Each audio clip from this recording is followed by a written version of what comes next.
Grab the bridle and ride out on this wild western adventure, $10 Cowboy. Click that subscribe button above so you don't miss a single roundup. Chapter 1. The rose-gold fingers of dawn stretched across the boundless Wyoming sky, painting the underbelly of scattered clouds with hues that no artist's palette could match. In the east, the sun breached the jagged horizon, sending long shadows sprawling westward across the Johnny Brush Plains. The distant Shoshone Mountains stood like silent sentinels, their snow-capped peaks gleaming with the first light, stark against the fading purple of night that still clung to the western sky. Three creeks lay quiet in the valley below, a weathered outpost of civilization, dwarfed by the magnificent desolation that surrounded it. The town's unpainted wooden buildings, bleached by countless seasons of sun and wind, seemed to hunker down as if taking refuge from the immensity of the land. A lone wisp of Shelley curled from the chimney of Widow Harkness's boarding house, the only sign of wakefulness in the drowsing settlement. Behind the livery stable, sheltered from the morning breeze that whispered secrets through the pines, young Dogie Runnels practiced his quick draw. The freckle-faced boy, no more than 15, had fashioned a makeshift holster from scraps of leather, his skinny fingers hovering over a whittled stick shaped roughly like a Colt revolver. His boots, a man's boots, too large for his feet and stuffed with paper at the toes, rested in a stance he'd seen 100 times in his dreams. "Draw, you yellow-bellied sidewinder," he muttered, his voice cracking between boyhood and the manhood he so desperately craved. His hand flashed down, drawing the stick with practiced precision, and he added his own approximation of gunfire. Pow! Pow! Dew dampened his worn denim trousers at the knees as he holstered his weapon and began again. The stable smelled of hay and horse sweat and leather, scents that to Dogie represented everything solid and dependable in a world that had proven neither. A world that had taken his father, the legendary Gid Runnels, leaving Dogie with nothing but stories, a name, and what the townsfolk called his six-gun fever. "You ain't never gonna outdraw a real gun with that stick, boy." The voice, graveled by years of desert dust and hard living, startled Dogie. He whirled, dropping his stick, to find Sheriff Tom Starling leaning against the corner of the stable. The lawman's weathered face seemed carved from the same stone as the surrounding cliffs, all angles and hard lines, softened only slightly by eyes the color of faded denim. The twin Colts at his hips caught the morning light, their worn grips testifying to years of use. "Wasn't doing no harm, Sheriff," Dogie said, the defiance in his voice undermined by the flush creeping up his neck. "Didn't say you was." Tom pushed himself off the wall with a sigh that seemed to carry the weight of all the territory. "But that six-gun fever of yours is liable to do you more harm than good someday." Dogie stooped to retrieve his stick, pride stinging worse than any whipping. "My pa was the fastest draw in the territory, and you know it." "Your pa," Tom said, removing his hat to run a hand through hair the color of iron filings, was a good man who knew when to keep his gun holstered. That's what made him special, not how fast he could pull leather. A tumbleweed skittered across the yard behind them, driven by a gust that carried the scent of Johnny and dust. In the distance, a coyote called, a lonely sound that seemed to echo in the hollows of Dogie's chest. "Folks around town are talkin'," Tom continued, settling his hat back on his head. "Saying them 4 prisoners might have friends coming to break 'em out before the circuit judge arrives." Dogie's eyes widened. Everyone in Three Creeks knew about the 4 men in Tom's jail, Hezaranian and his gang, caught after they'd gunned down Deputy Lee Hansen in cold blood during a failed bank robbery 2 towns over. "You think it's true? That someone might try to break 'em out?" Tom's shoulders lifted slightly. "Can't say. But that's why I need your help around the office today. Need extra eyes that won't go gabbing about what they see." Pride swelled in Dogie's narrow chest. "You can count on me, Sheriff." "I'm counting on you staying away from my guns," Tom corrected, but the ghost of a smile softened his words. "Your pa entrusted you to my care, and I aim to keep you alive long enough to outgrow that six-gun fever." They walked together toward Main Street, where Three Creeks was beginning to stir. The general store's proprietor swept the boardwalk in front of his establishment, while the blacksmith stoked his forge, sending another tendril of Shelley into the pristine morning sky. Horses nickered softly in corrals, and somewhere a door slammed, the sound sharp in the clear air. As they passed the Longhorn Saloon, its batwing doors still closed against the night's revelry, Dougie glanced up at Tom. "Sheriff, do you reckon I'll ever be as good with a gun as my pa was?" Tom didn't answer right away. His gaze drifted to the distant mountains, as if the answer might be written on their ancient faces. "I reckon," he said finally, "that the measure of a man isn't found in how fast he can kill, but in how well he can live with the killing he's done." Dougie's brow furrowed, not quite understanding, but sensing the weight behind the words. He followed Tom down the dusty street toward the sheriff's office, where 4 men awaited trial and possible hanging. Little did he know that before the week was out, he would come to understand the sheriff's words all too well. The office loomed ahead, a squat building of adobe and timber with iron bars on its windows, a stark reminder that even here, at the edge of the untamed wilderness, the law had planted its flag. Inside those walls lay 4 desperate men, their fates as uncertain as the frontier itself. And as Dougie stepped onto the boardwalk, the morning sun warm on his back, a single dust devil spun lazily down the center of the street, a premonition, perhaps, of the whirlwind that was about to engulf them all. Chapter 2. You gonna sweep that same spot all day, or you planning to get to them cells sometime before sundown?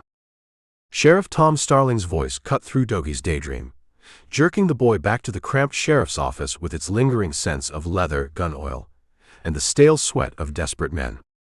Midday sun slanted through the barred windows, casting striped shadows across the worn plank floor like the markings on a mountain cat. "Sorry, Sheriff," Dougie mumbled, tightening his grip on the broom handle. His gaze drifted once more to the gun belt hanging on a peg near Tom's desk, those twin Colts with their ivory handles yellowed by years of handling. Something in him ached to touch them, to feel their weight, to know what his father had known. "Them guns ain't going nowhere, boy," Tom said, not looking up from the wanted poster he was studying. "And neither are you till this place is clean enough to eat off the floor." Dougie attacked the floor with renewed vigor, raising dust motes that danced in the sunbeams. Beyond the barred window, 3 creeks baked under a merciless sky that seemed to press down on the town like a massive sheet of hammered blue copper. Heat shimmered above the rooftops, distorting the distant mountains until they appeared to waver like a mirage. In the cells beyond the heavy oak door, Hez Iranian and his men were unnaturally quiet. Dougie had glimpsed them earlier, hard men with eyes like empty wells and hands that never seemed to be still. Hez, with a face pitted by smallpox scars and a twisted smile that never reached his eyes, had watched Dougie like a wolf sizing up a lamb. "You ever miss him?" Dougie asked suddenly, unable to contain the question that always seemed to hover between them, unspoken. Tom set down the wanted poster, removing his spectacles, a sign Dougie recognized as either profound thought or profound irritation. "Your pa, you mean?" "Yes, sir. You and him rode together a long time." Tom leaned back in his chair, which creaked a protest beneath his weight. "Not a day goes by I don't think of Gid. Man saved my hide more times than I care to count." A sudden memory washed over Dougie, sharp and clear as creek water, of his father lifting him onto a horse for the first time. Gid's hands had been rough but gentle, his voice a rumble deep as distant thunder. "Don't grab the mane, son. That's no way to treat a friend who's carrying you." Then the rock slide that had taken Gid, leaving nothing but dust and silence and a boy with nowhere to go. "He told me," Dougie said, his voice smaller than he intended, "just before he rode out that last time, that if anything happened, I was to mind you like I would him." Tom's eyes softened momentarily, blue as the Wyoming sky in winter. "And a fine job you're doing of that, ain't you? Sneaking behind the livery to play gunslinger instead of finishing your schooling." "Schooling ain't going to help me find the men who spooked Pa Horse into that ravine," Dougie said, his chin jutting forward in defiance. Tom's face hardened. Who's been filling your head with that nonsense? Your pa's death was an accident, pure and simple. That's not what Shelley McGuire says. He told me he saw strange tracks up on that ridge after. Said someone might have. Shelley's got more imagination than sense when he's in his cups, Tom cut in. But something passed across his weathered features. A shadow of doubt, perhaps, or an old pain revisited. And you do well not to listen to saloon talk. Dogie fell silent, sweeping his way toward the gun rack that stood against the far wall, its glass case locked with a key Tom kept on a chain around his neck. Inside gleamed rifles and shotguns, cleaned and oiled with religious devotion. "Sheriff," came a voice from the doorway, "got word you might want to hear." A wiry man with a drooping mustache stood there. Ezra Pike, owner of the general store and self-appointed town gossip. His eyes darted nervously to the cell door, then back to Tom. "What is it, Ezra?" Tom asked, rising from his chair. "Stage brought in a feller from Cheyenne Way. Says he heard talk of some hired guns heading this direction. Thinks they might be aiming to bust out Iranian and his boys before Judge Combs gets here." Tom's hand unconsciously drifted to his holster. "This feller got a name." "Calls himself Smith," Ezra said with a snort. "About as likely as me being the King of England." "Where is he now?" "Took a room at Widow Harkness's place. Said he was plumb tuckered from the ride." Tom nodded slowly. "Much obliged, Ezra. I'll pay him a visit." After Ezra left, Tom turned to Dogie. "I need to ride to Plum Creek tomorrow to escort the judge back. That means you'll be helping Deputy Wilkes keep an eye on things here." Pride swelled in Dogie's chest. "You can count on me, Sheriff." "I'm counting on you to follow orders," Tom corrected, reaching for his hat. "And stay away from them cells, unless Wilkes is with you." Tom paused at the door, his broad shoulders filling the frame. "Dogie, them prisoners in there, men like that, they can smell weakness like a coyote smells fear. Don't let them talk to you. Don't even let them catch your eye if you can help it." After Tom left, Dogie found himself alone in the office, the silence broken only by the occasional murmur from the cells and the persistent tick of the battered clock on the wall. He swept his way closer to Tom's desk, his eyes drawn to the half-open drawer where Tom kept his spare keyring. Through the barred window came a snatch of conversation. Two men arguing outside the Longhorn Saloon, their words indistinct but their tones sharp with conflict. Three Creeks was a town on edge, and Dogie could feel it in the air like the electric chail before a storm. His gaze returned to the gun belt hanging on the peg, those Colts that represented everything he yearned to be, respected, feared, a man who could stand tall in his father's shadow. Before he quite realized what he was doing, Dogie had set aside the broom and crossed to the peg. His fingers trembled as they reached out, brushing against the worn leather, feeling the weight of the holstered weapons.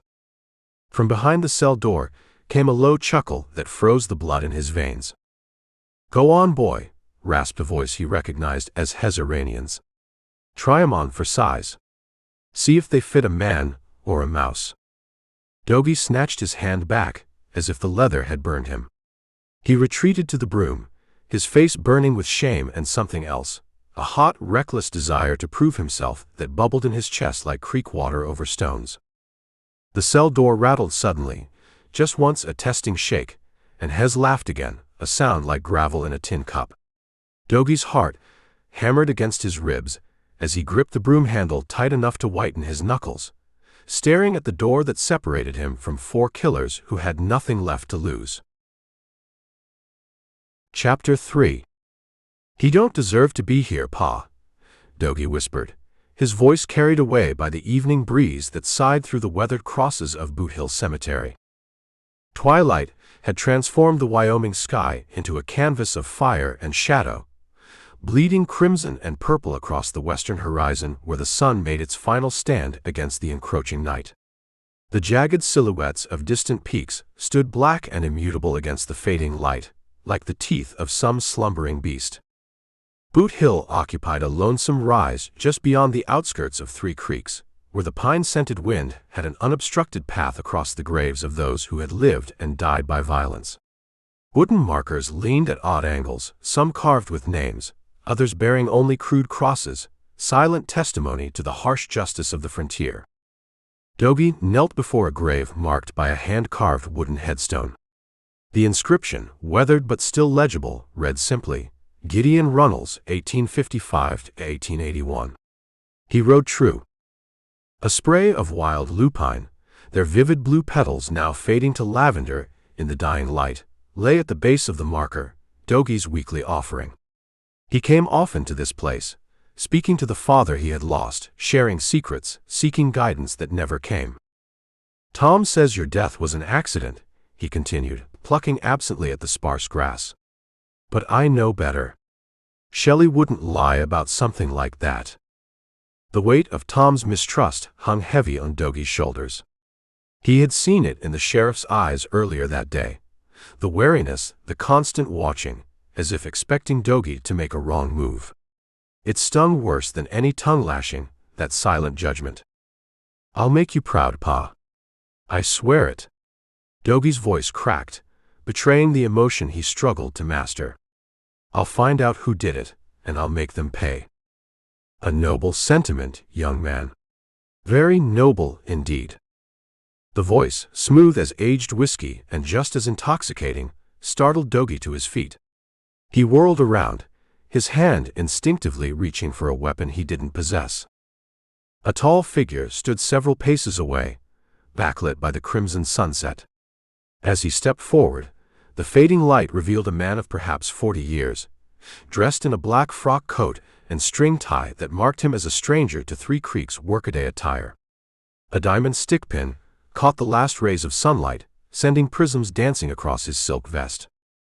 Didn't mean to startle you, the stranger said, removing a black hat to reveal hair as dark as a raven's wing, slicked back with pomade that carried the scent of bay rum. A man's conversation with his father is a private thing, even if that father has passed on to his reward. Dogie eyed the stranger warily. Who are you? Diamond Jim Trawler, at your service. The man executed a slight bow, his movements fluid and practiced. Lately of St. Louis, currently passing through your charming hamlet. What do you want? Dogie asked, his natural suspicion warring with curiosity. Diamond Jim's refined manner of speech marked him as educated, a rarity in Three Creeks. At the moment, nothing but the pleasure of your acquaintance. Diamond Jim's smile revealed teeth too perfect to be anything but store-bought. I couldn't help but overhear your predicament. I don't have a predicament, Dogie said flatly. No. Diamond Jim raised an eyebrow. Then I must have misunderstood your desire to prove yourself to the memory of your late father. My apologies. He turned as if to leave, but Dogie found himself speaking before he could think better of it. Wait. What do you know about it? Diamond Jim turned back, his expression one of practiced sympathy. I know that a boy with your aspirations must find it difficult to be constantly underestimated, to be watched over, restrained, held back from achieving his true potential. Something in the gambler's words struck a chord deep within Dogie, resonating with his own unspoken frustrations. The cemetery had grown dim, the shadows lengthening until they seemed to reach for the living with fingers of darkness. In the distance, a coyote called, a lonely sound that echoed across the empty plains. The sheriff means well, Dogie said, feeling a strange compulsion to defend Tom even as he acknowledged the truth in Diamond Jim's words. He promised my pa he'd look after me. Of course, Diamond Jim said quickly. I meant no disrespect to the good sheriff. But a man, even a young man such as yourself, must forge his own path. Make his own name. He moved closer, his voice dropping to a confidential tone that made Dogie lean in despite himself. I couldn't help but notice your interest in firearms. A familial trait, perhaps. I understand your father was quite accomplished. Pride swelled in Doggy's chest. Fastest draw in 3 territories. Remarkable, Diamond Jim murmured. And yet, how are you to follow in such illustrious footsteps without the proper equipment? From inside his coat, Diamond Jim produced a gleaming Colt revolver, its nickel plating catching the last light of day like a sliver of ice. He held it out, not quite offering it to Doggy, but close enough that the boy could see every detail of its engraved cylinder. Beautiful, isn't it? Diamond Jim said, his voice as hypnotic as a snake charmer's flute. I acquired it from a gentleman in Deadwood, who found himself unable to meet certain financial obligations. I've been looking to pass it along to someone who would appreciate its historical significance.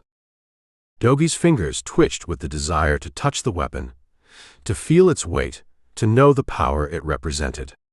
But he forced himself to take a step back. Sheriff Tom would skin me alive if I touched a real gun, he said, though the longing in his voice betrayed him.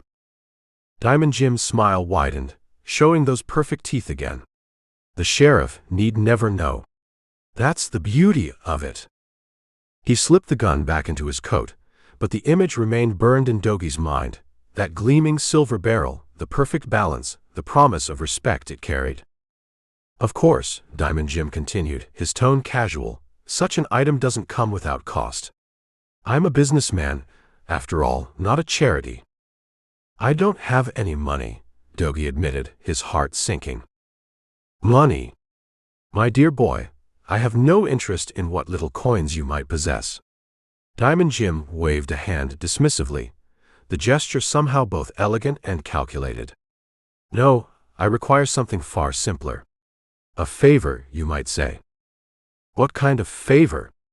Doggy asked, wariness creeping back into his voice. Diamond Jim's eyes, dark as gunmetal, fixed on Doggy's face. There's an old rock jail in the ghost town of Lost Gulch. I've left something there, something quite valuable, but find myself unable to retrieve it due to prior commitments. All I need is for someone to unlock the place. He reached into his vest pocket and withdrew a folded piece of paper. I've drawn a map. It's hardly an hour's ride. The difficulty is that the jail is locked, and I've misplaced my key. Why don't you just break in? Diamond Jim's laugh was like silk sliding over stone. My boy, that would be destruction of property, a crime. No, what I need is someone with access to a key. Understanding dawned on Doggy like a thunderclap. You want me to steal a key from Sheriff Tom? Borrow, Diamond Jim corrected smoothly. Merely borrow. You'd return it within the hour, and he'd be none the wiser. And in exchange. He patted his coat where the revolver lay hidden, the implication clear as crystal. As if sensing Doggy's hesitation, Diamond Jim's voice softened. Think of it as the first step toward becoming the man your father would want you to be. A man who makes his own decisions. A man who takes what he wants from life. The cemetery had grown dark now, the last light fading from the western sky. The crosses cast long shadows that seemed to point accusingly at Doggy, and a cool wind had begun to rise, carrying the scent of Johnny and approaching rain. Diamond Jim pressed the folded map into Doggy's palm, his fingers cold against the boy's warm skin. Tomorrow night. I'll meet you in the alley behind the post office at 9. Don't disappoint me, young Runnels. Destiny awaits.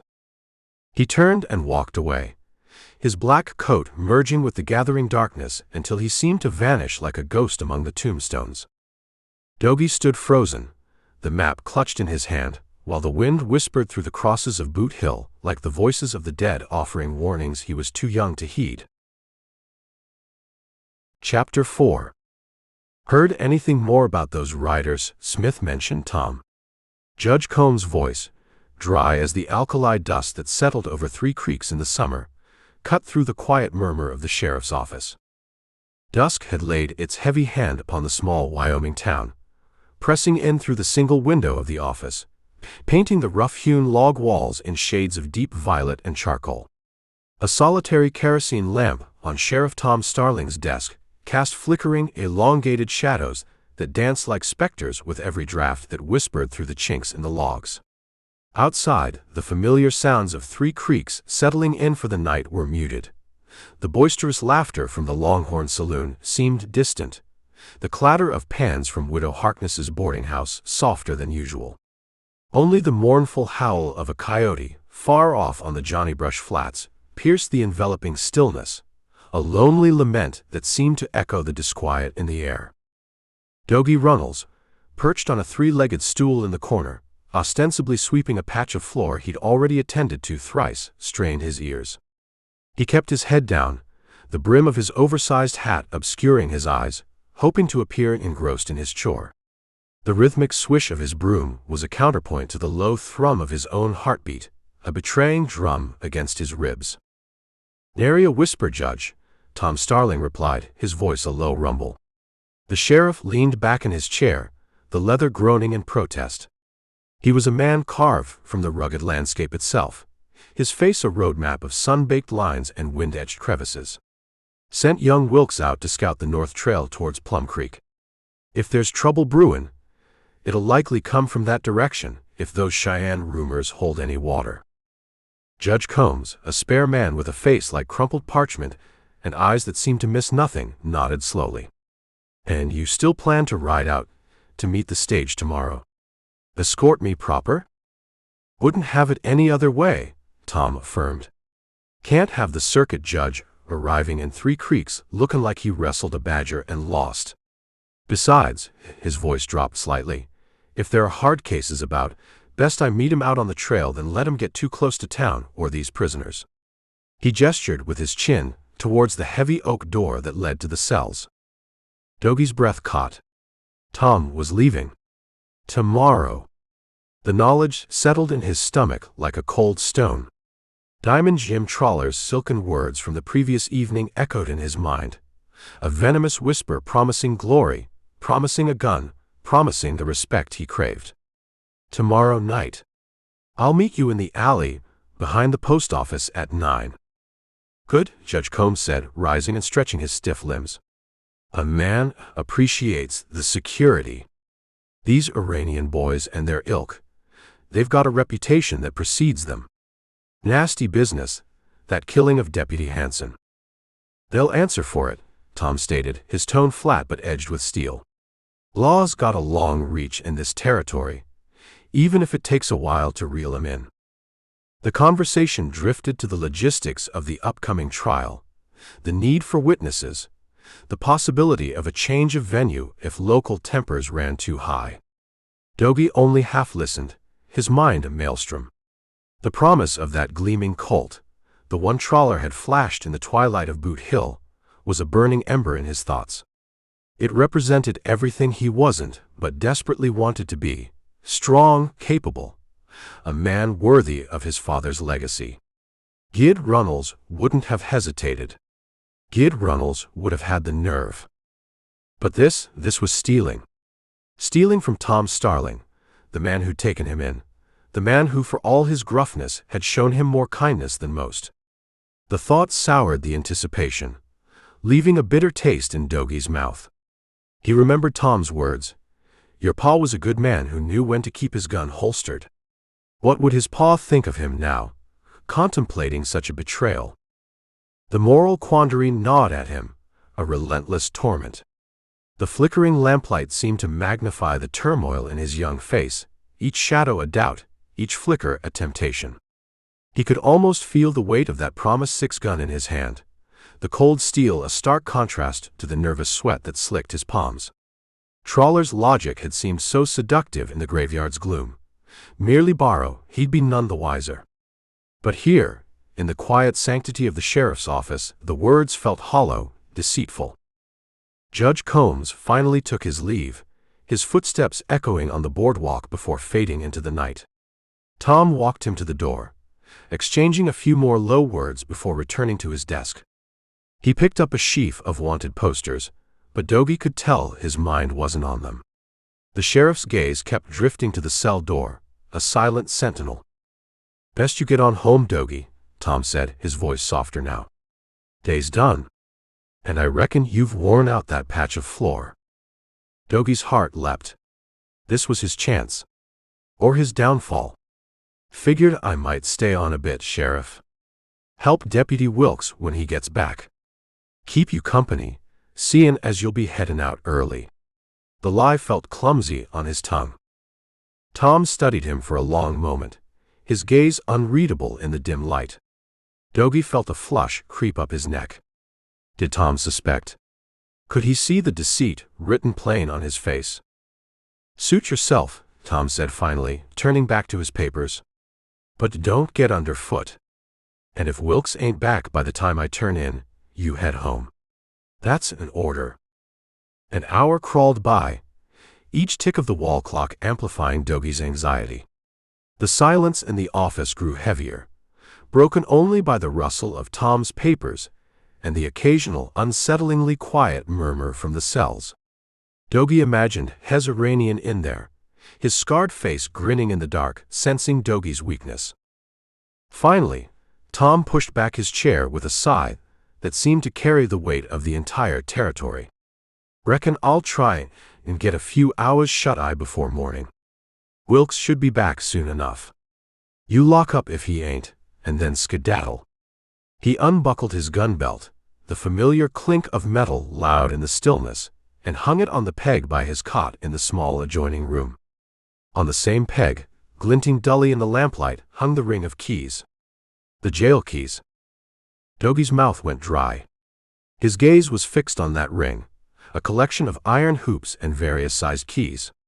One of them, Trawler had said, would open the old rock jail at Lost Gulch.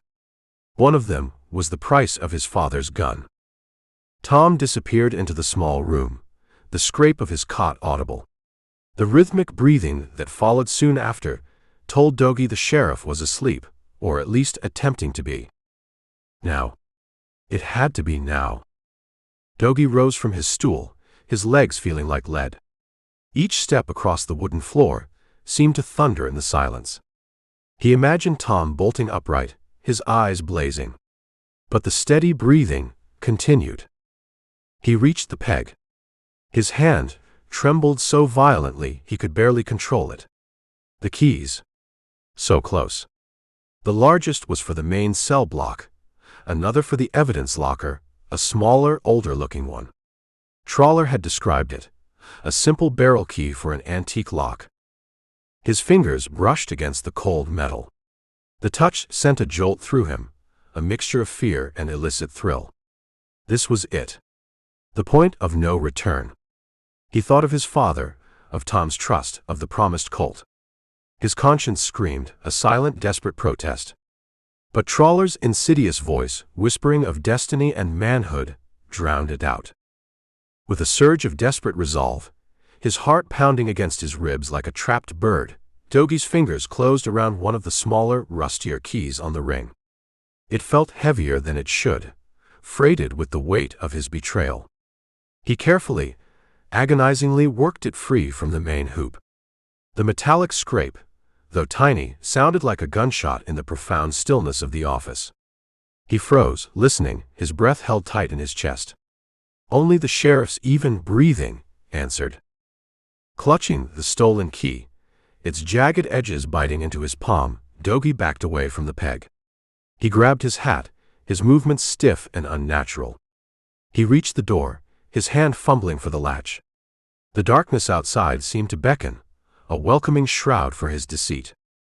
He slipped out of the sheriff's office and into the alley, the cool night air a shock against his heated face.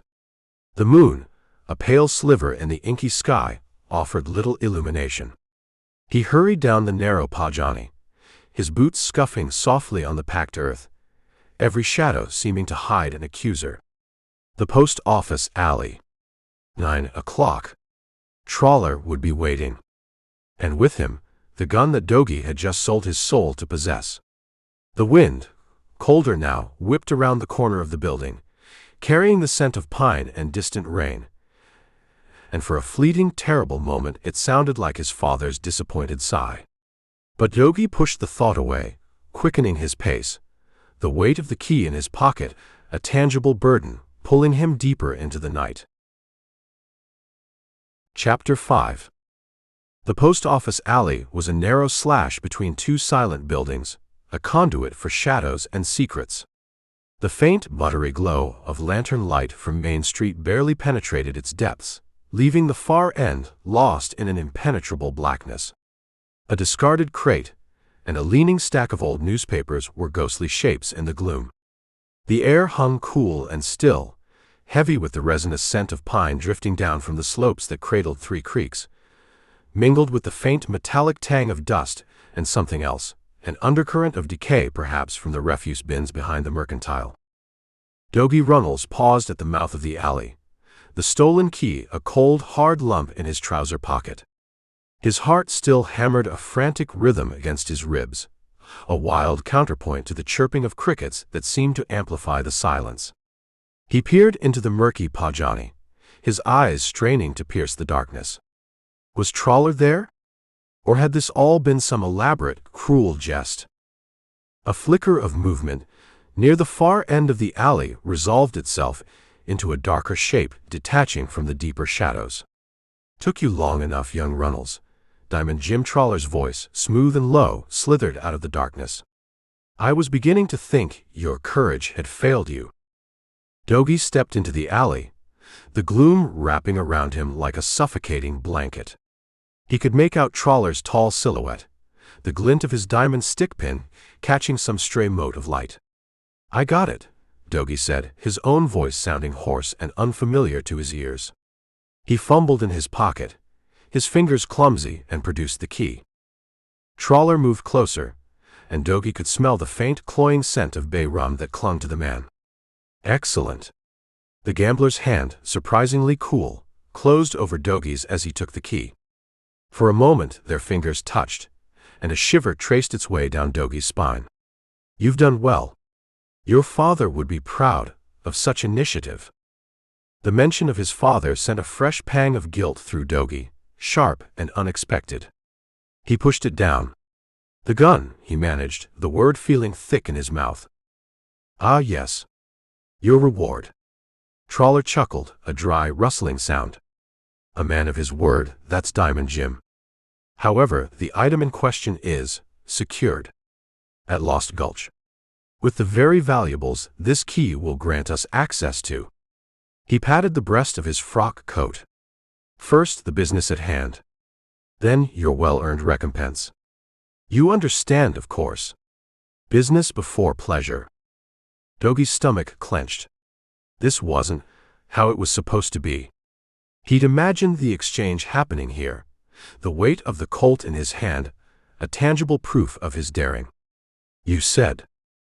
"I said I would provide you with a fine firearm," Trawler interrupted smoothly, his voice taking on a harder edge.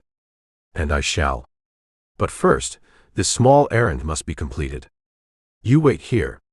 I shall be no more than an hour. Perhaps less.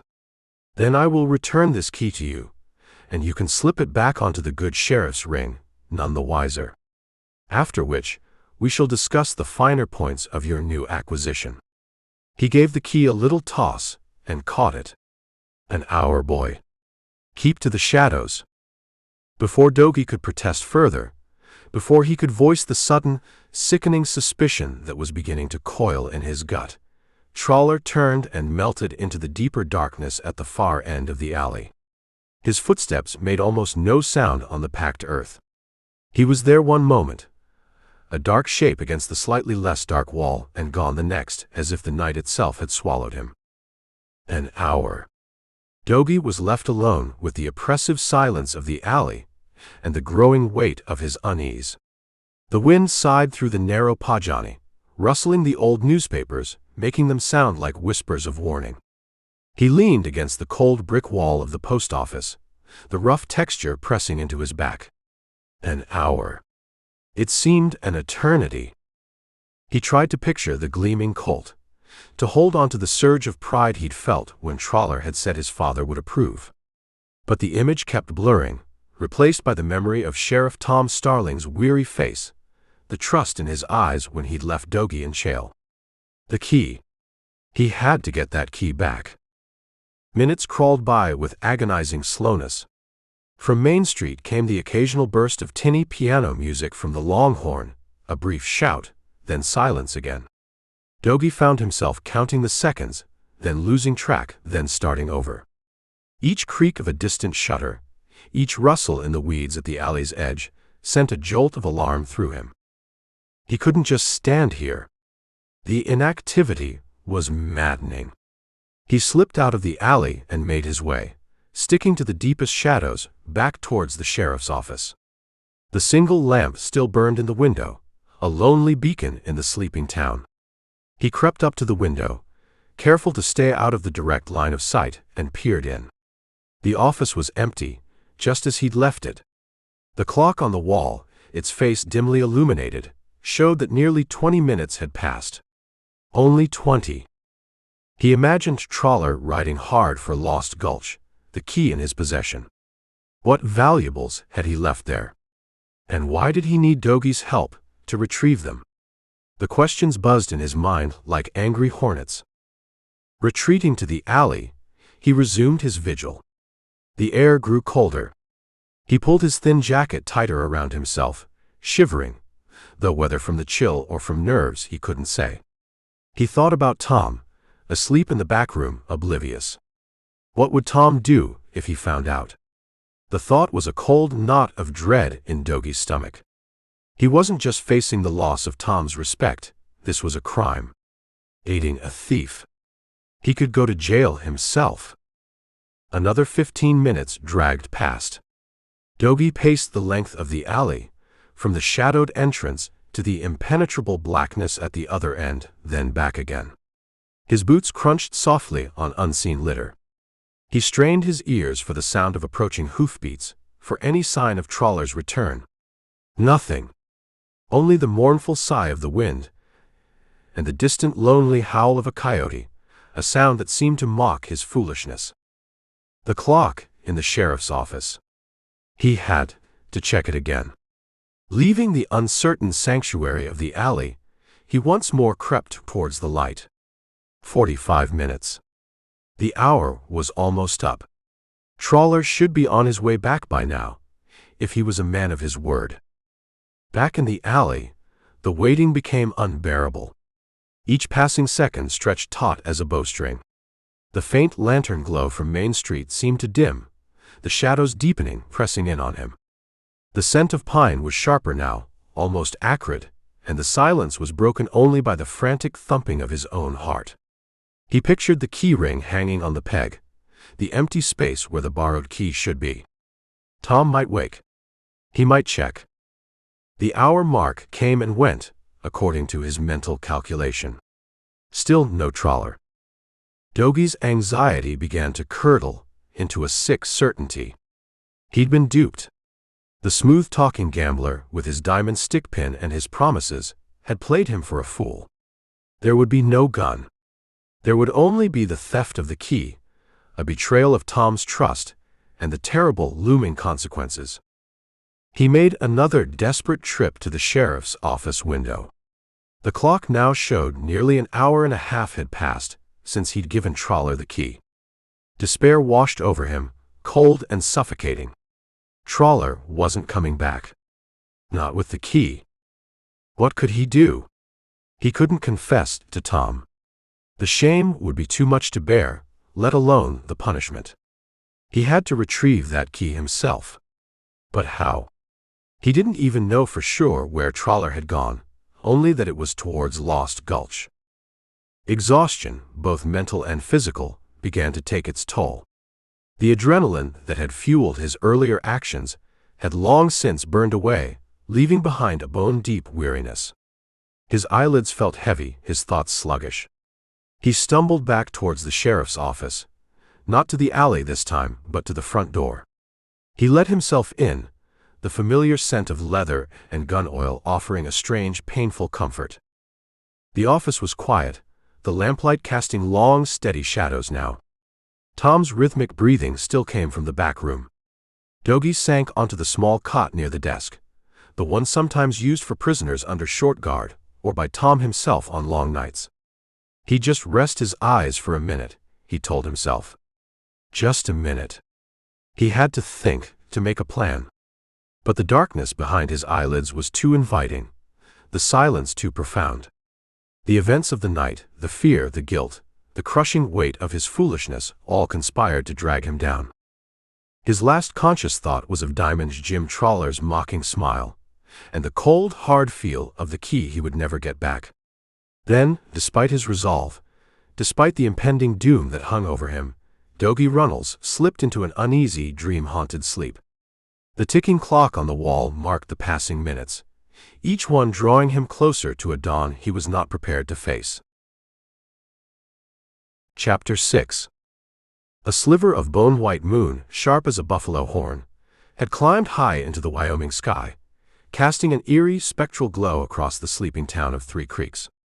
Its cold light filtered through the barred window of the sheriff's office, striping the dusty floor and the rough-hewn cot where Dougie Runnels lay mired in a fitful, guilt-ridden sleep.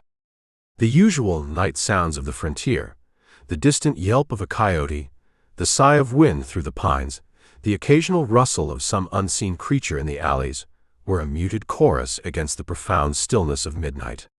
Even the boisterous heart of the Longhorn Saloon had finally quieted, its lamps extinguished, its patrons dispersed into the enveloping darkness. It was not a sound from outside that pierced Dougie's troubled dreams, but one from within, terrifyingly close. A faint, metallic scrape, followed by a distinct, deliberate click. Dougie's eyes flew open. For a disoriented moment, he stared up at the shadowed ceiling, the remnants of a nightmare clinging to him like cobwebs. The dream had been of his father, Gid Runnels, his face stern and sorrowful, pointing an accusing finger. Then the sound came again, closer this time, unmistakable, the grating of a key turning in a lock. The cell door. Adrenaline surged through him, a jolt more potent than any coffee, washing away the last vestiges of sleep. He sat bolt upright on the cot, his heart leaping into his throat with a sickening thud. Trawler. The gambler hadn't just taken the key to Lost Gulch. He was here. Now. A low creak followed, the sound of the heavy oak cell door swinging inward. Dougie scrambled off the cot, his socked feet hitting the cold plank floor. He looked wildly around the dimly lit office. Tom's gun belt hung on its peg, a tantalizing but unreachable promise of defense. There was no time. Shadowy figures were already emerging from the cell block, moving with a predatory silence that sent a fresh wave of fear through Dougie. He could make out 4 of them, their forms indistinct in the gloom, but their menace palpable. "Well now, what have we here?" a familiar voice rasped, laced with a cruel amusement. Hezaranian, his pockmarked face a pale blur in the moonlight, stepped fully into the office. He was no longer in his grimy prison garb, but dressed in dark range clothes that must have been smuggled in. Behind him, the hulking forms of Jep Pope and Johnny Whipper fanned out, their eyes glinting like those of wolves. A smaller, wiry man Dougie recognized as Bugs, the 4th member of their murderous gang, darted towards the front door, peering out into the deserted street. Then Diamond Jim Trawler materialized from the deeper shadows near the cells, the stolen key still in his hand. He held it up, a mocking glint in his eyes as he met Dougie's horrified gaze. "Prompt service, wouldn't you agree, young Runnels? Though I confess, I hadn't expected you to be providing overnight security. Most accommodating." Rage, hot and impotent, momentarily eclipsed Dougie's fear. "You lied to me," he choked out, his voice cracking. "You said an hour. You said Lost Gulch." Trawler chuckled, a low, humorless sound. "A necessary prevarication, my boy. To ensure your cooperation. Your assistance has been invaluable." He gestured with the key towards the open cell door. "A perfect fit, as you can see." Hezaranian took a step closer to Dougie, his lips pulling back from his teeth in a sneer.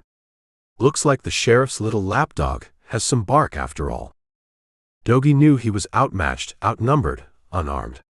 Tom was in the back room, likely still asleep, unaware of the vipers that had just been unleashed.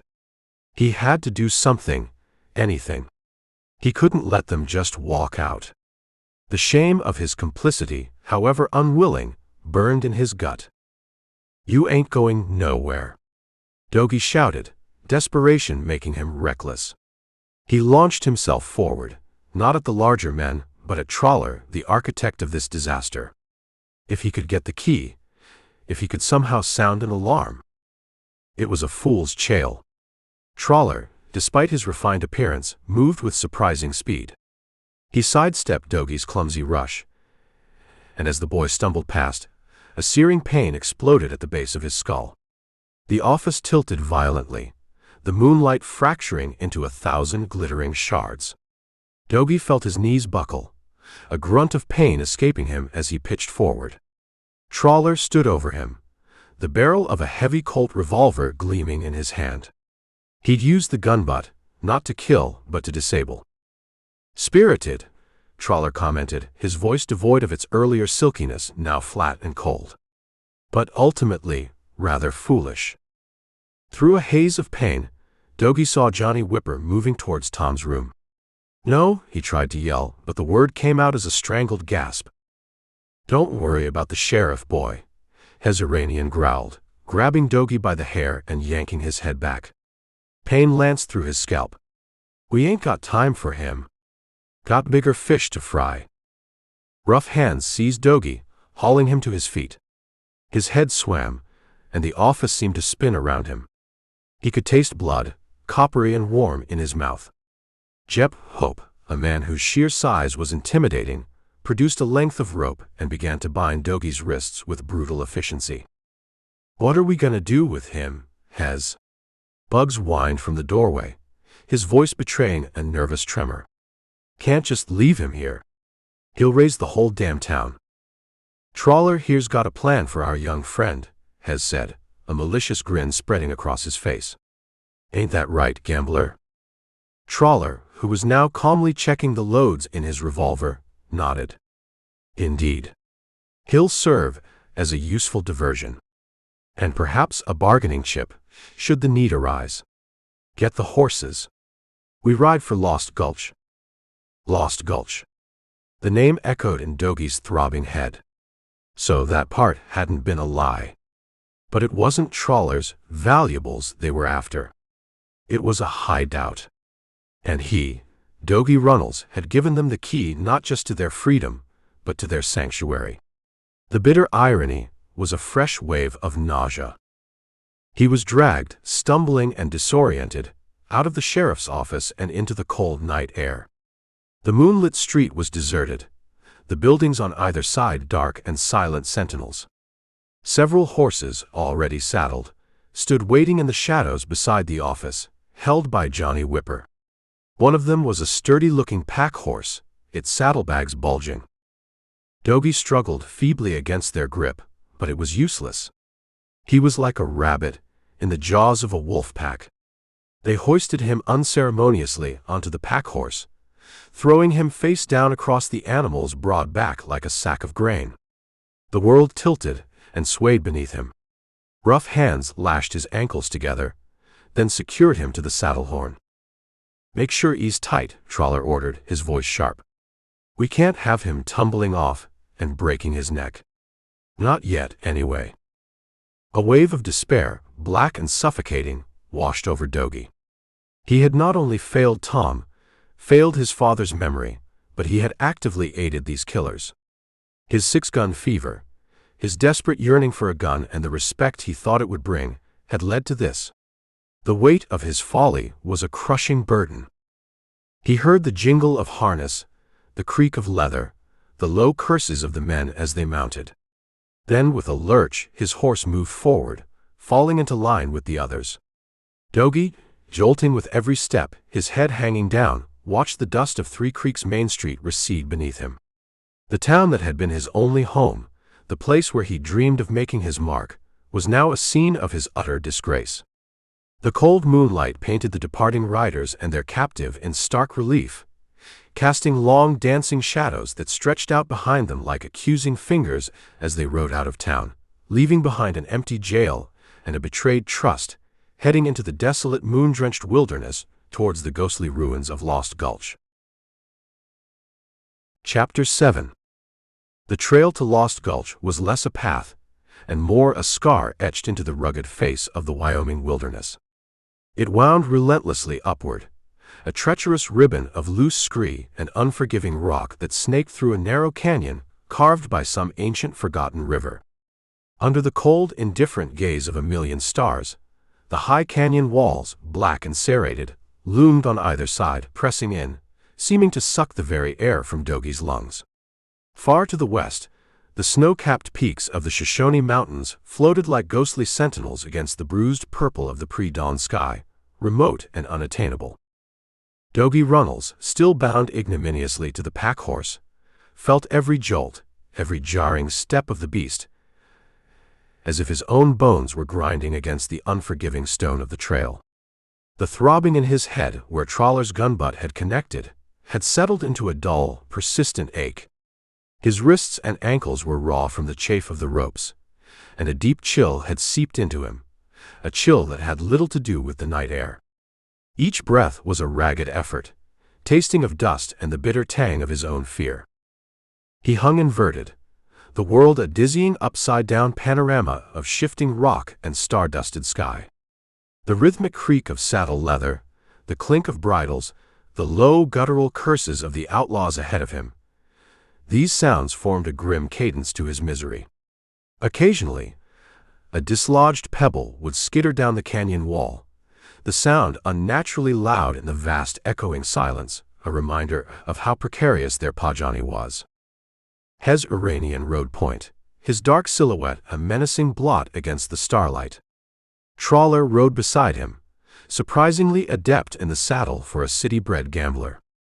Behind them, Jep Hope and Johnny Whipper flanked the pack-horse carrying Dogi, while Bugs, jumpy as a rabbit in a snare, brought up the rear, constantly glancing back over his shoulder, as if expecting the hounds of retribution to materialize from the darkness. Their voices drifted back to Dogi, fragmented and indistinct at first, then clearer as the canyon walls narrowed, amplifying their conversation.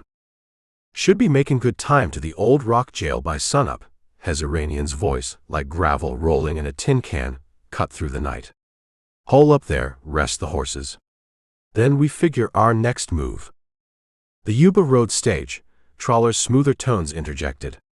"It passes within 5 miles of Lost Gulch day after tomorrow. Usually carries the mine payroll from South Pass. A tempting prize, wouldn't you agree?" "Gold sounds good to me," Johnny Whipper rumbled, his voice thick. "Better'n sittin' in that stinkin' jail cell, waitin' for a rope necktie." Dogi's heart sank further, if that were possible. The rock jail at Lost Gulch, his key had given them access. And now, a stagecoach robbery.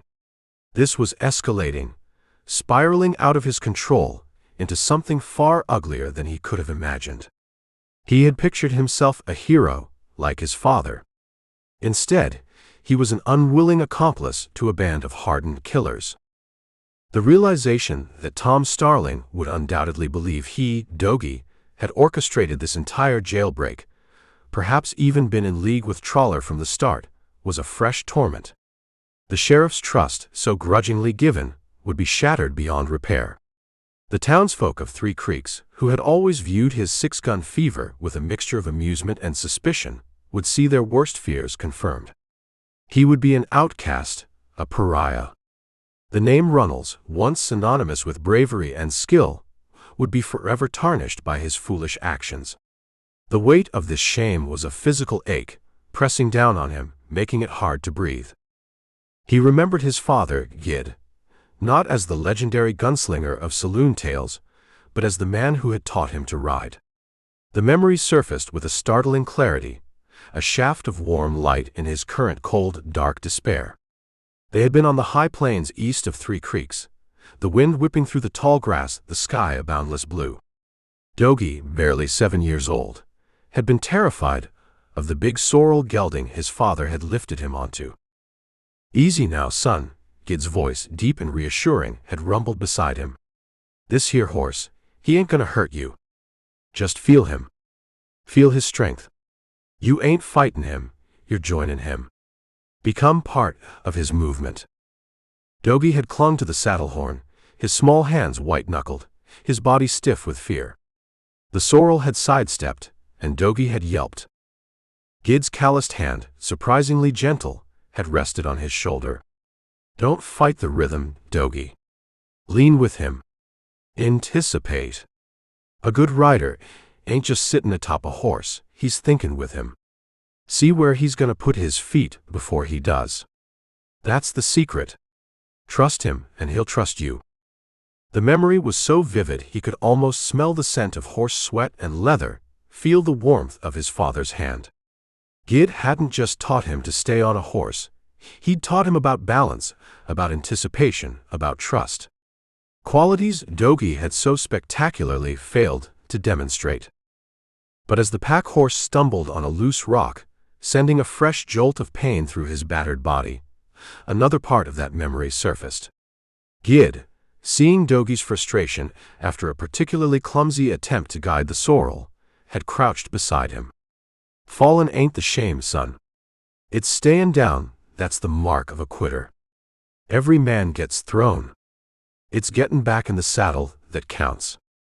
Getting back in the saddle. The words resonated deep within him, a tiny spark of defiance flickering to life amidst the ashes of his despair. He was down, yes, thrown harder than he'd ever imagined possible. But was he a quitter? The outlaws had fallen silent again, the only sounds the tired plodding of the horses and the scrape of iron-shod hooves on stone. The canyon began to widen slightly, the oppressive walls receding. Ahead, the sky was beginning to pale, the stars fading as the first hint of dawn touched the eastern horizon with a faint, pearly luminescence. Dogie began to work his wrists, subtly at first, then with more determination, testing the bite of the ropes. Jeb Pope had tied them with brutal efficiency, but perhaps, just perhaps, there was a little give. He thought of his father's hands, strong and capable. He thought of Tom Starling's disappointed face. He had to do something. He couldn't let them rob that stage. He couldn't let his mistake ruin so many other lives. The landscape around them was stark and unforgiving, a testament to nature's raw power. Jagged peaks clawed at the sky, their slopes littered with boulders the size of cabins. Stunted, wind-twisted pines clung precariously to life in the crevices, their dark green a somber contrast to the gray and rust-colored rock. It was a land that offered no comfort, no quarter, reflecting the harsh reality of Dogie's situation. Yet in its desolate grandeur, there was also a kind of terrible beauty, a resilience that mirrored the faint, stubborn hope now flickering within him. He would not stay down. He would find a way to get back in the saddle. The ride to Lost Gulch was not yet over, and neither, he vowed, was his own story. Chapter 8. She ain't much to look at, is she? Johnny Whipper's voice, rough as a bear's growl, broke the weary silence. But she's solid stone. Ought to keep the law out if they come sniffin'. Dawn was a fragile promise in the eastern sky, a wash of pale rose and delicate apricot bleeding upwards from behind the jagged peaks. It painted the skeletal remains of Lost Gulch in hues that softened their decay, lending a fleeting, ghostly beauty to the scene of desolation. They had arrived. The abandoned rock jail stood squat and formidable in the center of what had once been a bustling mining camp. Its thick stone walls, stained ochre and gray by decades of sun and storm, rose from the earth like a forgotten tombstone. The iron-barred windows were sightless eyes, staring out at a scene of utter ruin. Around it, the remnants of Lost Gulch lay scattered like the bones of some great, picked-over beast, crumbling shacks with caved-in roofs, a solitary chimney stack defiantly pointing a finger at the sky, rusted mining equipment, ore carts, sluice boxes, a massive silent stamp mill, sinking slowly back into the greedy earth. The wind, a constant presence in these high gulches, moaned through the empty structures, carrying the scent of dust, dry rot, and the faint metallic tang of long-dead ambitions. Dogie, cut loose from the pack-horse and dumped unceremoniously onto the stony ground, blinked against the growing light. Every muscle in his body screamed in protest. His head still ached, and his wrists were raw and bleeding where the ropes had bitten deep. He lay there for a moment, feigning greater injury than he felt, his mind racing. Hezaranian dismounted, stretching his cramped limbs with a groan. "Trawler, you sure that key of yours works on this old relic?" Diamond's Jim Trawler, looking remarkably unruffled despite the hard night's ride, swung down from his horse. He approached the heavy, iron-banded door of the jail, the stolen key glinting in his hand. This was once a territorial jail, before the silver vein played out and the town died. The lock is rudimentary, but strong. The key your young friend procured from the Three Creeks Sheriff's Office is, shall we say, a master key for such antiquated mechanisms. He inserted the key into the massive lock.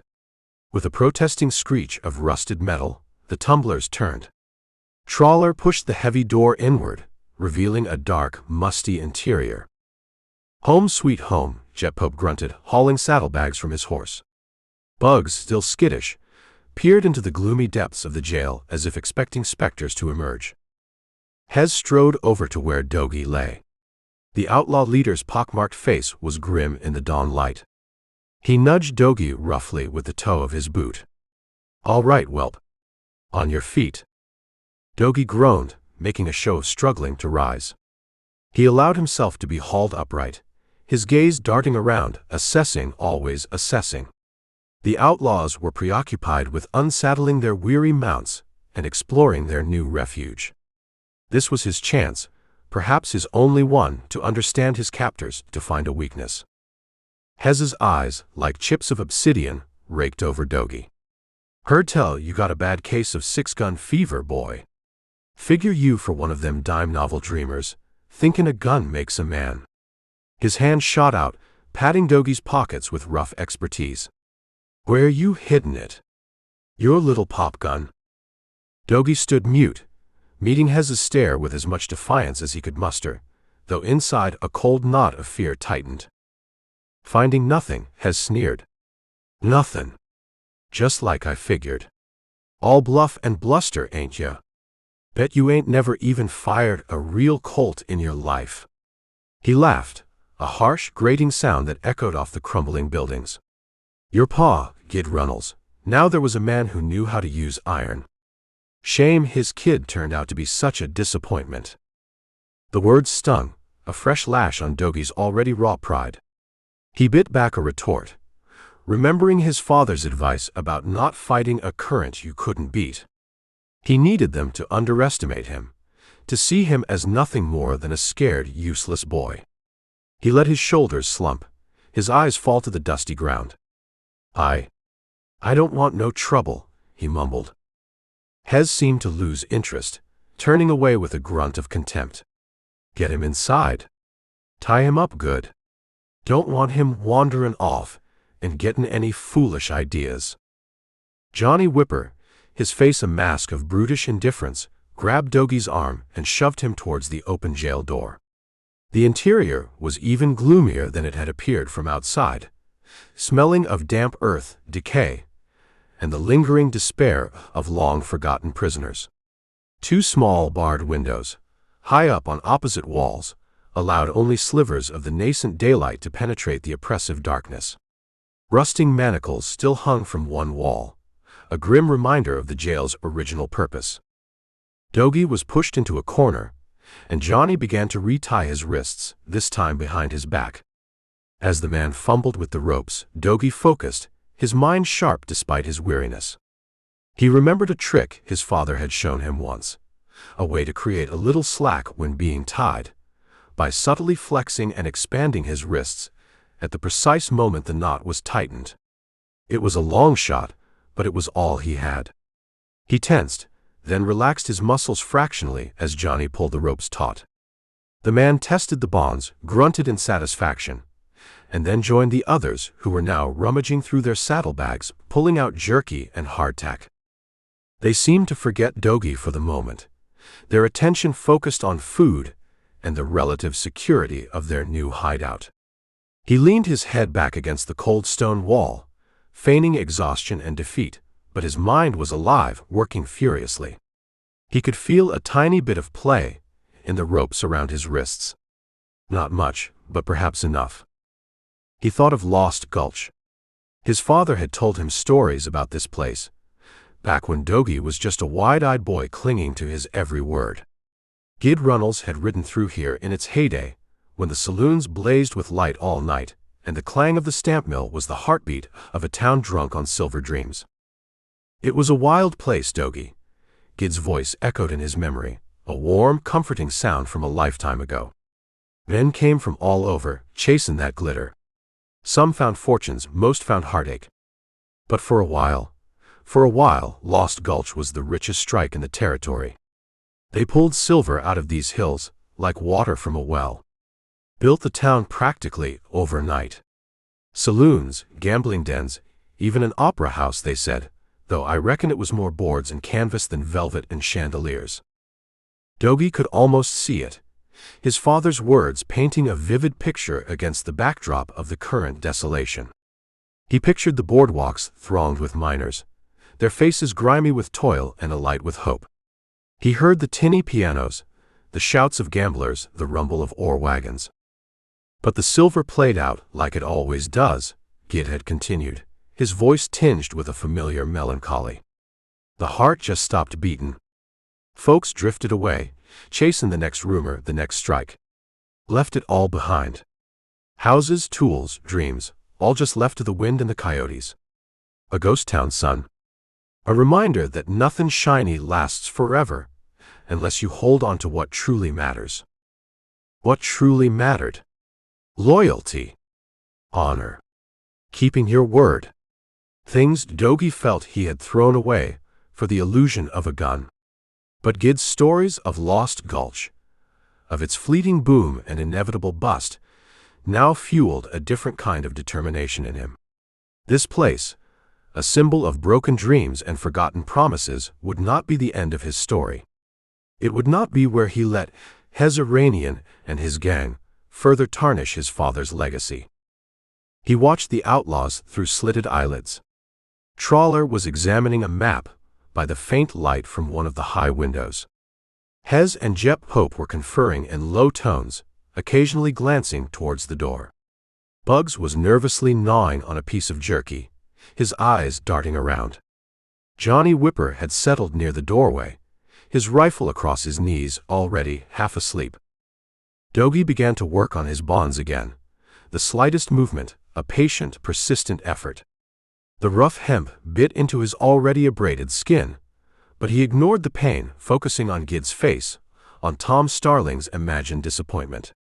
He had to get free. He had to warn someone about the Yuba Road stage. He had to find a way to make things right, or at least less wrong. The ghost of Lost Gulch, with its tales of fleeting fortune and enduring desolation, whispered around him. But Dogie Runnels was listening to a different voice now, the faint, stubborn echo of his father's resilience urging him to get back in the saddle. His fingers strained against the ropes, the friction burning, a tiny, almost imperceptible strand giving way. Chapter 9. The air inside the rock jail hung thick and heavy, a suffocating blanket woven from the dust of ages, the cloying scent of mildew, and the stale, unwashed odor of its current occupants. Pale shafts of sunlight, finally piercing the grimy barred windows high in the stone walls, sliced through the gloom, illuminating dancing dust motes like miniature constellations in the musty darkness. Outside, the ghost town of Lost Gulch lay wrapped in an unnerving silence, broken only by the whisper of the wind as it herded tumbleweeds through the deserted, sun-baked pathways and rattled the loose shutters of decaying shacks. Hezaranian, sated from a meager breakfast of jerky and cold biscuits, had lapsed into a snoring slumber, his head pillowed on a saddlebag. Jep Pope, the hulking brute, lay sprawled near him, a leviathan beached in the shadows. Even Bugs, the nervous, ferret-faced outlaw, had succumbed to exhaustion, curled up like a dog near the iron-barred door, his twitching occasionally betraying some unseen torment in his dreams. Only Johnny Whipper, posted as a drowsy sentry near the entrance, still showed signs of wakefulness, though his chin dipped periodically towards his chest, his rifle held loosely across his lap. Diamond Jim Trawler, ever the enigma, had retreated to the darkest corner of the cell, ostensibly to study his maps, but a stillness about him suggested he too had succumbed to the weariness of their flight. Dogie Runnels, however, was a live wire of taut nerves and desperate resolve. Feigning sleep, he had watched them, hour after agonizing hour, as the dawn light crept higher in the sky. His wrists, though raw and burning, were undeniably looser. The trick his father had taught him, combined with Johnny Whipper's careless knot-tying and Dogie's own patient, agonizing manipulations, had yielded precious slack. Millimeter by millimeter, he had worked the rough hemp, his skin screaming in protest, until he felt one strand, then another, give way. His heart hammered against his ribs, a frantic drumbeat against the symphony of snores that filled the cell. Now was the time. It had to be. With infinite care, he slipped one hand free. The pain was a searing wave, and he bit back a cry, tasting blood from his already bruised lip. He lay still for a long moment, listening. Johnny Whipper snorted, shifted his weight, but didn't wake. Dogie slowly, painstakingly, worked on the other wrist, the frayed rope now offering less resistance. Finally, it came free. He flexed his cramped fingers, trying to restore circulation, his eyes darting around the dim interior. The outlaws slept on, oblivious. His gaze fell upon the heavy, iron-banded door. And then he remembered. When he had fumbled for the key on Sheriff Tom Starling's ring back in the Three Creeks jail, his fingers trembling with fear and illicit excitement, he hadn't just grabbed one. In his haste, in the poor light, two smaller, rustier keys, hooked together by a thin strand of wire he hadn't noticed, had come away in his palm. He had given Trawler the one the gambler had described, the one for the outer lock of this very jail.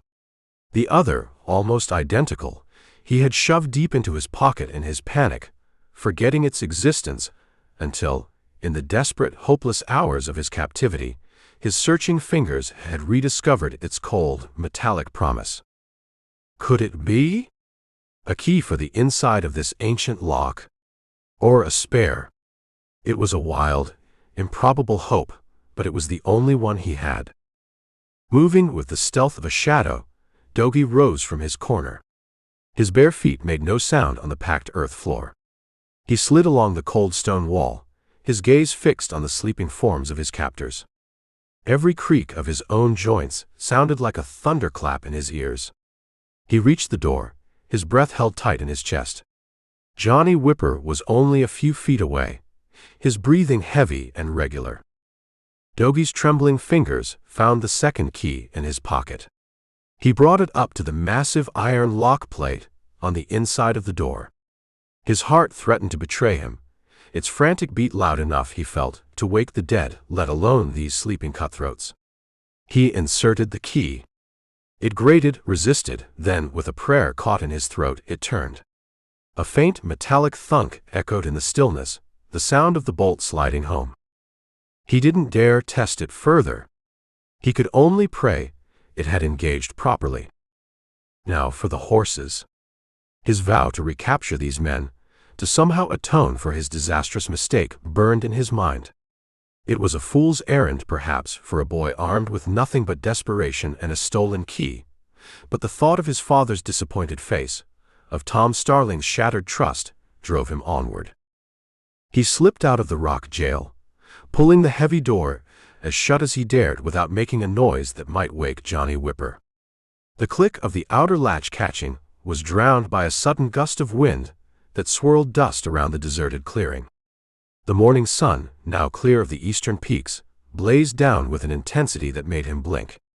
The light felt like a benediction, a stark contrast to the tomb-like gloom of the jail. The outlaws' horses were picketed in a small, dilapidated corral a short distance from the jail, their heads drooping in exhaustion. Dogie approached them cautiously. He needed one, just one. He chose a wiry buckskin that looked to have some stamina, its eyes still alert despite the hard ride. Its saddle and bridle lay discarded nearby. His fingers, clumsy from their binding but spurred by urgency, fumbled with the cinch and buckles. It seemed an eternity before the horse was ready. Then a thought, cold and clear, sliced through his panic. If he just rode off, they'd simply saddle the other mounts and be after him in minutes. He had to ensure they couldn't follow. Not easily, anyway. Working with frantic haste, he moved from horse to horse, unfastening their picket ropes. With sharp slaps to their rumps and urgent whispers, he sent them scattering out of the corral and up the rocky slopes of the gulch, their hooves thundering a brief tattoo on the hard earth before fading into the distance. Let them try and round that herd up in a hurry. He was just leading the buckskin out of the now empty corral when a voice, cold and sharp as a shard of ice, cut through the morning air. "Well, well. It seems our little canary has decided to fly the co-op." Dogie froze, his blood turning to ice water. Diamond's Jim Trawler stood not 20 feet away, leaning casually against the corner of a crumbling shack, a Colt revolver held loosely in his hand, glinting wickedly in the sunlight. The gambler's eyes, narrowed against the glare, held a chilling amusement. He must have been lighter sleeper than the others, or perhaps his own brand of predatory instinct had alerted him. "Leaving so soon, young Runnels?" Trawler purred, taking a step forward. "And without so much as a fare thee well? I'm disappointed. I had such plans for us." Dogie's mind raced. He was caught. Trawler was between him and the open trail. The gambler raised his Colt, the dark maw of the barrel fixing on Dogie's chest. There was no escape. But the image of his father, the memory of Gid's words, "Fallen ain't the shame, it's gettin' back in the saddle that counts," flashed through his mind. He wouldn't give up. Not now. With a sudden, desperate surge of adrenaline, Dogie leaped onto the buckskin's back. He kicked his heels into its flanks, shouting, "Hiya!" The buckskin, startled, lunged forward, not towards the trail Trawler blocked but sideways, scrambling up the steep shale-strewn incline that formed one side of the narrow gulch. Loose rocks flew from its hooves. Trawler's gun barked, the shot deafening in the enclosed space. Dogie heard the whine of the bullet as it zipped past his ear, so close he felt the heat of its pajani. Another shot followed, kicking up dust just behind the buckskin's flying heels. But they were moving, scrambling, the horse finding improbable footing on the treacherous slope. Dogie clung on for dear life, bending low over the buckskin's neck, the wind whipping his hair, the rising sun a blinding glare in his eyes. He risked a glance back. Trawler was a diminishing figure below, still firing, but his shots were going wild. He reached the crest of the ridge, the buckskin heaving for breath, and didn't dare pause. He urged the horse onward, into the broken country beyond Lost Gulch, the vast sun-drenched wilderness of Wyoming stretching out before him. The rising sun, now a brilliant orb, seemed to blaze a path for him, a symbol of his newfound fragile resolve. He was free. But his ordeal, he knew with a certainty that chilled him despite the morning heat, was far from over. He had escaped, but the outlaws were still back there, and the weight of his responsibility to see them brought to justice, to clear his own name, settled upon him, as vast and unforgiving as the landscape itself. Chapter 10. "He's headin' back towards Three Creeks, right enough," a voice drifted up, faint but clear on the morning air, sharp with authority.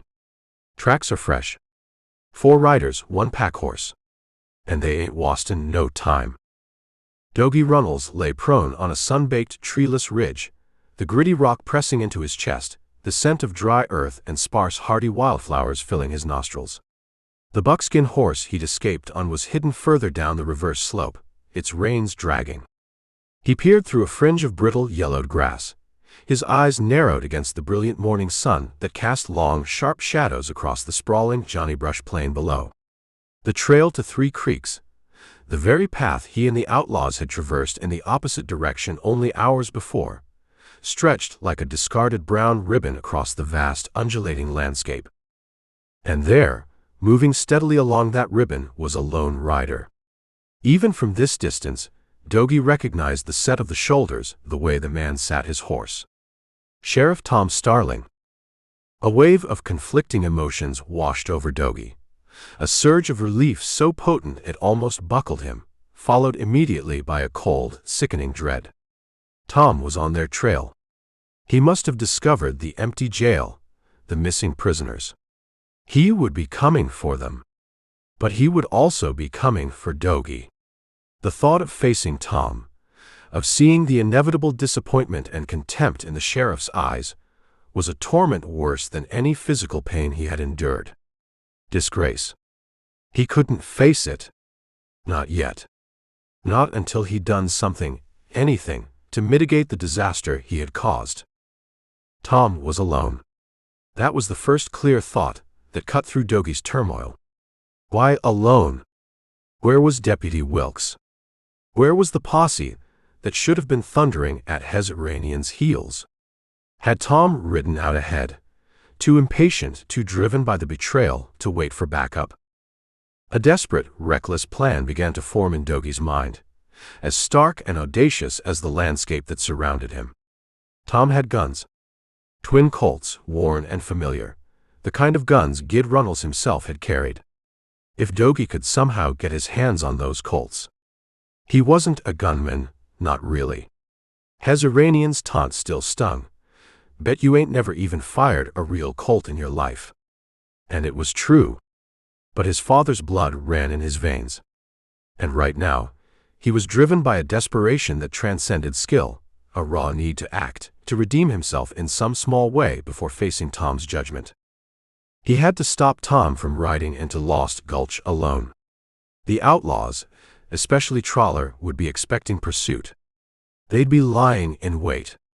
Tom, as capable as he was, wouldn't stand a chance against 4 desperate men, one of them a cool-headed killer like Trawler. But how to stop him? How to get those guns without revealing his own pitiable state, without inviting the questions and accusations he so dreaded? The plan solidifying in his mind was fraught with peril, a gamble with stakes so high they made his head spin. It was wrong. He knew it was wrong.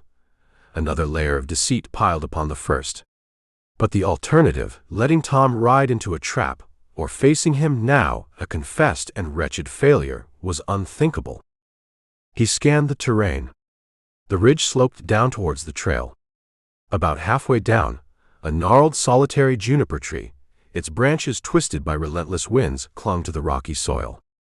It offered the only real cover between him and the trail. It wasn't much, but it would have to do. He had a rope on his saddle, a good grass rope. He wasn't much of a roper from horseback, but from the ground with a stationary target.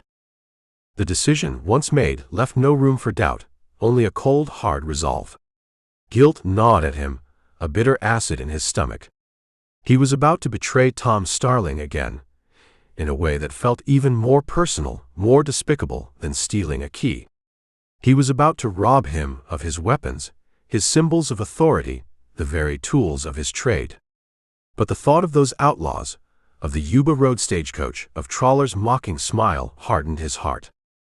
He scrambled back to the buckskin, his movements urgent. He untied the rope from his saddle, checking its coils. His hands were still raw, his muscles aching, but adrenaline coursed through him, lending him a feverish strength. He led the horse further down into a shallow draw where it would be completely hidden from the trail, then looped the reins around a sturdy clump of Johnny brush. Taking the rope, he crept towards the juniper tree, keeping low, using every dip in the terrain, every outcrop of rock for cover. The sun climbed higher, beating down on his exposed neck.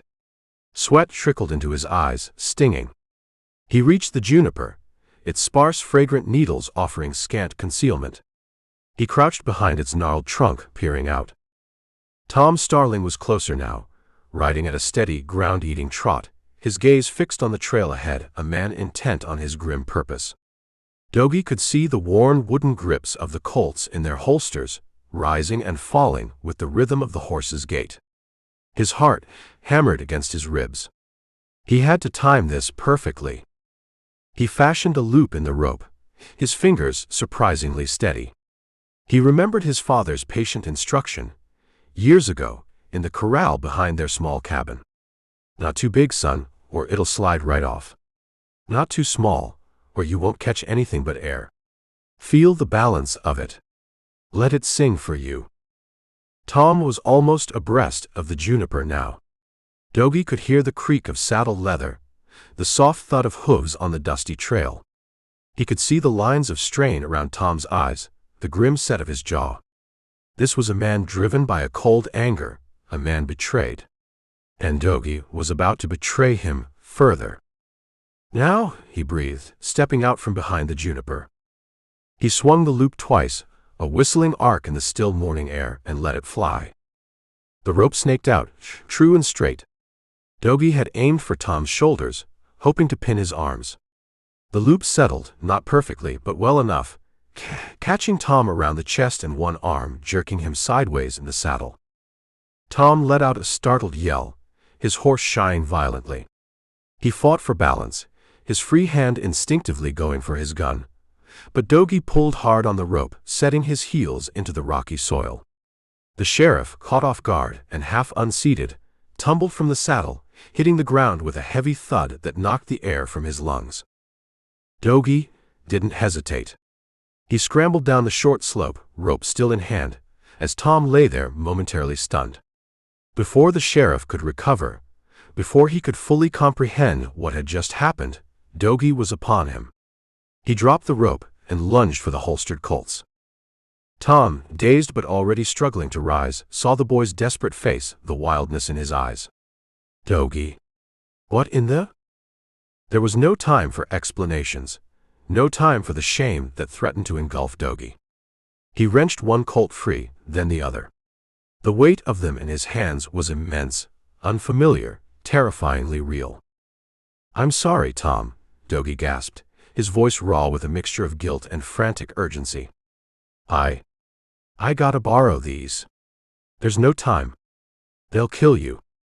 He backed away, the twin Colts held awkwardly.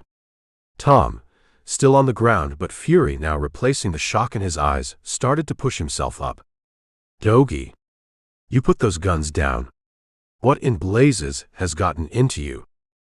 Dogie knew he couldn't let Tom follow him, not yet. He saw the rope still looped around the sheriff. With fumbling hands, he snatched up the loose end, and his heart aching with the treachery of it, quickly looped it around a sturdy outcrop of rock near the trail, pulling it taut, effectively tethering the already partially bound sheriff. It wouldn't hold a determined man for long, but it would buy him time. "I'll bring him back, Tom," Dogie choked out, the words tasting like ash in his mouth. "I promise. I have to do this." He turned and fled, scrambling back up the slope towards where his own horse was hidden, the heavy Colts banging against his thighs. He didn't look back. He couldn't bear to see the expression on Tom Starling's face. The sheriff's enraged shouts followed him, echoing across the stark, sun-drenched landscape, each word a lash against Dogie's already burdened conscience. He reached the buckskin, swung into the saddle, and without a moment's hesitation, turned the horse's head back towards the grim, brooding silhouette of Lost Gulch. The stolen Colts felt alien and heavy in his hands, a desperate gamble clutched tight as he rode back into the jaws of danger, a boy playing a man's deadly game, driven by a reckless courage born of utter despair. Chapter 11. Move him out, Shelley. Don't let that blue roan lead him into the crags again. We'll be hunting strays till Christmas. Rip Campbell's voice, resonant as the low thrum of a bull fiddle, carried across the wide, sun-drenched valley floor, cutting through the rhythmic drumming of hooves and the shrill whistles of his men. He sat his tall chestnut gelding with the easy grace of a man born to the saddle, his lanky frame silhouetted against the brilliant Wyoming sky. A wide-brimmed Stetson, stained dark with sweat and trail dust, shaded hazel eyes that were narrowed now, not against the sun, but in keen appraisal of the swirling kaleidoscope of horseflesh in the massive pole corral below.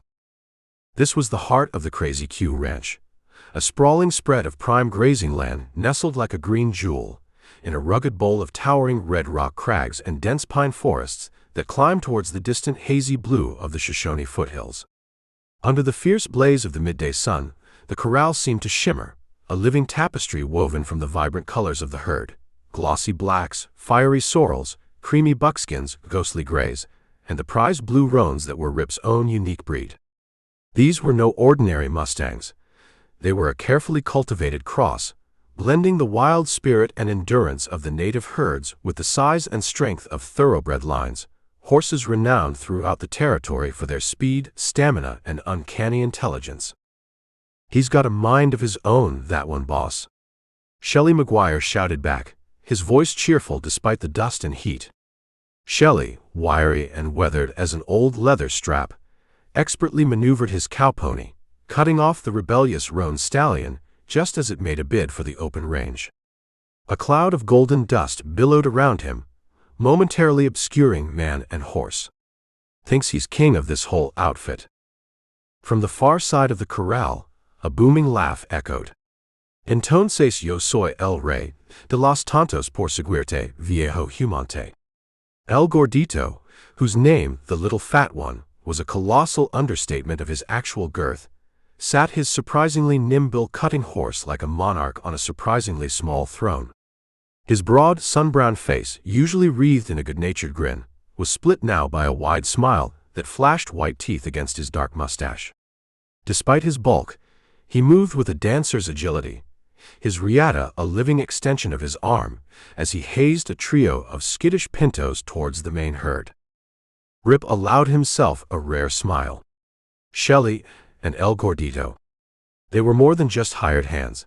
They were family, loyal to the crazy Q brand through thick and thin, through drought and blizzard, through good times and bad.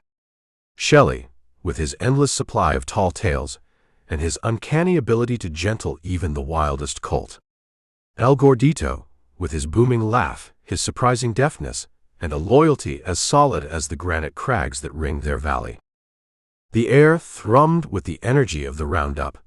The snorts and whinnies of the horses, the jingle of spurs, the creak of leather, the lowing of a few bewildered cattle that had gotten mixed in with the remuda, and the constant rhythmic pulse of hooves on the hard-packed earth.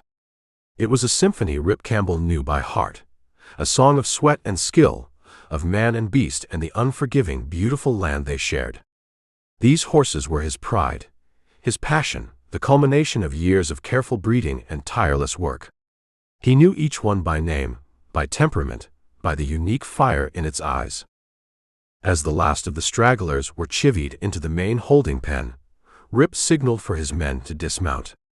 The dust began to settle, revealing the magnificent spectacle of nearly 200 prime horses, their coats gleaming with sweat, their sides heaving, their wild eyes still flashing with the thrill of the chase. "Good work, boys," Rip said, swinging down from his chestnut. He loosened the cinch, his movements economical and precise. "Water 'em down, then we'll start the cut." Pharaoh Millard's due to send his men for that string of 50 head before sundown. Shelley spat a stream of tobacco juice into the dust. "Still don't sit right with me, Rip. Sellin' off that many prime geldings to a tin horn gambler like Millard. What's he want with 50 top-grade saddle horses anyway? Ain't like he's startin' a ranch." Rip's jaw tightened. Shelley's unease mirrored his own. Pharaoh Millard, a slick chuck-a-luck dealer who drifted into Three Creeks a few months back, was an unlikely buyer for such a large string of quality horseflesh. Millard had money, that much was clear, won at the gaming tables from unsuspecting cowboys and overconfident drummers. But his interest in the crazy Q horses had been sudden, almost too eager. Rip had his suspicions, a nagging disquiet he couldn't quite shake, but 50 head at top dollar was a sale he couldn't easily refuse, not with the lean winter months looming. "Money's green, Shelley, no matter whose pocket it comes from," Rip said, though his voice lacked its usual conviction. "And we need that new breeding stock from the east if we're going to keep improving the line." El Gordito, wiping sweat from his brow with a brightly colored bandana, chimed in. "Perhaps Senor Millard wishes to start his own pony express, eh? Or maybe he will race them against the Iron Horse." He chuckled, but his eyes, usually so full of mirth, held a watchful quality as they scanned the entrance to the valley. As if summoned by their discussion, a plume of dust appeared at the far end of the valley road, resolving itself into a group of riders. 5 of them, moving at a steady clip, their silhouettes dark against the shimmering heat haze. Rip's hand instinctively went to the Colt Peacemaker holstered low on his hip. "Company," he said quietly. Shelley and El Gordito moved to flank him, their own expressions hardening, the earlier banter gone, replaced by a shared unspoken vigilance. This was the frontier, and unexpected visitors often meant trouble. The riders drew closer, and Rip's unease solidified into a grim certainty. These were not ordinary drovers. They were hard-bitten men, their faces shadowed by low-brimmed hats, their clothes dusty and trail-worn.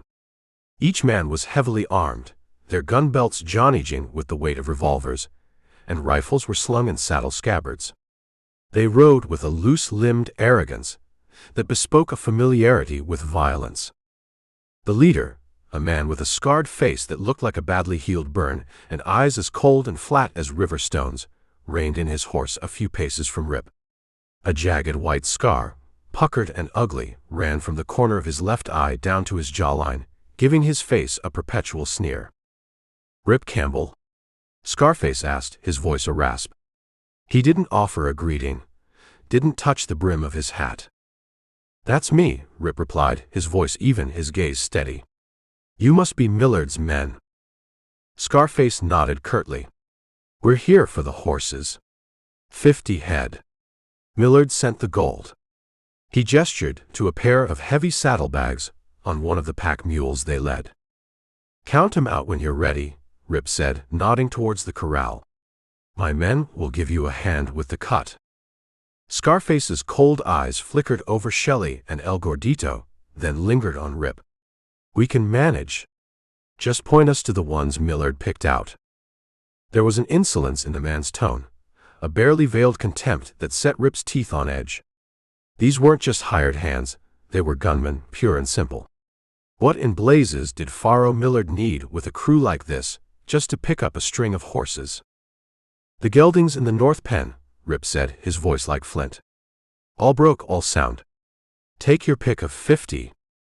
As Scarface and his men dismounted, their movements heavy with menace, one of them, a lanky youth with shifty eyes, let his gaze linger too long on a particularly fine-looking sorrel mare that was not part of the geldings for sale.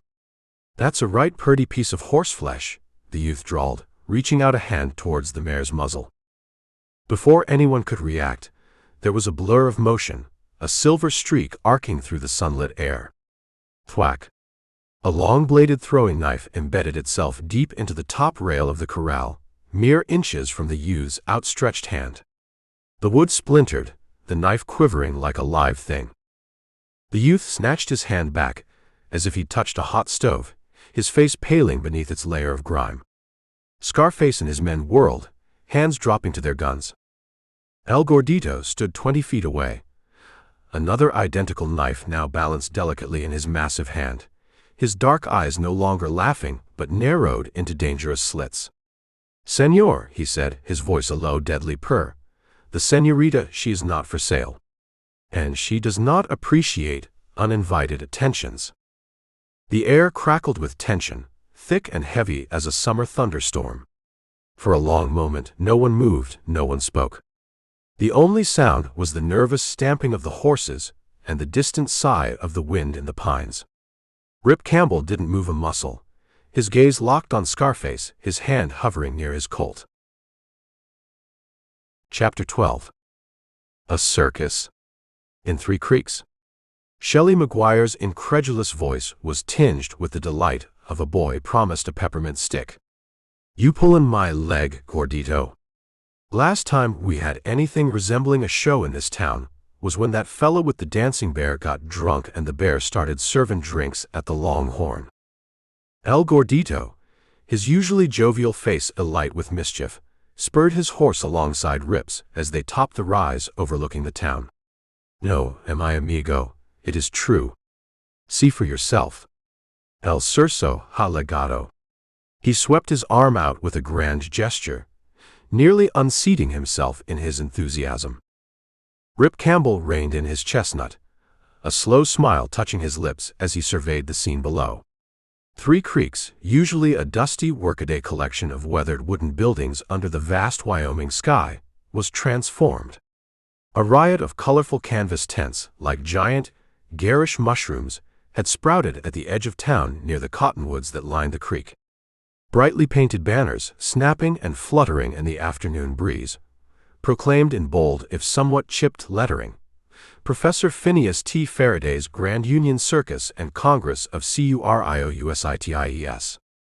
Astounding feats. Exotic beasts. A spectacle for the entire family. The very air, usually carrying the familiar scents of dust, horse, and woodshelley, now hummed with a strange new energy, a concoction of unfamiliar smells, roasting peanuts, sawdust, wild animals, and sounds. The distant brassy braying of a calliope attempting a jaunty tune warred with the rhythmic thumping of a bass drum, the sharp cracks of a ringmaster's whip, the excited yelps of children, and the low rumbling roars of some caged creature. Main Street itself, though not directly part of the circus grounds, seemed to have caught the fever. More horses than usual were tied to the hitching rails, and townsfolk, their faces alight with curiosity and anticipation, hurried along the boardwalks, their usual purposeful strides replaced by an eager, almost festive gait. The golden afternoon sun, slanting from the west, bathed the entire scene in a warm, theatrical glow.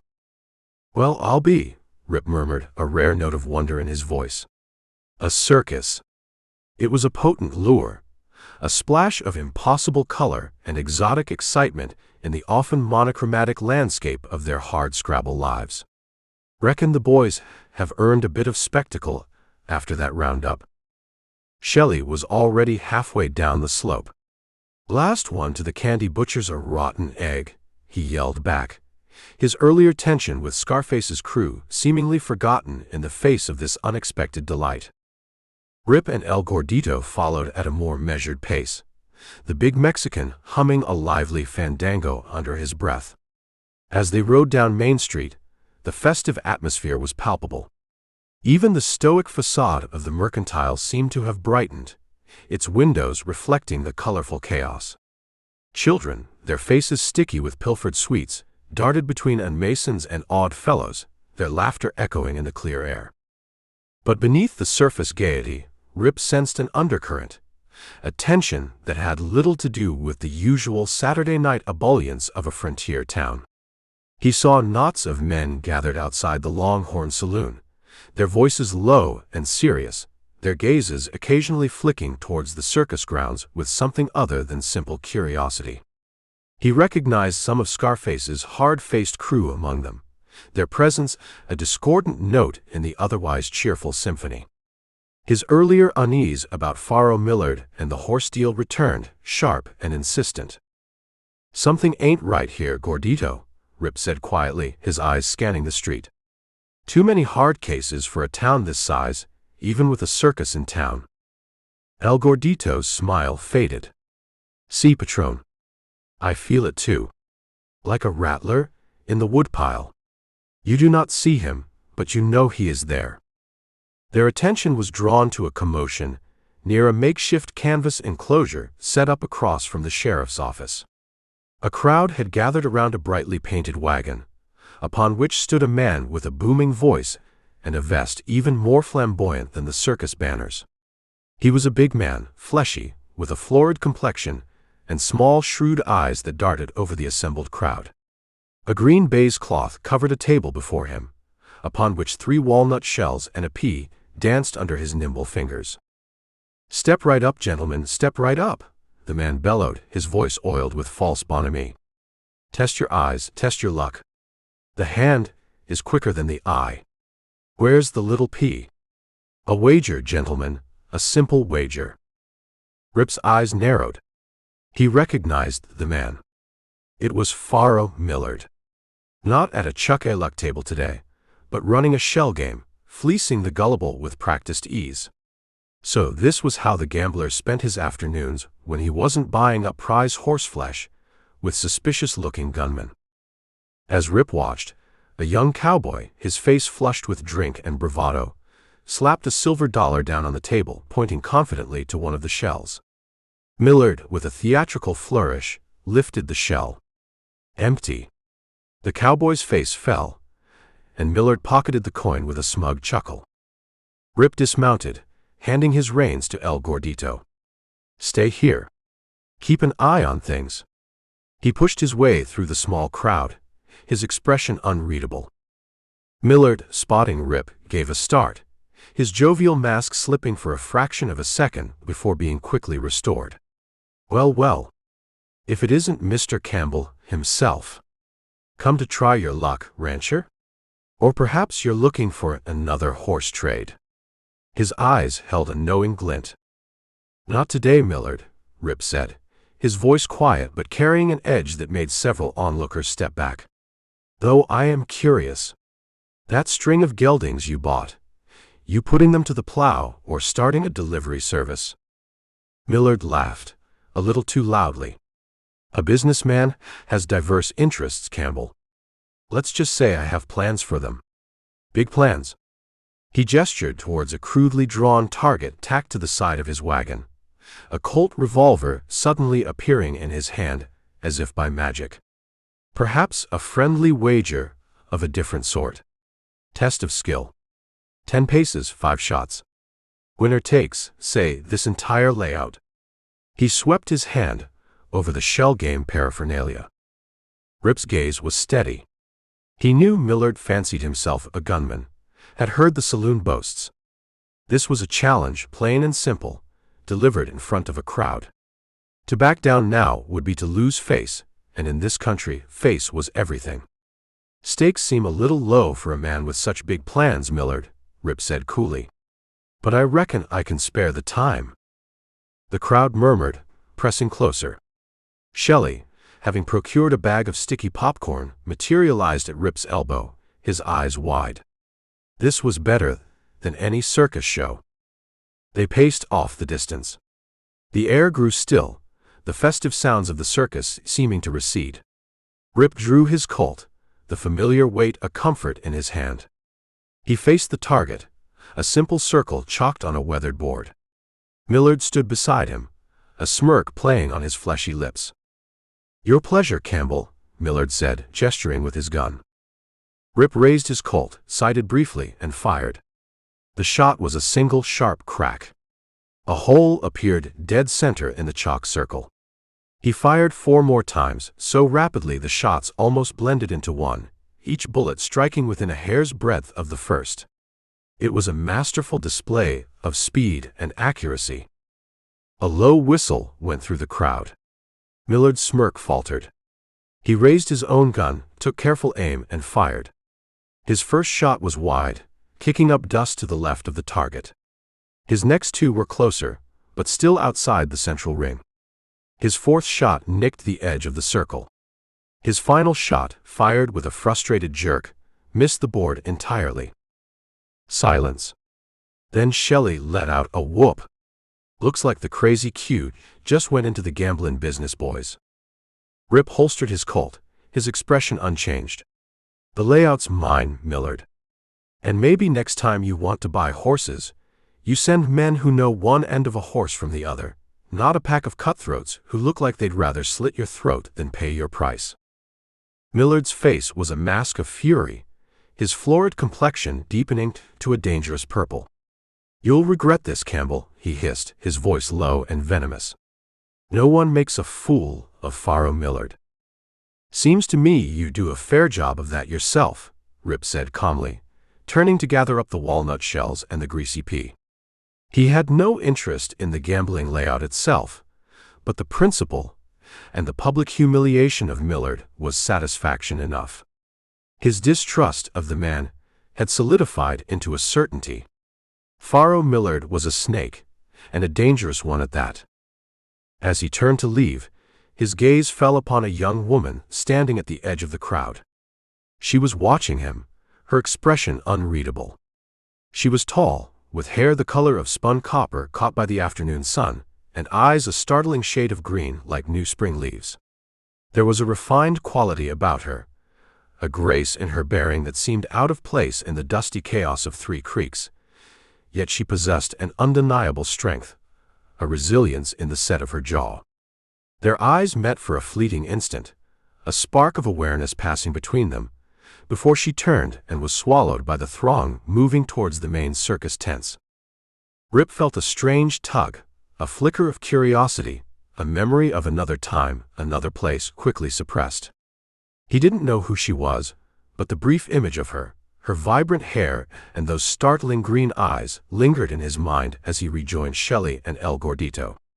The festive air of the circus suddenly seemed thin, a fragile veneer over something darker, more complex, that was brewing just beneath the surface of Three Creeks. The encounter with Millard had been a warning, and the fleeting glimpse of the copper-haired woman, an unexpected, unsettling note in a day that was rapidly becoming anything but ordinary. Rip Campbell mounted his chestnut, the newly won gambling layout forgotten in his saddlebag, his thoughts already turning from the spectacle of the circus to the shadows that were gathering around his town, his ranch, and the prized horses of the crazy queue.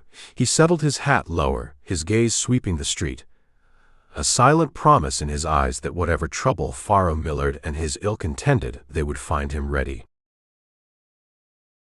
Chapter 13. All right, you murdering coyotes.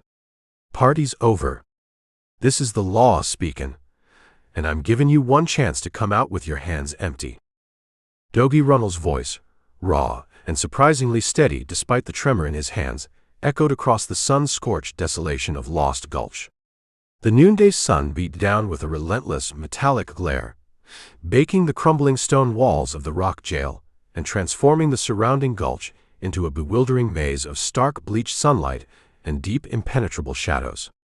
The silence that had blanketed the ghost town since Doggy's escape hours earlier was shattered, replaced by a tense, ringing quiet that awaited a violent answer. He lay positioned behind a jumble of fallen timbers and rusted ore carts, a makeshift barricade some 50 yards from the jail's entrance. Sheriff Tom Starling's twin Colts, heavy and potent in his grip, felt like extensions of his own will, though a cold dread still coiled in his belly. He had ridden the stolen buckskin in a wide, cautious circle, approaching Lost Gulch from the high ground, his heart pounding a frantic rhythm against his ribs. He tethered the horse in a thicket of thorny scrub well out of sight, then crept forward, his senses preternaturally sharp, every nerve ending alive with a mixture of fear and a desperate, reckless courage. There had been no sign of pursuit. The scattered horses he'd driven off were nowhere to be seen.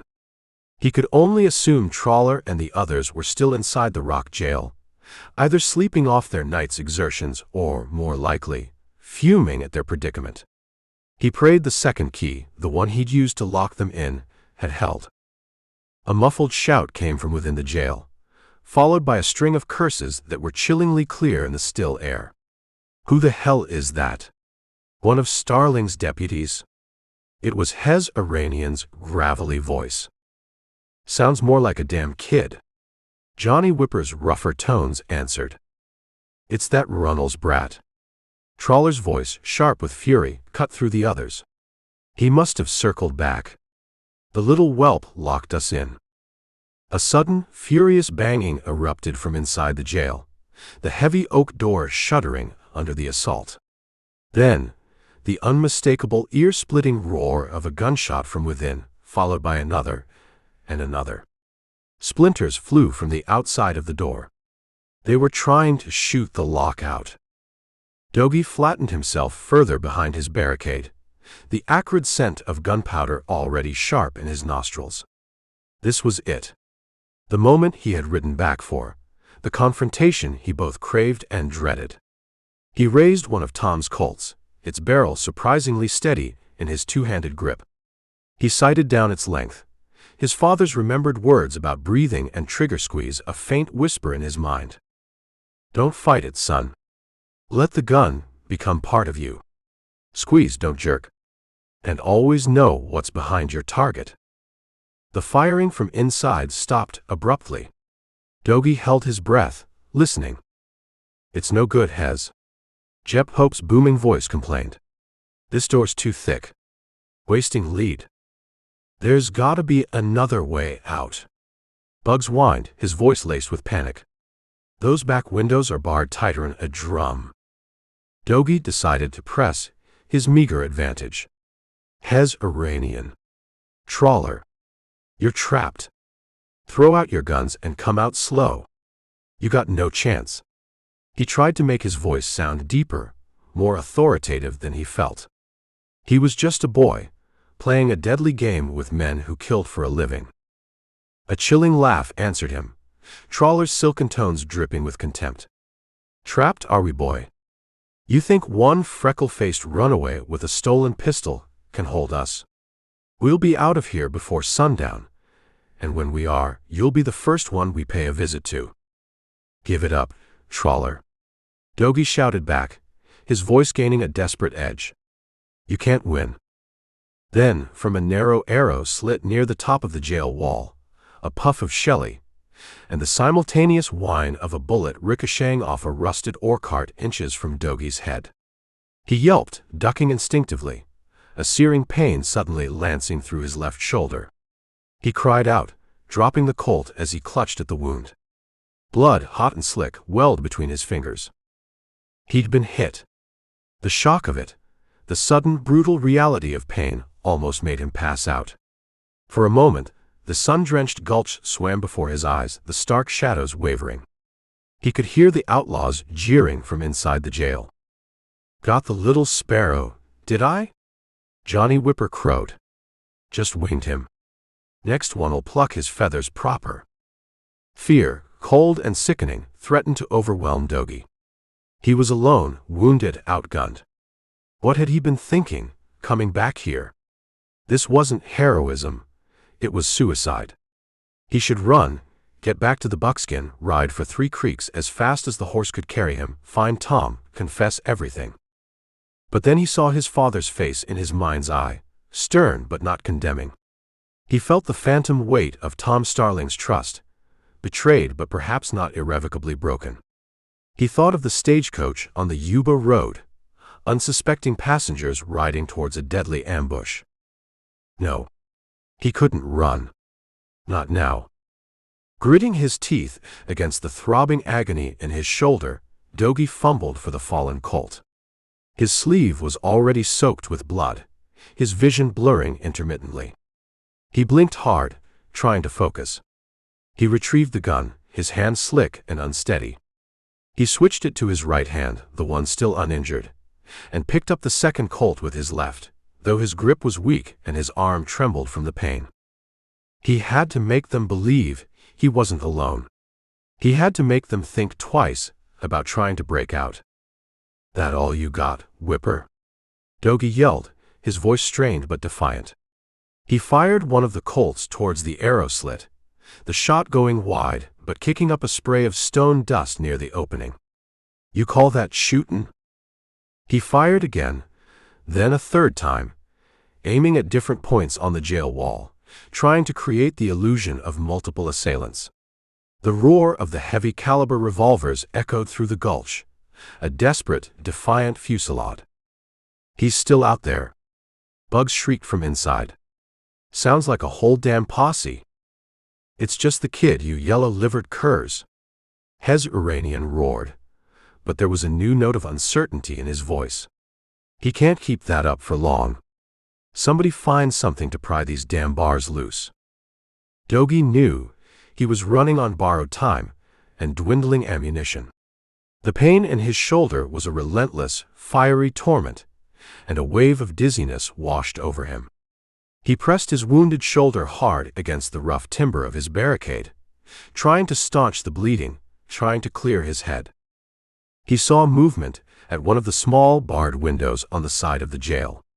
One of the outlaws, it looked like Johnny Whipper again, was trying to chip away at the stone around the window frame with a length of iron, probably a pry bar from their saddlebags. Dogie took careful aim with the Colt in his right hand. He steadied his wrist, took a shallow breath and squeezed the trigger. The gun bucked, and through the swirling gun shelley and the haze of his own pain, Dogie saw Johnny Whipper cry out, clutching his arm, and stumble back from the window. A dark stain appeared on the man's sleeve. I got him. Dogie whispered, a grim satisfaction momentarily overriding his agony. He'd hit one of them. He wasn't entirely useless. Johnny's hit. Jep Pope bellowed from inside. The little devil winged him.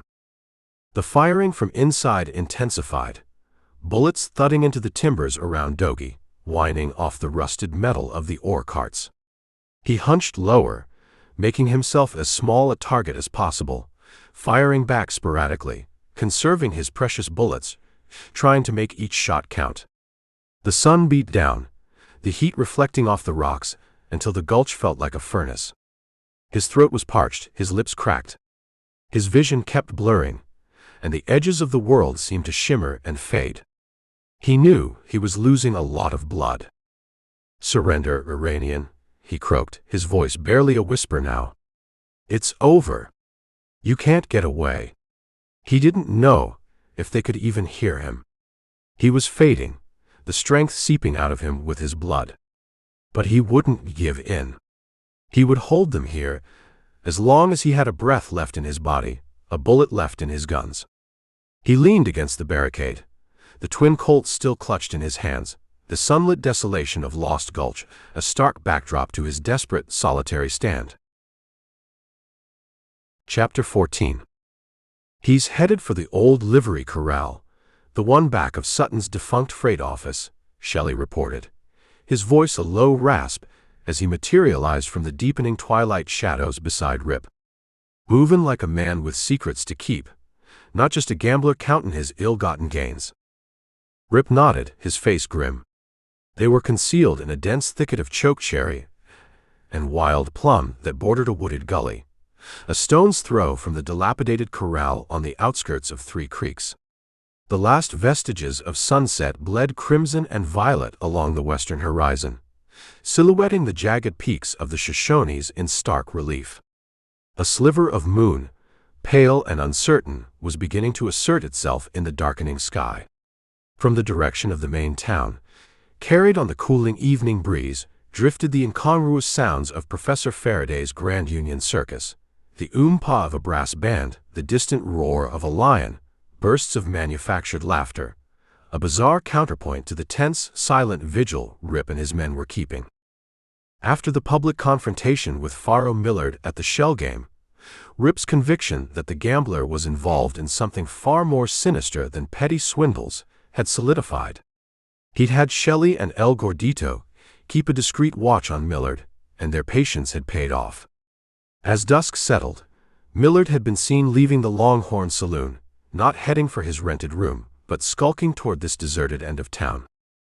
"See who he's meeting?" Rip asked, his voice barely above a whisper. The gully was already awash in deep shadow, the air thick with the scent of pine resin and damp earth. "Not yet, boss," Shelley replied. But he was looking over his shoulder every 2 steps. Expecting someone, or expecting to be followed. A twig snapped nearby. El Gordito, who had been scouting further down the gully, materialized beside them as silently as a mountain cat, despite his bulk. "Dos hombres, patron," he breathed, his eyes gleaming in the faint light. "They wait inside the old tack room. One of them. I did not see his face clearly, but he is built like an ox, and carries himself with a meanness that chills the blood." He paused, then added with a grim certainty, "It is Scarface, the one who came for the horses." Rip's hand tightened on the stock of the Winchester rifle he cradled. Scarface.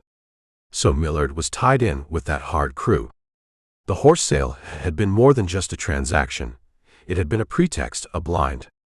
But for what? And the other? Rip pressed. El Gordito hesitated. "This one. He stayed in the shadows of the doorway, patron. I could not see him well. But there was something familiar."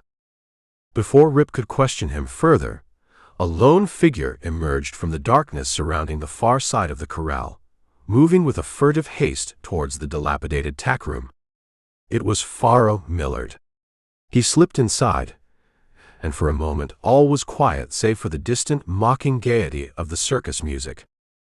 Rip made a silent gesture. "We move in." Shelley, You circle around to the back of the tack room. Gordito, with me. We go in quiet. I want to hear what they're planning before we announce ourselves. He was acutely aware of the danger. If Scarface was involved, this could turn bloody fast. They moved with the practiced stealth of hunters, shadows detaching from shadows, their boots making no sound on the pine needle-strewn earth. The gully deepened, and the air grew colder, the scent of decaying leaves sharp in Rip's nostrils. As they neared the back of the tack room, a low murmur of voices became audible. Rip pressed himself against the rough, weathered planks of the building, straining to hear. The wood was old, riddled with knotholes and cracks. He found one near eye level and peered through. The interior was dimly lit by a single smoky lantern placed on an overturned bucket.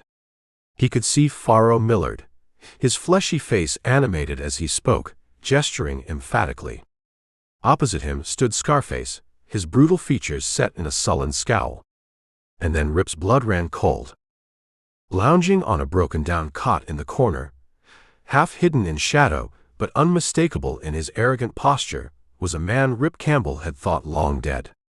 A man he himself had believed he'd sent to his grave years ago in a fiery shootout on the Brazos. Diamond Hal. The shock of recognition hit Rip like a physical blow. Hal. Alive. Here in Three Creeks. The implications were staggering. Diamond Hal was the viper at the heart of the notorious Diamondback Gang, a ruthless band of rustlers, robbers, and killers who had terrorized the Southern Territories for years before seemingly vanishing. If Hal was here, then the Diamondbacks were not history. They had merely shifted their hunting grounds. And Faro Millard, Scarface, they were part of it.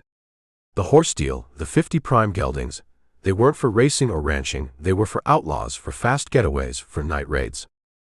A cold fury settled over Rip. Hal was a plague, a blight on the land, and Rip had a deeply personal score to settle with the man. He signaled to El Gordito, drawing his Colt. This had just escalated far beyond a simple discovery of horse thieves.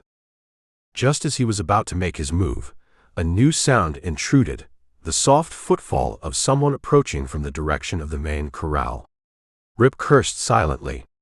Who else could be out here at this hour? He risked a glance around the corner of the tack room. A figure was moving through the moon-dappled shadows towards the front of the building, a woman. As she stepped into a patch of faint moonlight, Rip recognized her. It was the copper-haired woman from the circus crowd, the one with the startling green eyes. Nona McKiver. Ben McKiver's daughter. What in God's name was she doing here? Her arrival threw Rip's plan into chaos. He couldn't burst in, guns blazing, with an innocent civilian about to walk into the line of fire. Nona reached the tack room door, paused, then called out softly, "Mr. Millard? Are you in there? It's Nona McKiver. I need to speak with you about my father." Inside, there was a sudden silence, then the scrape of a chair. Rip could imagine the surprise, the consternation on their faces. Before Rip could intervene, before he could warn her away, Nona pushed open the tack room door and stepped inside. Rip's heart leapt into his throat. He had to act now. "Shelley," he hissed. "Cover the back. Gordito, now." He burst around the corner of the building and through the open doorway, his Colt leveled, El Gordito a massive, menacing shadow at his heels. The scene inside was a tableau of shock. Nona stood just inside the door, her eyes wide with alarm as she took in the three men. Faro Millard had jumped to his feet, his hand hovering near a pistol tucked into his waistband. Scarface had half risen, his expression murderous.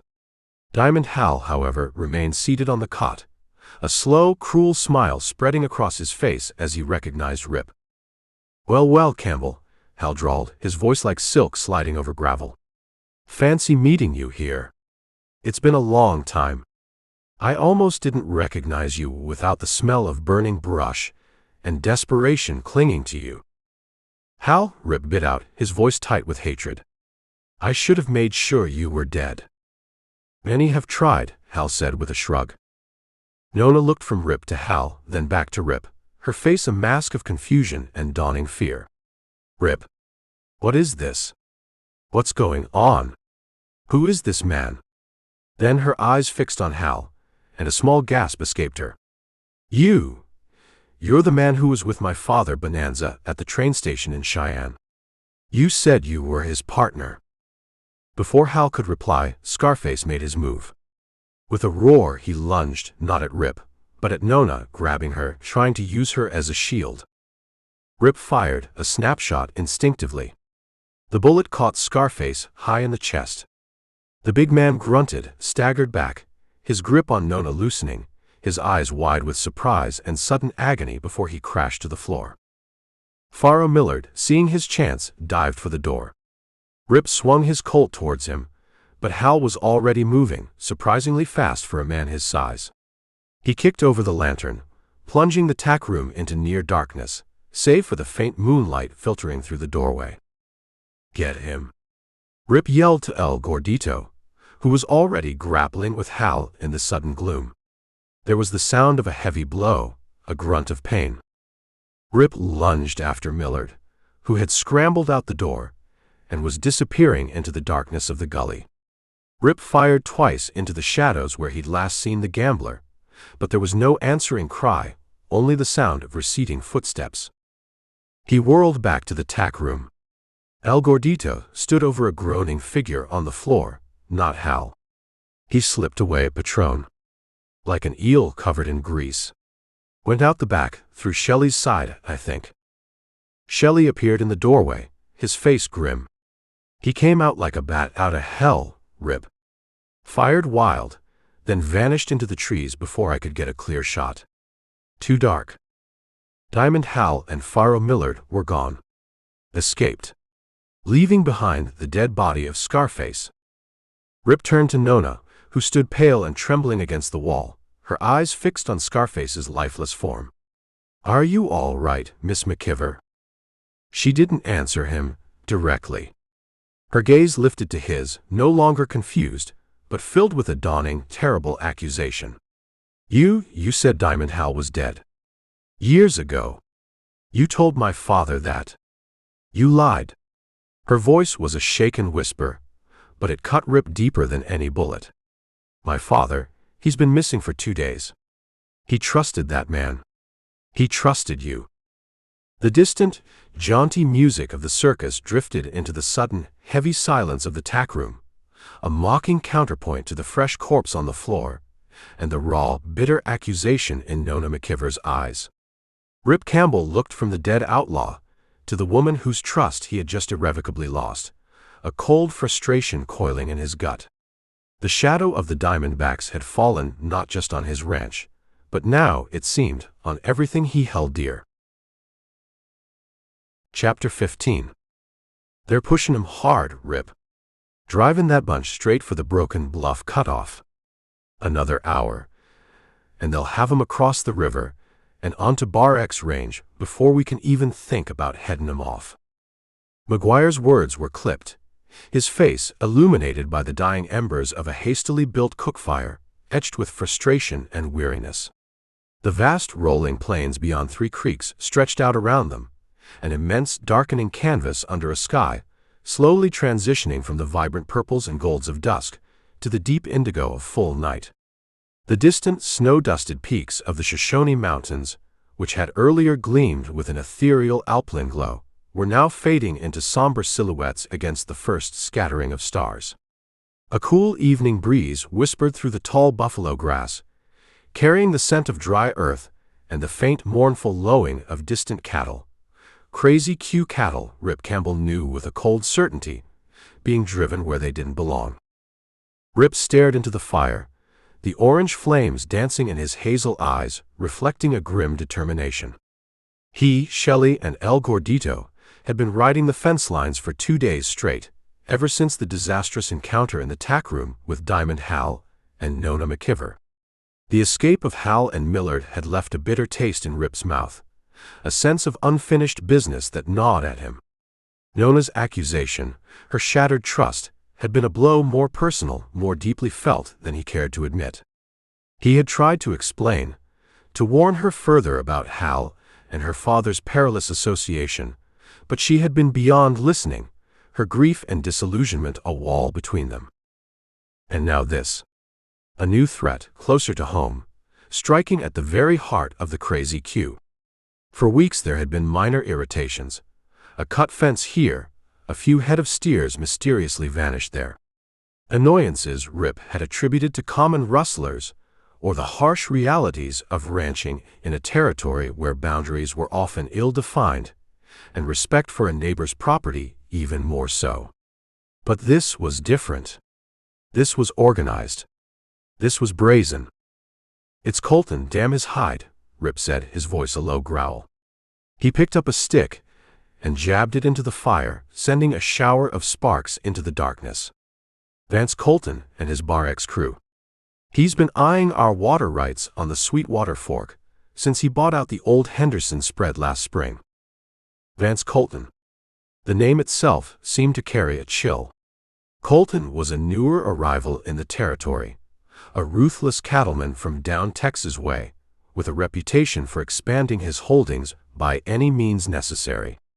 He was a man of cold ambition and few scruples, his Bar X ranch growing like a cancer, absorbing smaller outfits, pushing boundaries, always hungry for more land, more water, the lifeblood of this arid country. The Sweetwater Fork, which rose in the high country and meandered through the richest pastures of the crazy Q, was a prize Colton coveted with an almost feverish intensity. El Gordito, who had been silently sharpening his skinning knife by the firelight, looked up, his usually jovial face set in hard lines. "This is more than just a few thirsty cows, Patron. This is a Mies Johnny. Colton, he pushes. He wants to see if you will push back." "He's testing us, all right," Rip agreed, his gaze sweeping the vast empty plains that stretched out under the starlight. It was a land of incredible beauty, of sweeping vistas and boundless skies, but also a land of harsh realities, where a man had to fight for what was his or risk losing it all. "He figures, with Hal and Millard stirring up trouble in town, maybe my attention's divided. Maybe he thinks the crazy Q is vulnerable." Shelley spat into the darkness. "Vulnerable? He's got another think comin'. We ain't rolled over for no man yet, and we ain't about to start with a land-grabbin' vulture like Colton." "This afternoon," Rip continued, his voice tight with suppressed anger, "we found where they dynamited the beaver dams up on Willow Creek. Drained the holding pond clean. That wasn't just mischief, that was sabotage. They're trying to dry us out, force our herds onto land they can contest." The implications were stark. Without reliable water, the crazy Q's rich pastures would wither, its herds would scatter or die. Colton wasn't just stealing a few head of cattle, he was waging a war of attrition. "And what of the Diamondbacks, Rip?" Shelley asked, voicing the question that hung heavy in the air. "Hal's still out there. Millard, too. We chase Colton's rustlers. What's to stop Hal from hitting the ranch itself? Or making another move on Ben McKiver, and whatever gold he's supposed to be hauling?" Rip felt the familiar coils of frustration tighten within him. He was caught between two fires. The shadowy, insidious threat of Diamond Hal and his gang, a threat rooted in a dark past and reaching into the present with deadly intent, and now the more overt but no less dangerous aggression of Vance Colton, a man who saw the crazy Q as merely an obstacle to his own burgeoning empire. "One fight at a time, Shelley," Rip said, though he knew it wasn't that simple. The two threats felt connected somehow, like two heads of the same venomous snake. Hal's sudden reappearance, Millard's suspicious horse purchase, and now Colton's escalating provocations, it was too much to be coincidence. Was Colton in league with the Diamondbacks? Or was he merely an opportunist, taking advantage of the chaos Hal was sure to create? "We ride for Broken Bluff at first light," Rip declared, his decision made.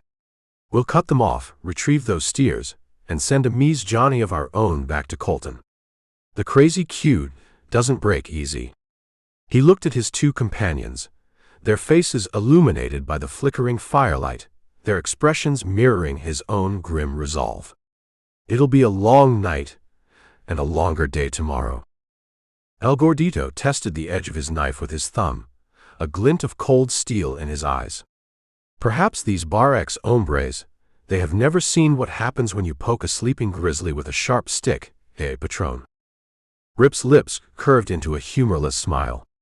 "They're about to find out." He stood, stretching his trail-weary limbs, and looked out across the vast starlit plains. This land, this ranch, it was more than just property to him. It was his legacy, his life's work. It was in his blood, as much a part of him as the air he breathed. He thought of the wild, beautiful horses he had raised, symbols of the freedom and untamed spirit of this country. He thought of his father, who had carved this ranch out of the wilderness with sweat and grit and dreams. The fight against Vance Colton, he realized, was inextricably linked to his long-standing battle with the Diamondbacks. It was all part of the same struggle, a struggle for survival, for justice, for the right to exist in a land that was both breathtakingly beautiful and brutally unforgiving.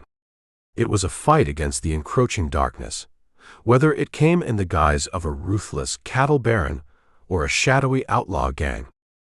He picked up his Winchester, the cold steel a familiar reassurance in his hand. The vastness of the plains, the immensity of the star-dusted sky no longer felt oppressive, but rather a reflection of the iron will that was hardening within him. Whatever came, he would meet it head-on. The crazy Q would stand its ground. He would see to that. The wind whispered through the grass, carrying the distant, lonely sounds of the prairie night, a wild, untamed music that echoed the defiance in Rip Campbell's soul. Chapter 16. He's still got Johnny's rifle in there. Use it on the damn lock, Hez. Blast it open. Jep Pope's desperate roar, born of pain and fury, reverberated from within the stifling confines of the rock jail. The air in Lost Gulch hung heavy and motionless, baking under a merciless afternoon sun that had climbed to its zenith, glaring down from a sky of hammered brass. Gunshelley, acrid and biting, clung to the ground in hazy sulphurous clouds, mingling with the sickeningly sweet scent of blood, Dogie's blood, and now, it seemed, Johnny Whipper's too. Dogie Runnels, propped weakly against the splintered timbers of his makeshift barricade, heard the shout, and a fresh wave of despair washed over him. Johnny's rifle. He'd forgotten about that. While he had momentarily disabled Whipper, the man's weapon was still inside with the others. The heavy door, though reinforced with iron bands, might not withstand a concentrated rifle barrage at close range. His left shoulder was a nexus of agonizing, throbbing pain. The flow of blood had slowed, congealing on his torn shirt in a stiff, dark crust, but he knew he was dangerously weakened. His vision swam intermittently, the sun-blasted ruins of Lost Gulch wavering in and out of focus. Tom Starling's heavy Colts felt like lead weights in his trembling hands. He had precious few bullets left. A thunderous blast from inside the jail confirmed his fears. Wood splintered, and the heavy oak door groaned in protest. Another blast, and then another, each shot a hammer blow against Dogie's fading resolve. They were battering the lock, the hinges, anything that might give way. "He's fattened, boys." Hez Iranian's voice exulted from within, a savage triumph in his tone. "The little whelp's almost done. One more push, and we're out of this cursed sweatbox." Dogie gritted his teeth, fighting back the encroaching blackness that threatened to engulf him. He couldn't give up. Not now. Not after everything. He raised one of the Colts, his arm shaking violently, and fired towards the door, more a gesture of defiance than a targeted shot. With a final, rending crash, the great oak door of the rock jail burst inward, hanging askew on one shattered hinge. Like demons unleashed from the pit, Hez Iranian and Jep Pope exploded out into the blinding sunlight, guns blazing. Bugs, his face a mask of terror, scrambled out behind them, firing wildly. Diamond Jim Trawler, ever the cool strategist, emerged last, moving with a deadly grace, his own revolver spitting flame.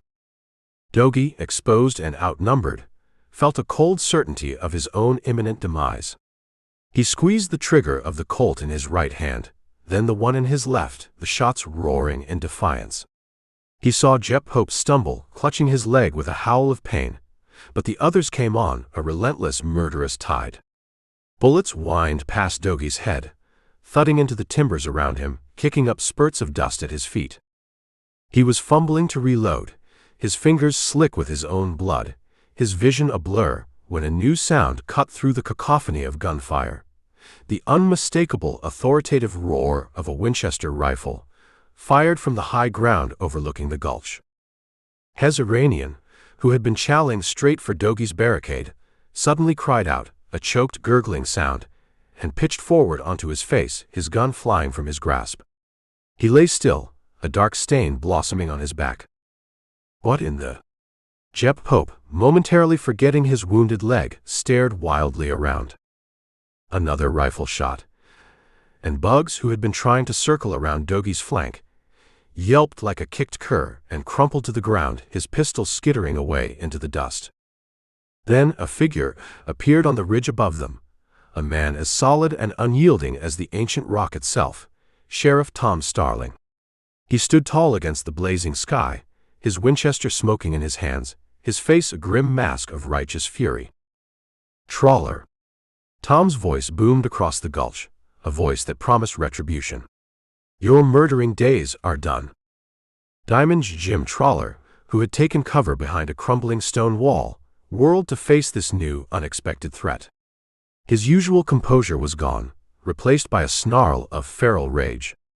He fired his revolver at the distant figure of the sheriff, but the shot went wild. Tom Starling didn't flinch. He worked the lever of his Winchester, chambering another round, his movements economical and deadly. This was Dogie's chance. With Trawler's attention diverted, he pushed himself up, ignoring the searing pain in his shoulder, the Colts in his hands spitting fire. He emptied both guns at the gambler, the bullets kicking up stone chips around Trawler's cover, forcing him to duck. You set me up, Trawler. Dogie screamed, his voice hoarse and cracking. You lied to me. You used me. Trawler, caught between two fires, made a desperate break for it, darting from behind the wall, trying to reach the cover of the abandoned shacks further down the gulch. But Tom Starling was ready. The Winchester barked again. Trawler cried out, a strange high-pitched sound, stumbled, then fell heavily, his elegant frock coat stained with the dust in his own lifeblood. He lay still, the diamond stick pin on his cravat glinting mockingly in the harsh sunlight. It was over. The sudden silence that descended upon Lost Gulch was almost as deafening as the gunfire had been. Dogie stared at the fallen outlaws, his mind struggling to comprehend. Hez Iranian. Bugs. Diamond Jim Trawler. Dead. Jep Hope was groaning on the ground, clutching his wounded leg, his fight gone. Johnny Whipper, presumably still inside the jail, was silent. The strength that had sustained Dogie through the desperate gunfight drained out of him in a sudden, debilitating rush.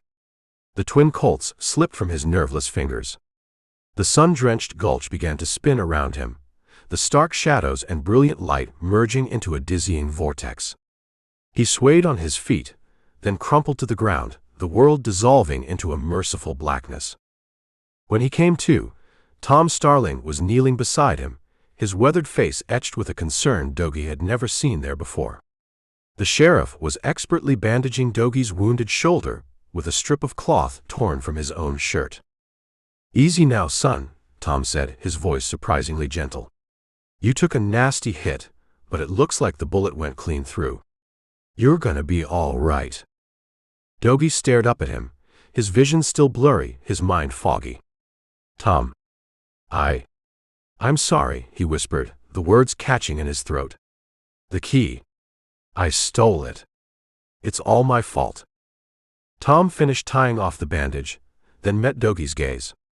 There was no anger in his eyes, only a deep, weary sadness, and something else, something that looked almost like pride. You made a damn fool mistake, Dogie. A dangerous one. Could have gotten yourself killed. Could have gotten me killed." He paused, his gaze sweeping over the scene of carnage. "But then you came back. You faced him down. You held him here, alone, wounded. That took guts, son. More guts than I've seen in many a grown man." Tears welled in Dougie's eyes, blurring the sheriff's face. Tom's praise, so unexpected, so freely given, was a balm to his battered spirit, more healing than any bandage. "Hez and Trawler," Dougie managed. "They won't be troubling anyone ever again," Tom said grimly. "Jep Hope will hang, soon as we get him back to Three Creeks and find a judge. Whipper's in the jail, shot in the arm, but alive. You did good, Dougie. You did real good." The sheriff helped Dougie sit up. The pain in his shoulder was a dull throb now, but it was bearable. He looked at the fallen outlaws, at the silent, sun-drenched desolation of Lost Gulch.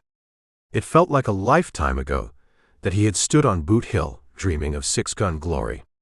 He had tasted it now, and it was bitter, terrifying, and ultimately profoundly sorrowful. Tom retrieved the 2 Colts Dougie had dropped. He looked at them for a long moment, then at Dougie. "These were your father's guns, you know," he said quietly. "Gid left 'em to me, told me to give 'em to you when you were old enough, when you understood what they really meant." Dougie looked at the guns, the worn ivory grips, the gleaming barrels now smudged with powder and his own blood. He thought of his father, not as a legend, but as a man. He thought of Tom's quiet courage, his unwavering sense of duty. Tom held out the guns, butt first.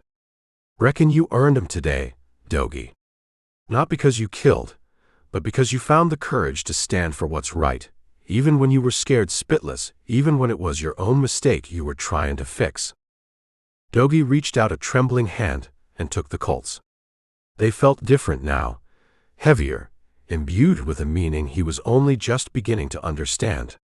They weren't just tools for killing, they were a responsibility, a legacy.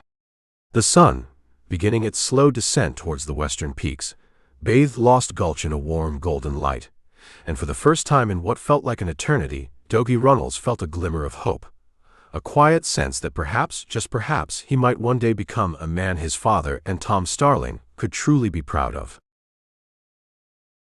Chapter 17. Whiskey, and leave the bottle.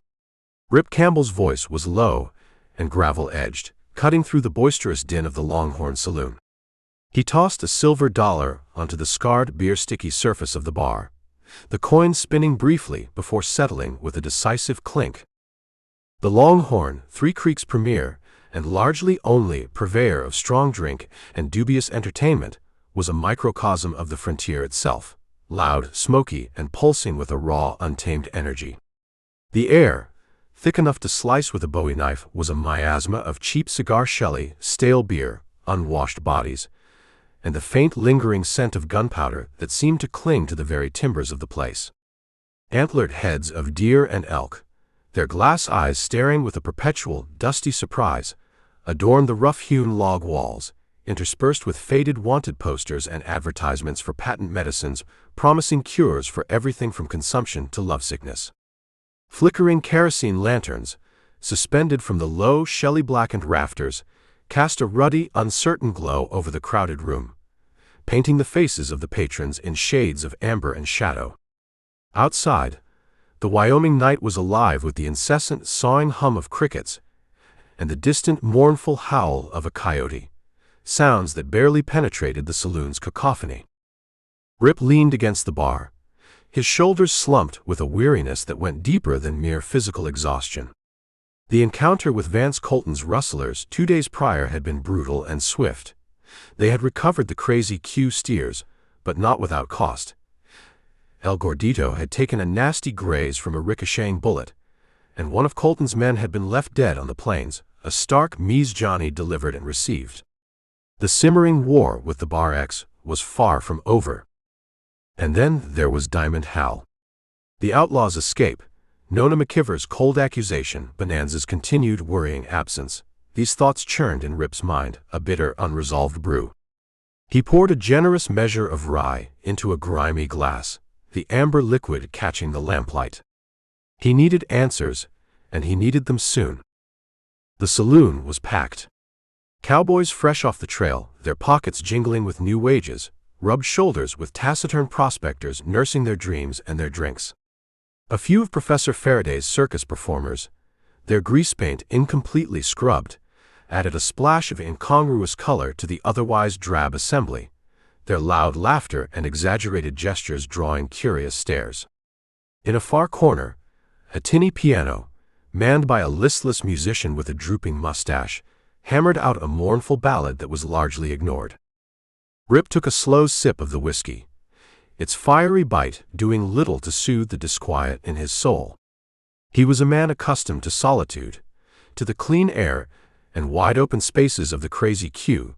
The closed, smoky confines of the Longhorn with its press of humanity felt claustrophobic. "Mind if a man joins you? The company at my own table seems to have expired."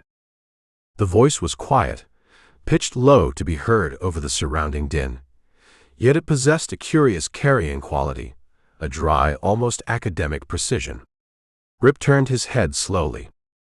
The stranger was of indeterminate age, somewhere between 40 and 60, his face deeply lined, not by sun and wind like most men in this territory, but by what looked like long years of study or perhaps sorrow.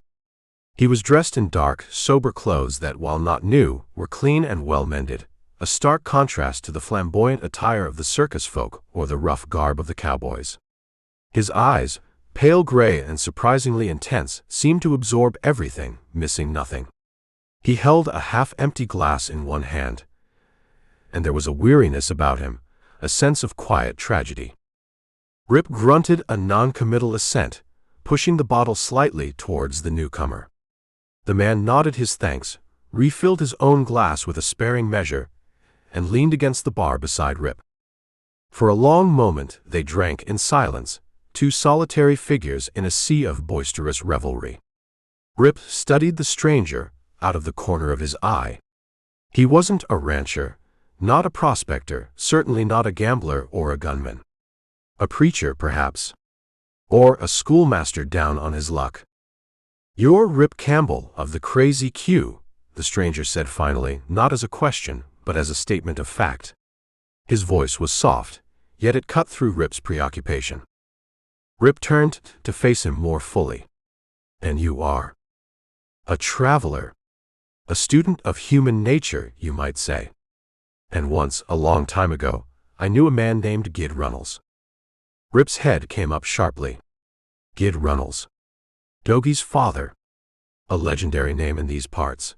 A man Rip himself had known, albeit briefly, years ago. A man whose skill with a Colt was still spoken of with awe around campfires. "You knew Gid?" The stranger's pale eyes flickered. "I did.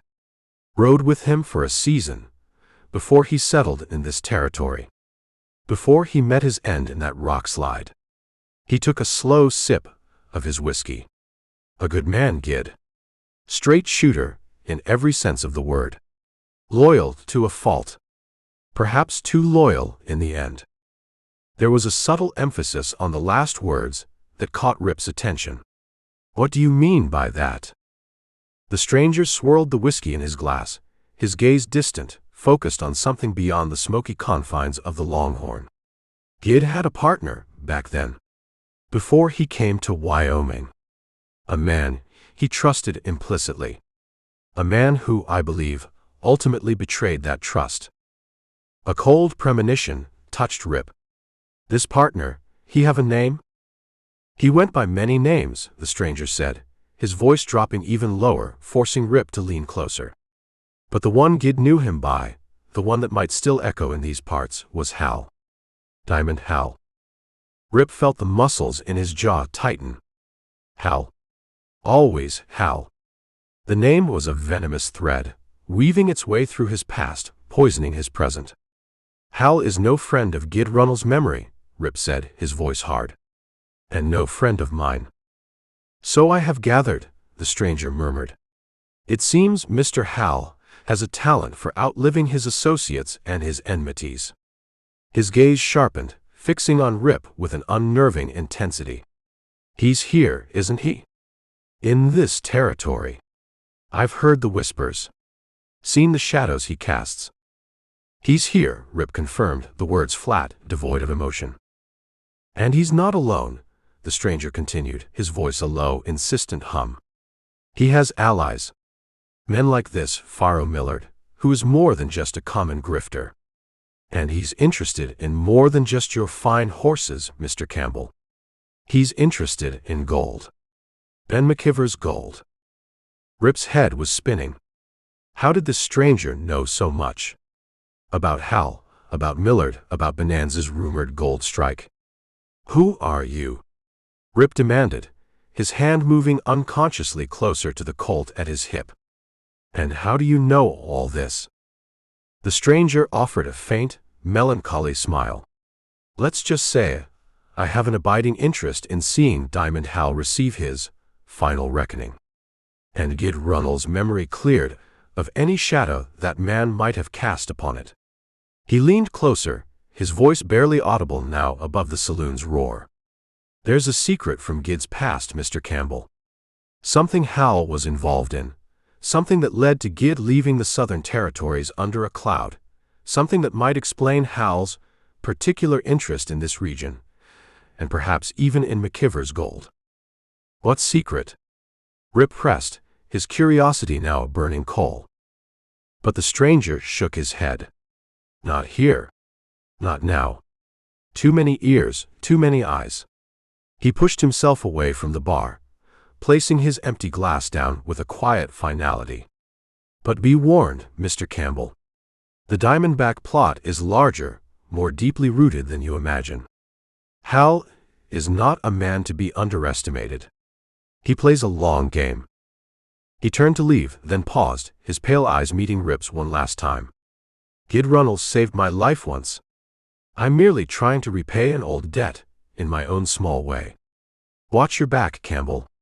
And perhaps, look into why Gid Runnels truly left Texas in such a hurry all those years ago. The answer might surprise you.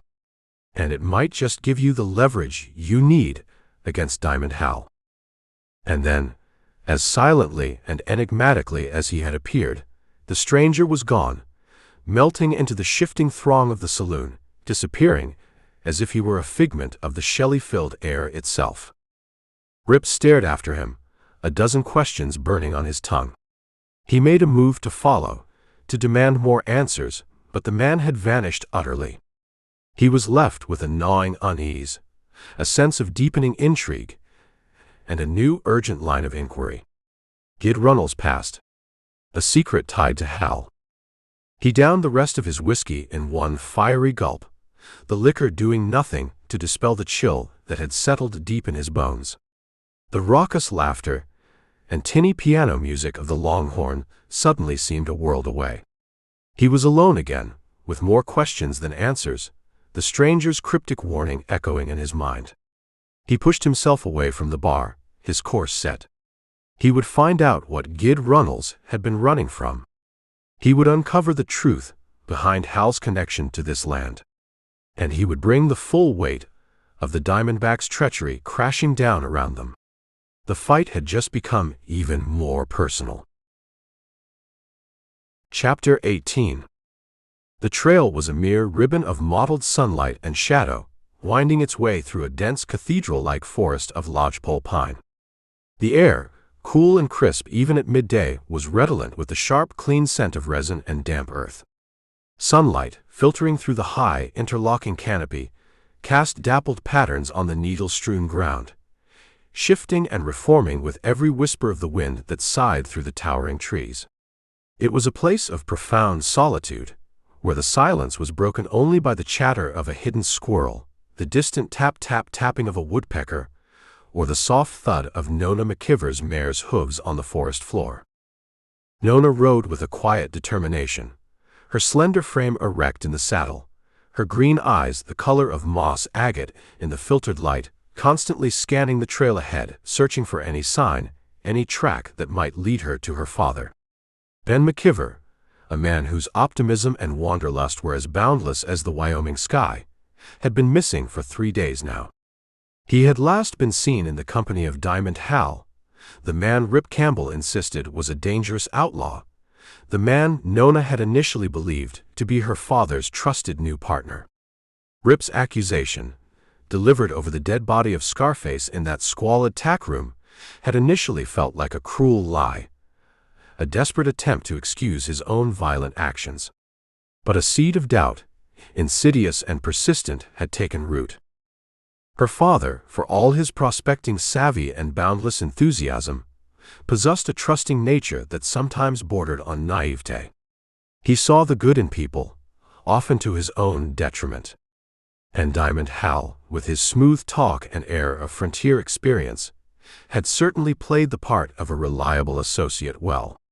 But Rip Campbell. Nona had seen the unyielding conviction in his hazel eyes, the grim certainty when he spoke Hal's name.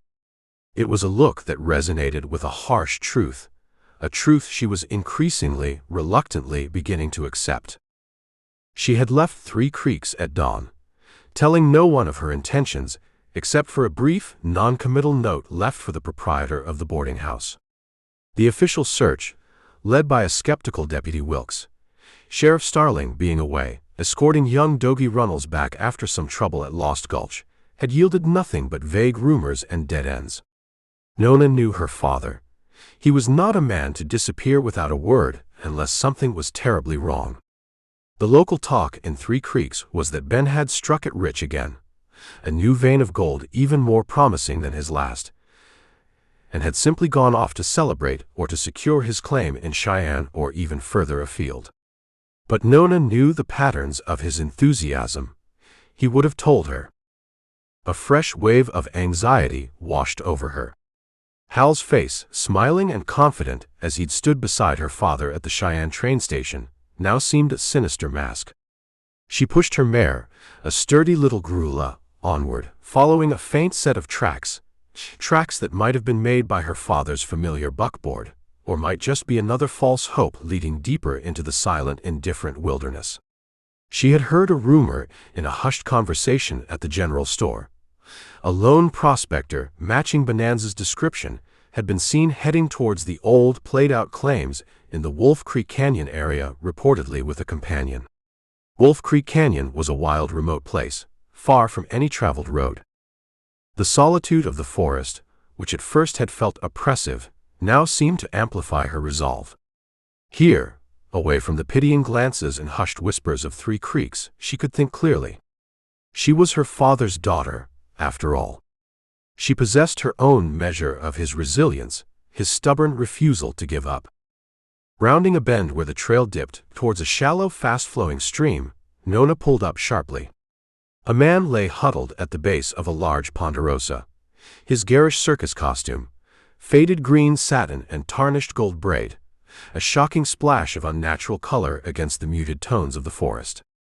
One arm was crudely bandaged with a strip of what looked like tent canvas, stained dark with blood. His face, pale and drawn beneath a layer of smudged theatrical makeup, was contorted in pain. "Mr." Nona dismounted, approaching cautiously. "Are you all right?" The man flinched, his eyes flying open, wide with a hunted fear. He was one of Professor Faraday's acrobats. Nona recognized him now. "Stay back," he gasped, trying to push himself further against the tree trunk. They might still be around." "Who might be around?" Nona asked gently, her voice calm and reassuring despite the sudden tightening in her own chest. "What happened to you?" The acrobat's story tumbled out in a torrent of fear and pain. The circus caravan, en route to its next engagement in a small settlement to the north, had been attacked the previous night. Not by Indians as he'd first feared, but by white men hard-faced and ruthless. They hadn't been interested in the meager takings from the circus strongbox. They'd been after something else, questioning the performers, searching the wagons with a brutal efficiency. "They kept asking about a man," the acrobat whispered, his eyes darting nervously into the surrounding trees. "An old prospector with a red beard, said he was traveling with them for a time. Said he had a heavy chest." "Bonanza." Nona's blood ran cold. "My father," she breathed. "Did you see him? Was he with your caravan?" The acrobat shook his head weakly. He wasn't with us when they hit us. Left us 2 days ago, back near the Three Creeks turnoff. Said he had business with a partner. A tall fella, dark, with a diamond stickpin. Diamond Hal. These men who attacked you, Nona pressed, her voice urgent. Did you see them clearly? Would you know them again? One of them, the acrobat shuddered. The leader. A face like a devil, scarred all down one side. And another, a big greasy man, kept calling the scarred one Hal's man. They were looking for the old man's gold. Said Hal sent them to persuade him to share. Hal. The pieces clicked into place with a sickening finality. Rip Campbell had been telling the truth. Hal wasn't Bonanza's partner. He was a predator, a wolf in sheep's clothing, and her father had walked straight into his trap. The attack on the circus caravan, it was a brutal mise-Johnny, a way of flushing Ben out, or perhaps a sign that Hal was growing impatient. A sudden sound from further up the trail, the distinct click of a horseshoe on stone, made both Nona and the wounded acrobat jump. Nona's hand went instinctively to the small Remington Derringer she carried, tucked in her saddlebag, a weapon she had never fired, but one her father had insisted she carry for protection. A lone rider emerged from the dappled shadows, leading his horse. Tall, lean, his familiar Stetson pulled low. Rip Campbell. His hazel eyes, narrowed and watchful, took in the scene in an instant. Nona, the wounded circus performer, the tension in the air. He stopped a few paces away, his gaze questioning. Miss McKiver, he said, his voice neutral, though Nona detected an undercurrent of surprise.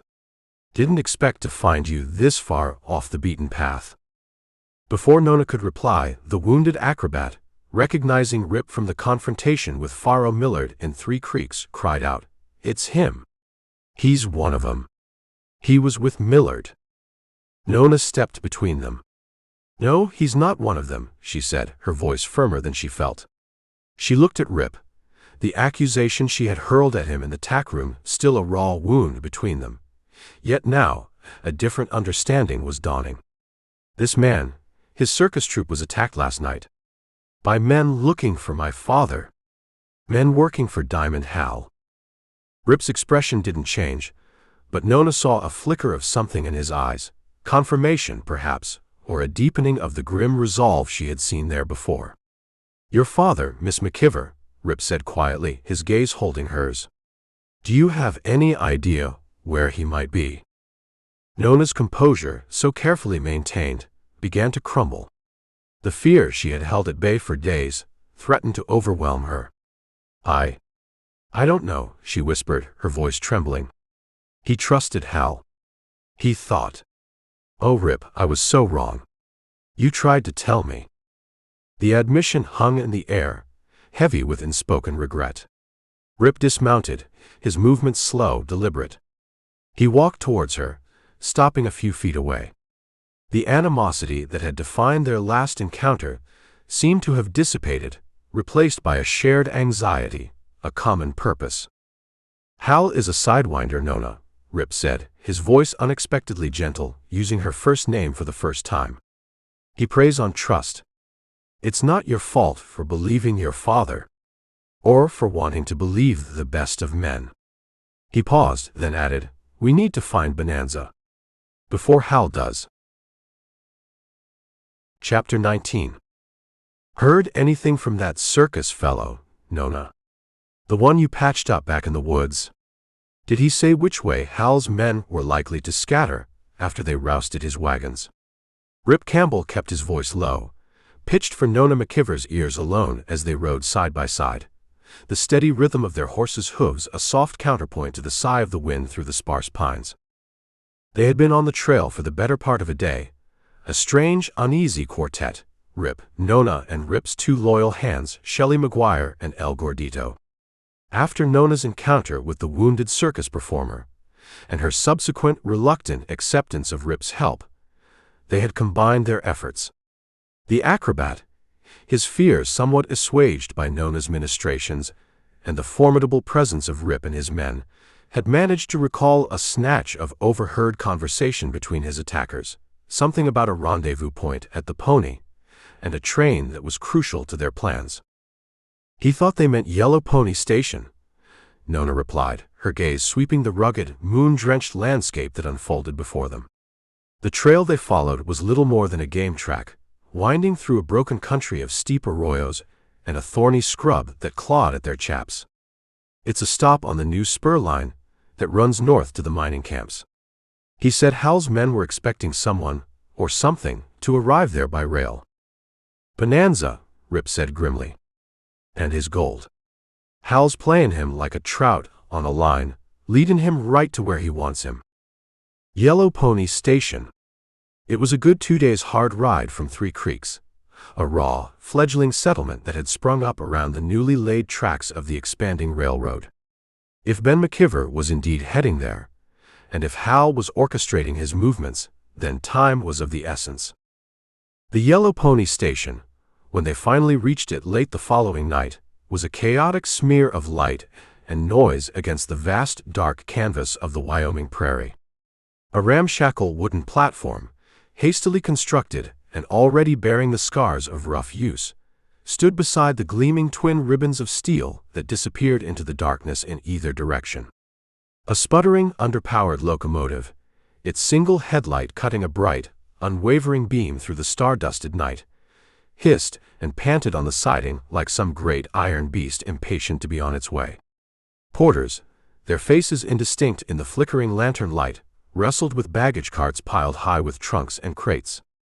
Cowboys, prospectors, drummers in dusty town clothes, and a scattering of hard-eyed men whose business was less easily defined milled about on the platform, their voices a low, expectant hum against the rhythmic chuffing of the steam engine. The air was thick with the smell of coal Shelley, hot oil, and the ever-present dust of the plains. Rip, Shelley, and El Gordito had left Nona safely at a small, relatively respectable-looking boarding house on the edge of the burgeoning settlement, over her initial protests. The railroad station at night, especially one as raw and untamed as Yellow Pony, was no place for a lady, particularly one whose father was likely the target of dangerous men. "See anything, Gordito?" Rip murmured, his eyes scanning the bustling platform from the relative concealment of a stack of freight near the water tower. He, Shelley, and El Gordito had dismounted and tethered their horses in a dark alleyway a short distance from the station, then approached on foot, blending into the shadows like wraiths. El Gordito, whose remarkable eyesight was a constant source of wonder to his companions, nodded slowly. "See, Patron. By the ticket window. 2 men. They have the look of Hal's crew. The one with the broken nose. I saw him with Scarface at the Crazy Q Corral." Rip's jaw tightened. So Hal's men were here, waiting. But for whom, Bonanza?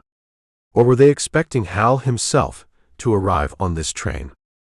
As if in answer to his unspoken question, the locomotive gave a long, mournful blast of its whistle, followed by a screech of brakes as it finally shuddered to a halt. Doors banged open, and a fresh wave of passengers began to disembark, spilling onto the already crowded platform. And then Rip saw him. Ben McKiver. Unmistakable, even in the flickering, uncertain light. His familiar red beard, shot through with gray, seemed to glow like a beacon. He looked tired, trail-worn, but his eyes, as he scanned the platform, held their characteristic spark of eager anticipation. He was not alone. Beside him, a tall, stoic figure in buckskins, stood an Indian, Chief Lone Hawk, a respected leader of a small band of Shoshone whose lands bordered Bonanza's latest rumored strike. And between them, carried with an almost reverent care, was a heavy iron-bound wooden chest. Bonanza's treasure. A muscle twitched in Rip's cheek. So the rumors were true. Ben had struck it rich again. And he was walking straight into the viper's nest. Just as Rip was about to move, to intercept Ben before Hal's men could, another figure emerged from the shadows near the end of the platform, stepping forward to greet the prospector with an outstretched hand and a smile that was all teeth. Diamond Hal. Hal, looking dapper and confident, in a dark frock coat and string tie, clapped Ben in the shoulder, his demeanor one of warm, welcoming camaraderie. "Bonanza, my friend." "And Chief Lone Hawk." "Excellent timing. The train is a bit late, but no matter, no matter. You made it, and that's what counts." "And the, consignment?" His eyes flickered briefly, covetously towards the heavy chest. Bonanza, beaming, seemed oblivious to any underlying menace. "Right as rain, Hal, right as rain. Safe and sound, thanks to my good friend Lone Hawk here. This new strike, it's beyond anything I've ever seen. We'll make our fortunes, all of us." Rip watched the sickening charade, a cold fury building within him. Hal, the master manipulator, playing his part to perfection. Bonanza, blinded by his own optimism and trust, was like a lamb being led to the slaughter. Rip had to intervene, had to stop this before Ben handed over his hard-won fortune, and likely his life, to this murderous charlatan. He started to move out from behind the freight stack, Shelley and El Gordito flanking him, their hands already near their guns. But before he could take more than 2 steps, a new figure stepped onto the platform, emerging from the station master's small office. A man wearing a tarnished silver star on his vest, the local sheriff presumably, alerted by the arrival of the train and the unusually large crowd. The sheriff, a portly, self-important man with a walrus mustache, positioned himself near the center of the platform, his thumbs hooked in his gun belt, his gaze sweeping over the crowd with an air of officious authority. His presence changed everything. Rip couldn't just wade in, guns blazing, not with the law standing right there. A shootout on a crowded platform would be a massacre, and he'd be branded an outlaw himself. Hal, ever alert, spotted the sheriff immediately. His smile didn't falter, but Rip saw a flicker of something in his eyes, annoyance perhaps, or a recalculation. He smoothly guided Ben and Chief Lone Hawk, along with their precious chest, towards a waiting buckboard at the far end of the platform, away from the main throng and the sheriff's immediate vicinity. Hal's 2 hard-faced men, the ones El Gordito had spotted earlier, moved to intercept any interference, their expressions stony, their hands never far from their holstered weapons. Rip cursed under his breath. His plan to confront Hal here, to expose him before Bonanza, was thwarted. The sheriff's inopportune appearance had tied his hands.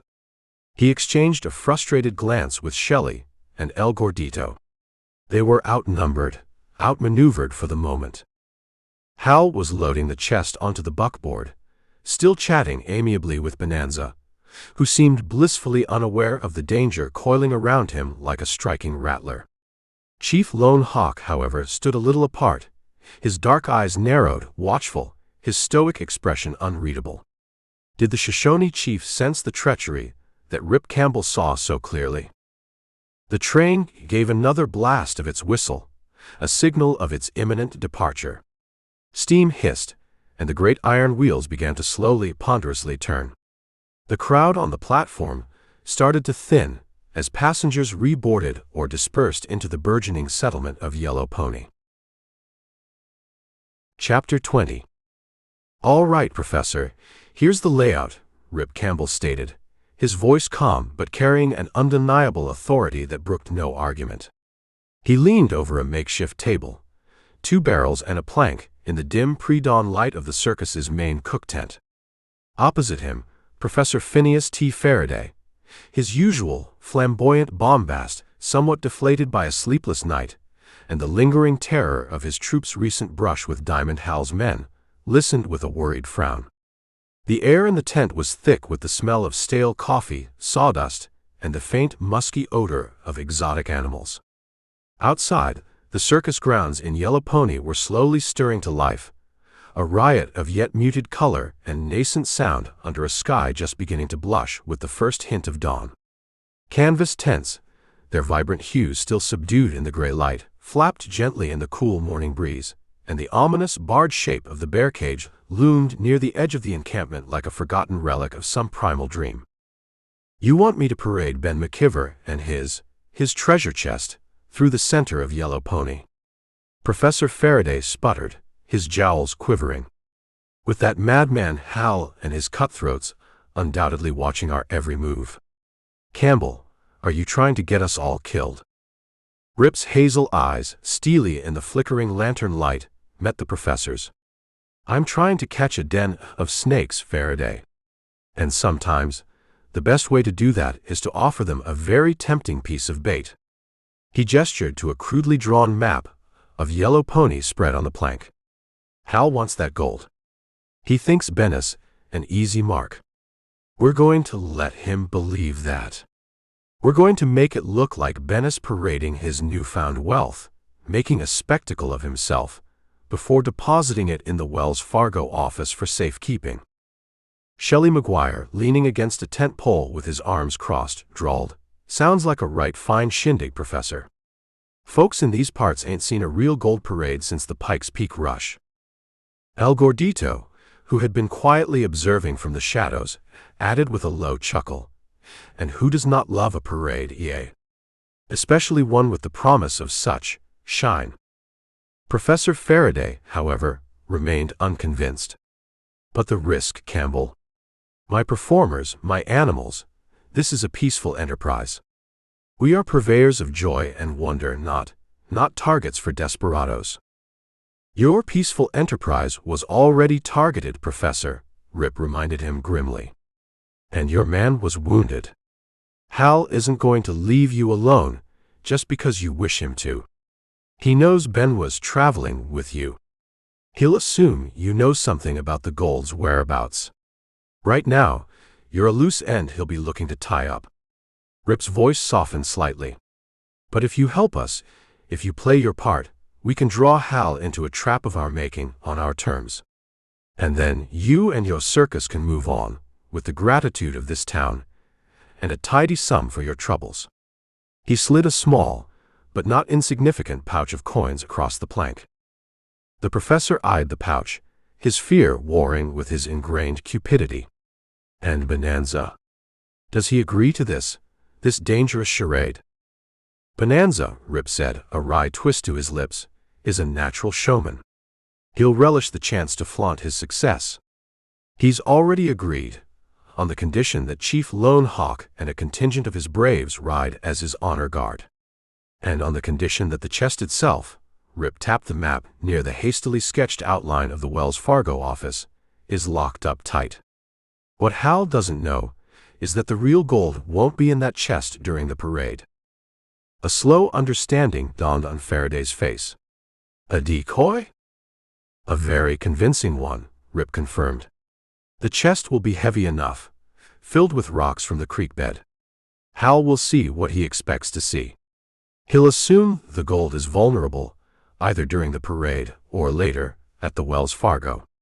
That's when he'll make his move. And that's when we'll be waiting." The plan, audacious and fraught with peril, began to take shape. Rip, with the reluctant but ultimately cowed cooperation of Professor Faraday, effectively took charge of the circus, transforming its gaudy spectacle into a carefully orchestrated trap.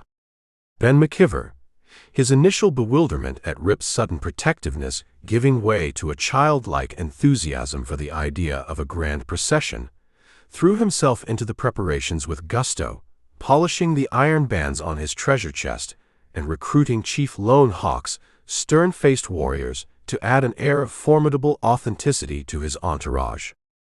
Nona McKiver, her initial relief at finding her father alive and unharmed now tempered by a growing anxiety over Rip's dangerous stratagem, found herself drawn into the preparations despite her misgivings. She helped Faraday's seamstress stitch new, even more flamboyant banners, her earlier animosity towards Rip Campbell slowly being replaced by a grudging respect for his decisiveness, his cool command in the face of danger. She saw the way his men looked at him, the unquestioning loyalty in their eyes, and began to understand the quiet strength that lay beneath his rugged exterior. As dawn broke fully over Yellow Pony, painting the canvas tents in hues of rose and gold, the circus grounds buzzed with a strange, almost feverish energy. Shelley McGuire and El Gordito, Their faces grimly determined, moved through the encampment, ostensibly helping with the parade preparations, but their eyes were constantly scanning the periphery, watching for any sign of Hal's men. Rip himself, a whirlwind of quiet activity, oversaw every detail, from the positioning of Faraday's sharpshooting trick rider, a surprisingly steady hand with a rifle Rip had discovered on the roof of the livery stable overlooking Main Street, to the strategic placement of El Gordito, armed with his formidable collection of knives and a sawed-off shotgun, in the alleyway beside the Wells Fargo office. The parade was scheduled for mid-morning, when the town would be at its busiest. Rip's plan was to allow Hal to see the chest, apparently full of gold, being ostentatiously paraded through the town, and then taken into the Wells Fargo. He anticipated Hal would then make his move, either in a brazen daylight robbery of the office or later, under the cover of darkness. The minutes ticked by with agonizing slowness.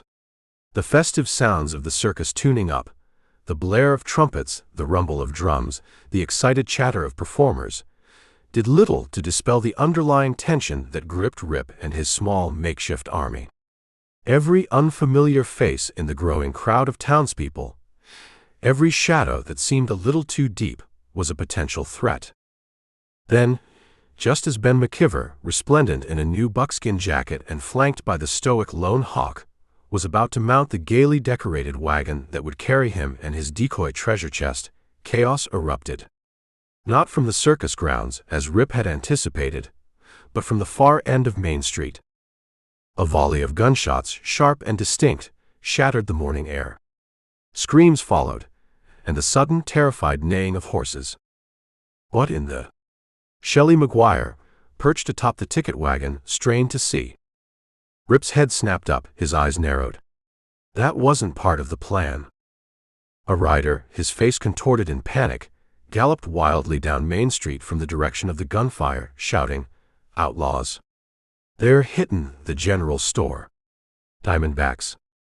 Before Rip could react, before he could process this unexpected deviation, another flurry of shots echoed closer, and a townsman, a portly merchant Rip vaguely recognized, stumbled out of the assayer's office, clutching his arm, a dark stain blossoming on his sleeve.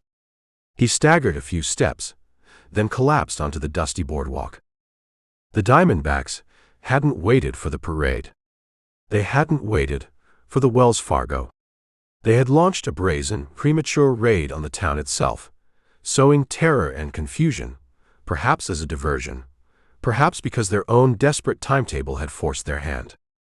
Rip Campbell swore, a single savage curse. Chapter 21. They're scatterin', Rip. Headin' northeast, towards the Blackwood Flats, looks like. Shelley McGuire's voice was raspy with dust and exertion, his face a grim silhouette against the flickering orange glow that stained the northern horizon. But they left a calling card. Hit a couple of Professor Faraday's wagons that were tryin' to make a run for it after the shootin' started in town. Rip Campbell reined in his lathered chestnut, the animal's sides heaving, its breath pluming white in the cool night air.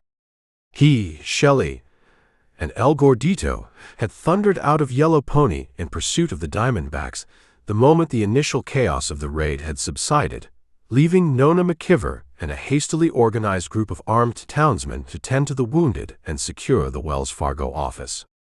The Outlaws, their surprise attack on the town having clearly gone awry, perhaps they'd met more resistance than anticipated, or their primary target, Bonanza's gold, had proven elusive, had broken off their haphazard assault and fled not as a cohesive unit, but in panicked smaller groups.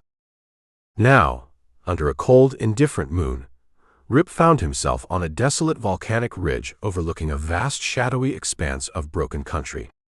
The black, jagged rocks of the ridge, remnants of some ancient eruption, stood stark and menacing against the star-strewn sky, like the teeth of a slumbering beast. In the distance, the telltale orange flicker and rising column of dark Shelley confirmed Shelley's grim report. A burning wagon, a beacon of violence in the immense silent darkness. The circus caravan, Rip bit out, his voice tight with a cold fury. Hal's sending a Mies Johnny, or just tying up loose ends. He thought of the performers, the gaudy, innocent folk who had been drawn into this deadly game through no fault of their own. He thought of Professor Faraday, his bluster stripped away, leaving only a terrified, bewildered old man. Dos hombres, patron, El Gordito's low voice rumbled from Rip's other side. He pointed with his chin towards a narrow, brush-choked draw that snaked down from the ridge. I saw them. They cut 2 horses from one of the professor's picket lines, leading them away. One of them, he was favoring his left arm like he'd been winged. Rip's eyes narrowed. One of our crazy Q brands, he asked, a dangerous edge to his voice. He had recognized several of the horses in Faraday's makeshift remuda as part of the string Millard had bought, horses bred and raised on his own land, horses he still felt a fierce, proprietary connection to. El Gordito nodded. A sorrel gelding patron with the star blaze. And a dun with the black points. Yours, see. They won't get far with them, Rip said, his voice like flint. He swung his chestnut towards the draw. Shelley, you circle wide, see if you can cut them off further down. Gordito, with me. Let's remind these coyotes what happens when they poach from the crazy Q. They descended into the draw, the horses picking their way carefully over the loose scree and tangled undergrowth. The air here was colder, heavy with the scent of Johnny and the faint acrid tang of the distant Shelley. The moon cast long, distorted shadows, making the familiar landscape seem alien and menacing. They found what was left of the small circus encampment a mile further on, nestled in a shallow basin that offered little protection. One wagon, its canvas cover ablaze, cast flickering demonic shadows on the surrounding rocks. Another lay on its side, its wheels splintered, its contents, spangled costumes, battered musical instruments, brightly painted props, strewn about like the refuse of some garish tragic dream. And then Rip saw him. Jed, the young, wiry roustabout who had taken a particular shine to the crazy Q horses, the one who had always had a ready smile and a quick hand with a curry comb. He lay sprawled near the overturned wagon, his arms outstretched as if reaching for something, his eyes wide and sightless, staring up at the uncaring stars. His cheap, colorful shirt was dark with a stain that was not part of its original pattern. But it was what lay upon his chest that turned Rip's blood to ice. A freshly shed rattlesnake skin, its diamond pattern stark and unmistakable in the moonlight, had been carefully, almost ritualistically, draped over the boy's body. The mark of the diamond backs. A brutal, contemptuous signature. Rip dismounted, his movements stiff, his face a mask of cold, unadulterated rage. He had seen death before, too much of it. He had faced down outlaws and killers, had felt the heat of their hatred, the sting of their bullets. But this was different. This was a desecration, a calculated act of terror designed to cow and intimidate. The sight of young Jed, his life snuffed out so casually, so brutally, and then marked like a slaughtered steer, fueled a fury in Rip Campbell that was terrifying in its intensity. Shelley and El Gordito had reined in beside him, their own faces grim, their usual banter silenced by the grim tableau. Madre de Dios, El Gordito whispered, crossing himself, his eyes fixed on the rattlesnake skin. The devil's own work. Shelley simply swore, a long, low string of curses that was more prayer than profanity. Rip knelt beside Jed's body, his gaze unblinking. He gently removed the snakeskin, his fingers clenching around it until his knuckles were white. This was Hal's doing. This was the measure of the man's depravity. They didn't just kill him, Rip said, his voice a low, dangerous thrum. They wanted us to know who killed him. They wanted us to be afraid. He stood, the snakeskin still clutched in his fist. They will learn to be afraid of me. A faint sound from the darkness beyond the dying fire of the wagon, the nervous whicker of a horse, brought Rip's head up sharply. The 2 horse thieves. They couldn't be far. Gordito, Rip said, his voice like chipped ice, find who's left of Faraday's people. Get them to safety, what's left of their belongings. Shelley, you're with me. He swung back into the saddle, his movements imbued with a deadly purpose. The image of Jed's lifeless face, the feel of that cold, dry snakeskin in his hand, had burned away any thought of caution, any consideration of strategy beyond a burning, all-consuming need for retribution. They found the two outlaws less than half a mile away, trying to lead the stolen crazy Q Sorrel and Dunn through a narrow, rock-strewn Pajani. One of them, as El Gordito had noted, was indeed favoring a wounded arm, his face pale and drawn in the moonlight. Rip didn't hail them. He didn't offer them a chance to surrender. He rode straight at them, his Winchester leaping to his shoulder, the first shot barking before they even knew he was there. The outlaw with the wounded arm cried out, dropping the lead rope of the Dunn as Rip's bullet slammed into his good shoulder, spinning him around. The other man, his eyes wide with panic, fumbled for his pistol, but Shelley Maguire, appearing like a vengeful spirit from the shadows on his flank, fired twice. The man pitched forward from his saddle without a sound. Rip was on the wounded outlaw before he could recover, dragging him from his horse, throwing him to the ground. He stood over the man, the Winchester leveled at his head, his face a mask of cold fury. "Where's Hal?" he demanded, his voice a low snarl. "Where is he taking Ben McKiver?" The outlaw, his face contorted in pain and terror, could only whimper and shake his head. Rip pressed the muzzle of the Winchester harder against the man's temple. "Talk, damn you, or so help me God, I'll send you to hell right here and now to ask Hal yourself." The man finally babbled, a torrent of frightened words, a rendezvous point, a plan to use McKiver's gold to finance a larger operation, something about a train to Yellow Pony, but their plans had been disrupted by the unexpected resistance in town. Hal was furious, unpredictable. Rip listened, his expression unyielding. When the man had gasped out everything he knew, or everything he was willing to tell, Rip straightened. He looked at the two recovered Crazy Q horses, their eyes wide and frightened, their coats still bearing the scent of the circus. He looked at the cowering, wounded outlaw at his feet. He thought of Jed. The fierce, driving rage had not abated, but a cold, hard clarity was settling over it. Killing this miserable cur wouldn't bring Jed back. It wouldn't stop Hal. He needed information, and then he needed to deliver a more final justice to the man at the top of this venomous chain.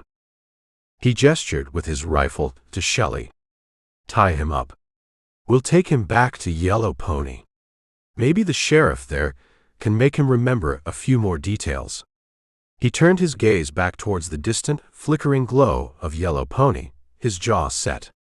He would escort what was left of Professor Faraday's traumatized troop back to the dubious safety of the town. And then he would renew his vow. He would hunt Diamond Hal to the ends of the earth if necessary. He would dismantle his entire Diamondback gang, piece by venomous piece. The sight of Jed's body, marked by that rattlesnake skin, would be seared into his memory, a constant burning reminder of the debt that had to be paid. This night, on this desolate volcanic ridge, under the cold gaze of the moon, his quest for justice had transformed into a blood feud. Chapter 22. "He's still convinced Hal hung the moon and stars, ain't he?"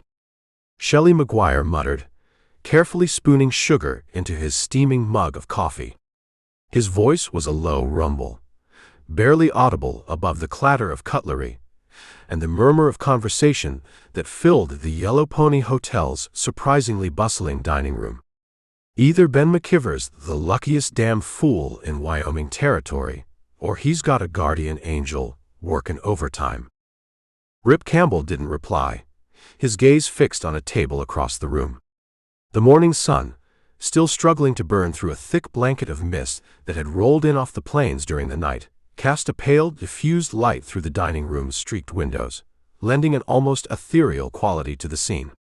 The air was thick with the comforting domestic sense of strong coffee, frying bacon, and hot biscuits, a stark contrast to the cold tension that gripped Rip's gut. At that table by the window, Ben McKiver was holding court, his booming laughter and expansive gestures drawing amused glances from the other diners. His red beard, freshly combed, seemed to bristle with renewed optimism. Opposite him, Nona McKeever sat straight-backed and pale, her expression a mixture of anxiety and weary resignation. She picked at her plate of eggs, her gaze frequently darting towards the third member of their party, Diamond Hal. Hal, looking for all the world like a prosperous and benevolent businessman, listened to Bonanza's enthusiastic pronouncements with an air of indulgent amusement, his dark eyes occasionally flicking towards Nona with a veiled, unreadable expression. He sipped his coffee, offered polite interjections, the picture of avuncular concern. Only Rip, Shelley, and El Gordito, seated at a nearby table strategically positioned to observe without being obvious, recognized the predatory stillness beneath Hal's urbane facade. The old man, he is like a child with a new toy, Patron. El Gordito observed quietly, expertly buttering a biscuit the size of his fist. He sees only the glitter of the gold, not the fangs of the snake who guards it. Rip took a slow sip of his own coffee. The events of the previous night, the chaotic raid on Yellow Pony, the tragic discovery at the burned-out circus wagons, the grim pursuit and capture of two of Hal's men, had left him with a bone-deep weariness and a burning resolve. He had escorted Professor Faraday and the terrified remnants of his troop back to town, then spent the remaining hours before dawn, trying to piece together Hal's likely next move. The captured outlaw, under duress, had confirmed that Hal's ultimate plan was to relieve Ben off his treasure chest, preferably before it reached the perceived security of any bank or express office. The attack on the town had been a miscalculation, a premature show of force, perhaps intended to intimidate Ben or create a diversion, but it had only served to put the entire settlement on edge. Nona's voice, though pitched low, carried across the room, sharp with frustration. "Father, must you be so ostentatious? Carrying on about your bonanza, in front of every stranger in this hotel? After what happened to the circus people? After what Rip Campbell has warned you about Mr. Hal?" Ben waved a dismissive hand, nearly upsetting his coffee cup. "Nonsense, girl. Rip Campbell's a good man, a brave man, I'll grant you that, but he's got a bee in his bonnet about poor Hal here. Old grudges, misunderstandings from years past, that's all it is. Ain't that right, Hal, my friend?" Hal inclined his head, his expression one of pained sincerity. "Alas, it seems Mr. Campbell harbors some unwarranted resentment from a business dealing that went sour many years ago. A regrettable affair, but hardly the stuff of murderous vendettas. As for your gold bonanza, it is, of course, your prerogative to celebrate your good fortune. And I am merely here to ensure you and your assets reach your destination safely." He patted Bonanza's arm reassuringly. Rip's fingers tightened around his coffee mug. The man's hypocrisy was galling. He could see Nona's frustration, her helplessness in the face of her father's stubborn refusal to see the danger. "And what about the Wells Fargo office, Father?" Nona pressed. "You are still planning to deposit the chest there this morning, as you promised Mr. Campbell, before this ridiculous parade?" Ben chuckled. Of course, my dear.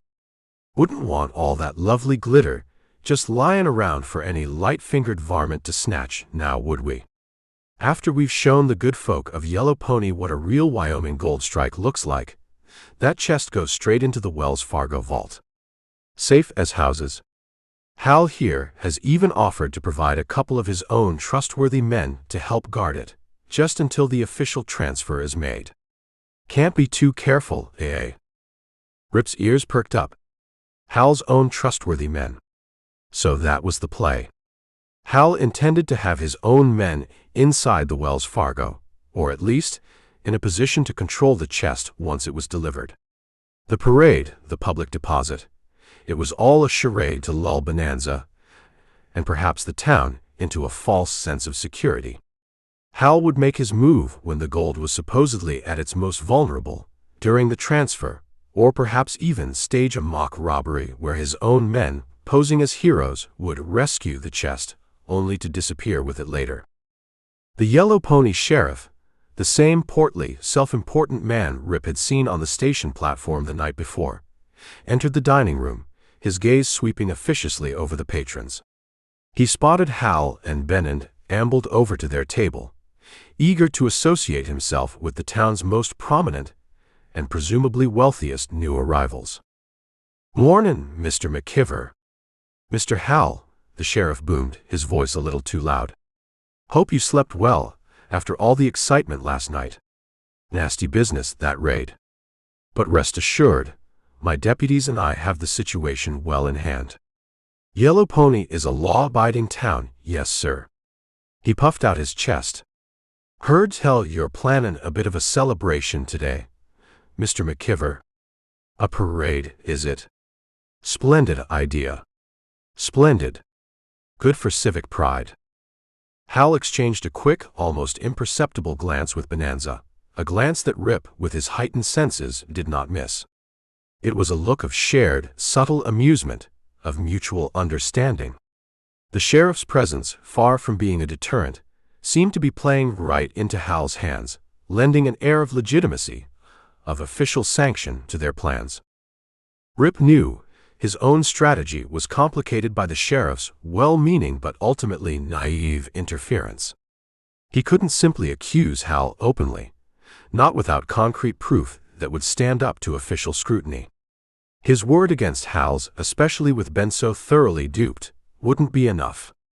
And any overt move on his part might be misconstrued by the sheriff as vigilantism, further muddying the waters. He had to protect Bonanza. He had to secure that gold. And he had to bring Diamond Hal to justice. But he would have to do it carefully, navigating the treacherous currents of Hal's duplicity and the sheriff's blundering authority. He caught Nona's eye across the room. She looked at him, a silent appeal in her green eyes, a mixture of fear and a dawning, desperate hope. He gave a barely perceptible nod, a silent reassurance that he had not abandoned her or her father. Chapter 23. "All right, Runnels. You feelin' steady enough on those pins to make yourself useful, or are you plannin' on being a permanent fixture in that chair?" Deputy Hank Wilkes' booming voice, laced with a rough but not unkindly impatience, jolted Dogie Runnels from his reverie. He blinked, momentarily disoriented, the midday sun glaring through the dusty panes of the Three Creeks Sheriff's Office window, making him wince. The office, usually a place of quiet, tense waiting, or Tom Starling's methodical paperwork, was a hive of unaccustomed activity. Two newly sworn-in deputies, their faces earnest and slightly awed, were checking rifle loads at the gun rack. Another was hammering fresh wanted posters onto the bulletin board, the rhythmic thud a counterpoint to the jingle of spurs and the scrape of boots on the wooden floor. The air was thick with the scents of gun oil, fresh coffee brewing on the pot-bellied stove, and the underlying ever-present aroma of dust and old leather. Dogie sat on a hard wooden bench against the far wall, his left shoulder still stiff and tender beneath the clean cotton shirt Widow Harkness had mended for him. 2 weeks. 2 weeks had passed since the bloody gunfight at Lost Gulch, since Tom Starling had carried him, half-conscious, back to Three Creeks. 2 weeks of recuperation at the boarding house, fussed over by the widow, enduring the town doctor's painful ministrations, and hardest of all, grappling with the conflicting emotions of shame for his folly and a fragile, nascent pride in Tom's gruff commendation. "I'm all right, Deputy," Dogie said, pushing himself to his feet. A wave of dizziness, less pronounced now than it had been in the first few days, made him pause for a breath. "Ready for whatever needs doin'." Wilkes, a bear of a man with a perpetually worried frown etched between his bushy eyebrows, grunted. "Good. Sheriff's orders. You're on guard duty. Jep, Hope, and that other sidewinder, Johnny Whipper, are getting restless. We're transferring 'em to the territorial prison, come morning, soon as the federal marshal arrives with the escort wagon. Until then, They're your responsibility. Think you can handle that without letting them sweet-talk you into another jailbreak?" The deputy's words were blunt, but his eyes held a flicker of something that might have been grudging respect. The story of Dougie's stand at Lost Gulch, embellished with every telling, had already become local legend. Dougie felt a flush creep up his neck at the reminder of his earlier gullibility. "Yes, sir. I can handle it." His voice was quiet but firm. He walked towards the cell block door, acutely aware of the weight at his hips. Not the whittled stick of his daydreams, nor the borrowed, ill-fated key. Now, nestled in worn leather holsters that Tom Starling had retrieved from an old trunk, rested his father's Colt Peacemakers. Gid Runnels guns. Tom had been true to his word. After Dougie had regained some strength, the sheriff had presented them to him, not with ceremony, but with a quiet gravity that had spoken volumes. "They ain't toys, Dougie," Tom had said, his gaze steady and searching. "They're tools. Tools for upholding the law, for protecting the innocent. Your pa understood that. Took him a lifetime to learn it proper. See that you learn it quicker." Dougie touched the smooth, worn ivory grip of the Colt on his right side. The metal felt cool, solid, an extension of the new, unfamiliar sense of purpose that had begun to take root within him. He still felt the sting of shame for his actions with Trawler, the recklessness that had led to so much bloodshed. But Tom's gruff praise, the unexpected trust placed in him by being assigned this guard duty, and now the tangible weight of his father's legacy at his hips, these things were forging something new in him. A resolve to be worthy. A quiet determination to earn the second chance he had been given.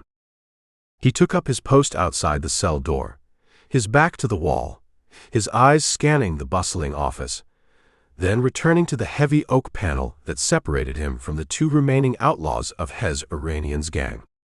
Jep Hope, his leg crudely splinted, and Johnny Whipper, his arm in a sling from the bullet Dougie himself had fired, were unnaturally quiet within. They had tried taunting him earlier, jeering at the boy sheriff, but Dougie had met their provocations with a stony silence, his hand never far from his father's guns, his gaze unwavering. They had soon fallen into a sullen quiet. The office door opened, and a young deputy, barely older than Dougie, hurried in, his face flushed with excitement and importance. "Just got word from the telegraph office, Deputy Wilkes. Ryder came in from Yellow Pony. Says there was a big ruckus there yesterday. Full-blown shootout." Wilkes straightened from the desk where he'd been examining a prisoner manifest. "Yellow Pony? What kind of ruckus?" "Diamondbacks, they said," the young deputy announced, his voice rising with the drama of it. "Hit the town, tried to rob the general store, wounded some folks. Word is that rancher Campbell from the Crazy Q was in the thick of it. They say Diamond Hal himself is running the show over there, and he's got his sights set on that prospector McKiver and his big gold strike." Dougie's head snapped up. Rip Campbell. Diamond Hal. Yellow Pony. The names resonated with a sudden, chilling significance. He remembered the rumors he'd heard while recovering. Tales of a circus in Yellow Pony, of Ben McKiver's rumored fortune, of Rip Campbell's tense confrontation with Pharaoh Millard, a known associate of Trawler. Trawler, who had worked for Hal. It was all connected, a dark, tangled web. And Rip Campbell had saved his life, in a way, by tracking down and dealing with Trawler, though Campbell likely didn't even know it. Rip had been there when Tom had brought him back to Three Creeks, his face grim and unreadable, as he listened to the sheriff's terse account of the Lost Gulch fight. Dougie felt a sudden, compelling urge, a sense of obligation. "They say Hal's got McKiver holed up, and Campbell's trying to protect him, but he's outnumbered," the young deputy continued breathlessly. "It's going to be a bloodbath if someone don't send help." Deputy Wilkes frowned, running a hand through his already disheveled hair. "Damn it all. Yellow Pony's outside our jurisdiction, and with the marshal due any time for this prisoner transfer, I can't spare a man. Sheriff Nixon over there will have to handle his own troubles. Dogie stepped forward, his decision made in an instant, a clear, undeniable imperative cutting through any lingering weakness or doubt. "I can go, Deputy Wilkes." Wilkes looked at him, surprise warring with skepticism on his face. "You, Runnels? You ain't fully fit. And what makes you think you can do anything against the likes of Diamond Hal?" "Rip Campbell knows me," Dogie said, his voice quiet but firm. "I can warn him. I can tell him what I know about Trawler, about their plans to rob stages, their hideouts. Maybe I can help." He thought of his father's guns, the responsibility they represented. This was a chance to use them not just for guarding prisoners, but for something more, something that truly mattered. "I owe him." A long silence filled the office, broken only by the ticking of the wall clock and the nervous shuffle of the young deputy's feet. Wilkes studied Dogie, his gaze searching.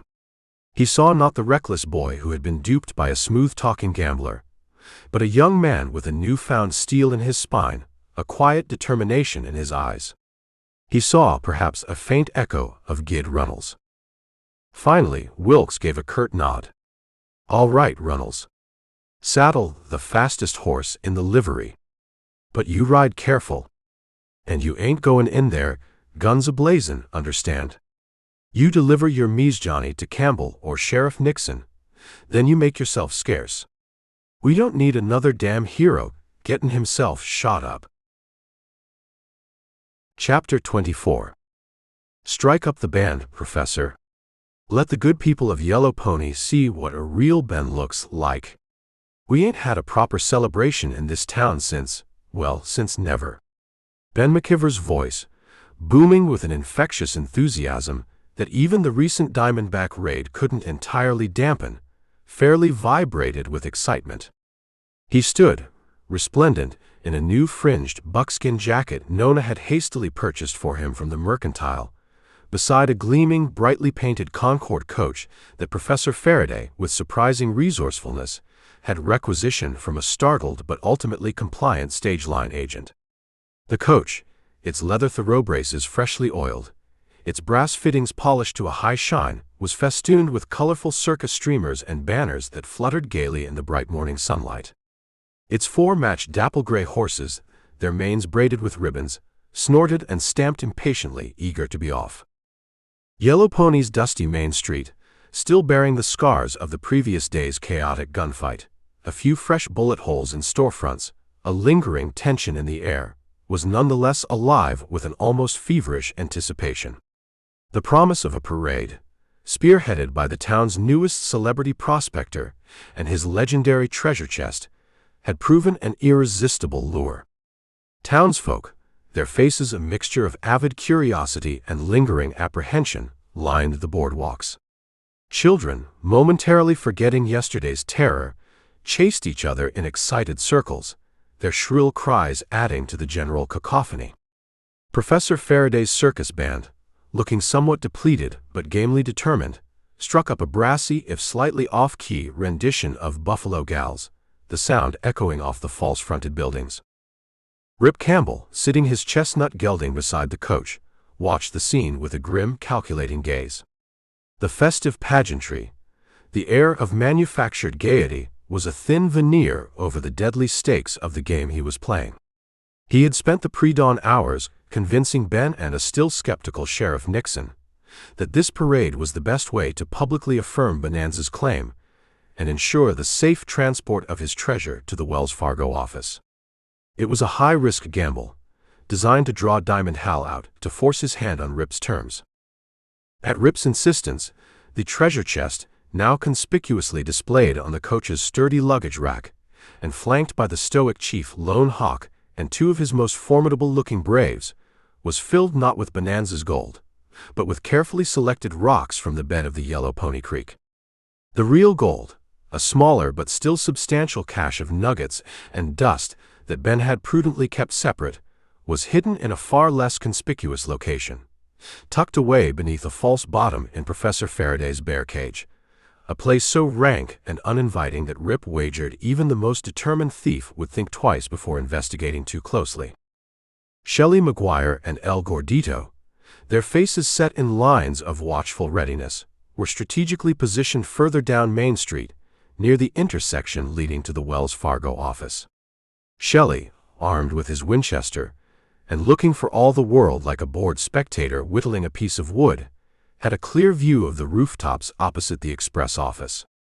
El Gordito, his massive frame concealed within the shadowy doorway of a closed blacksmith shop, had his own particular array of weaponry close at hand. Their job, to watch for Hal's men, to be Rip's eyes and ears, and to block any attempt by Hal to get too close to Ben or the coach before the deposit was made. "All right, Bonanza," Rip said, his voice low and calm amidst the surrounding din. "Remember the plan. You ride in the coach with Nona and Lone Hawk. Wave to the crowd. Enjoy the spectacle. But the moment you reach the Wells Fargo, that chest goes inside, and you and Nona stay with it, under the sheriff's direct protection, until I give the all clear. No arguments."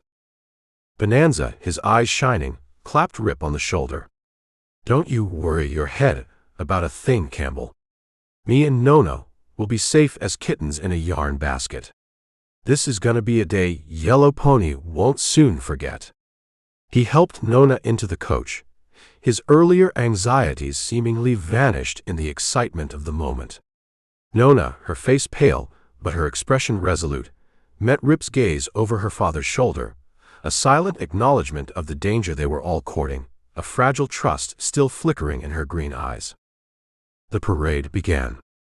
The coach, with Ben beaming and waving like a visiting potentate, lurched into motion, preceded by Professor Faraday himself, mounted on a somewhat moth-eaten elephant, and followed by a straggling but enthusiastic collection of circus performers.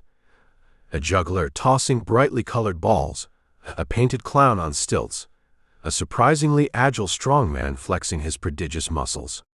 The crowd roared its approval. Rip rode beside the coach, his hand never far from the Colt at his hip, his gaze constantly scanning the faces in the crowd, the shadowed alleyways, the rooftops. He saw several hard-faced men he recognized as associates of Scarface and Faro Millard lurking on the periphery, their attempts to blend in with the festive townsfolk unconvincing. They were Hal's men, no doubt, watching, waiting.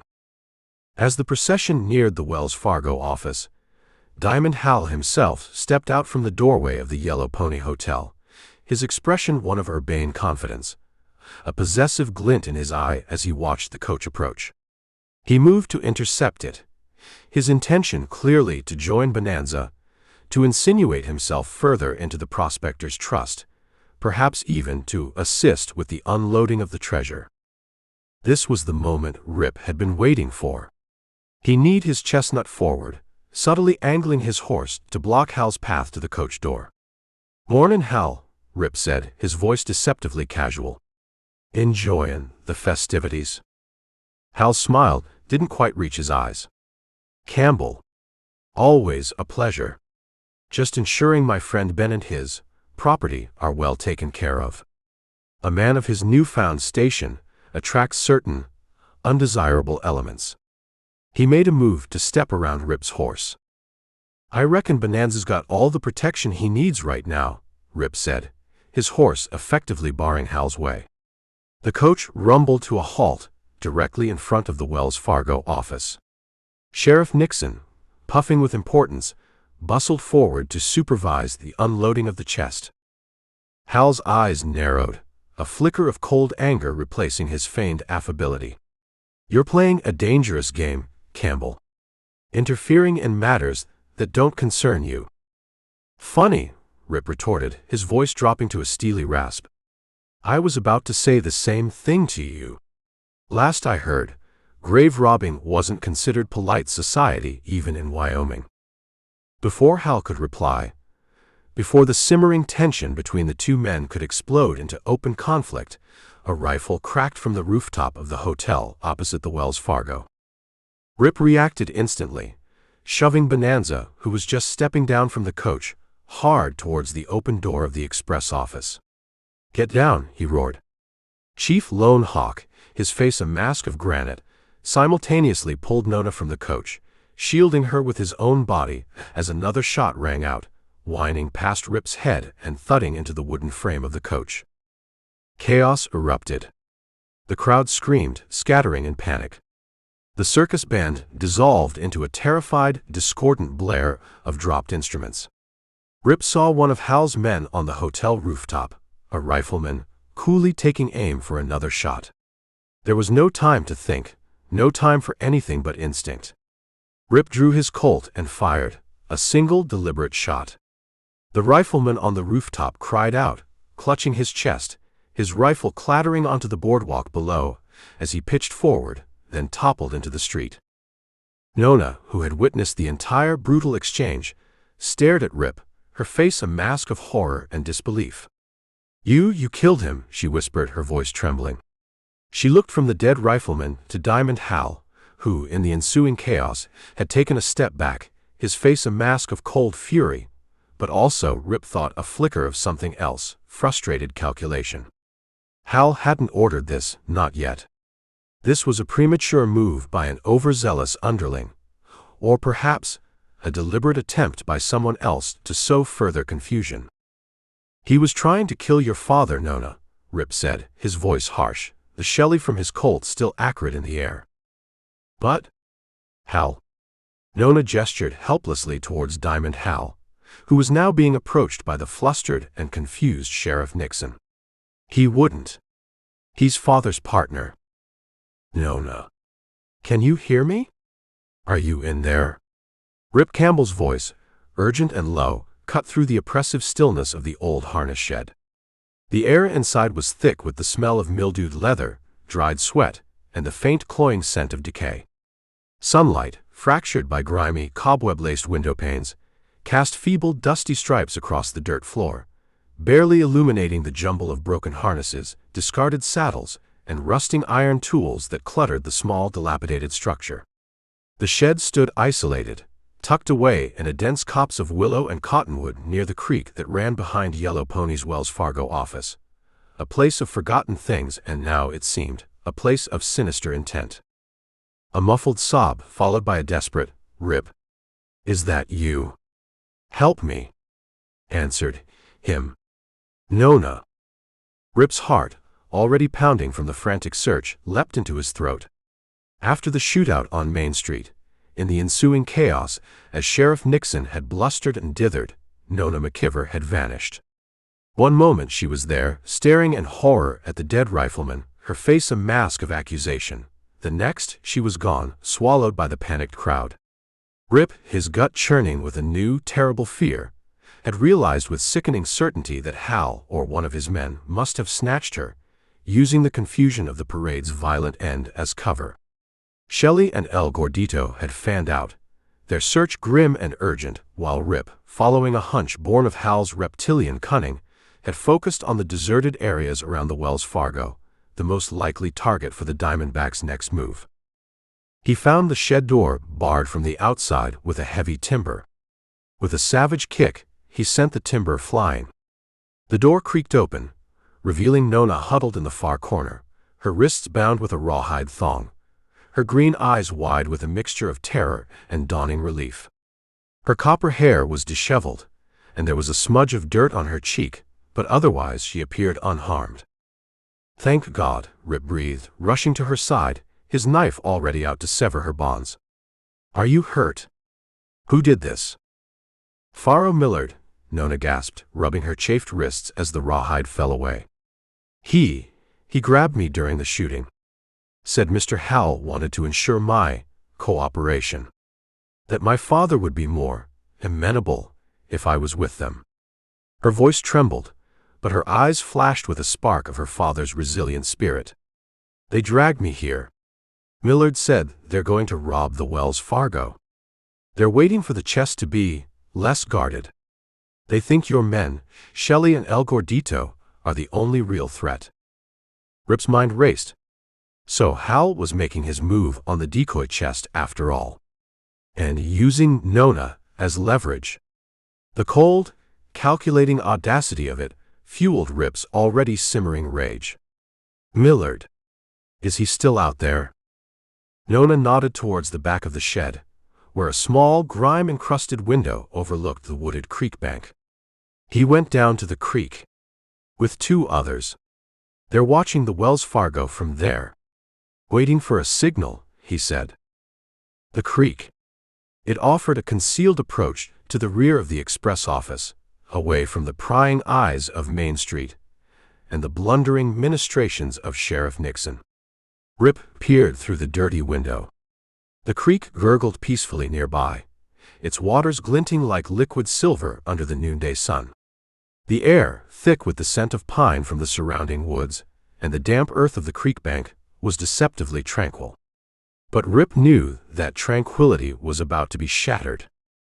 "Stay here, Nona," Rip commanded, his voice low and urgent. "Keep quiet. Don't show yourself unless you hear me call." He checked the loads in his Colt, his face a grim mask. "This ends now." He slipped out of the harness shed, moving with the silence of a predator through the dense undergrowth that lined the creek. He could hear the murmur of voices now, downstream, near a bend that offered a clear view of the Wells Fargo's rear entrance. He approached cautiously, parting the willow branches, his eyes narrowed. There they were. Faro Millard, his fleshy face beaded with sweat, nervously scanned the express office. With him were 2 hard-faced gunmen Rip recognized from Scarface's crew. They were crouched behind a fallen log, their rifles ready. The trap was set. Rip chose his moment. He stepped out from the willows, his Colt steady in his hand. "Looking for something, Millard?" The 3 men whirled, surprise and then panic flaring in their eyes. Millard, his face paling to a sickly gray, fumbled for the pistol tucked into his waistband. "Campbell. You." Rip didn't give him a chance to finish.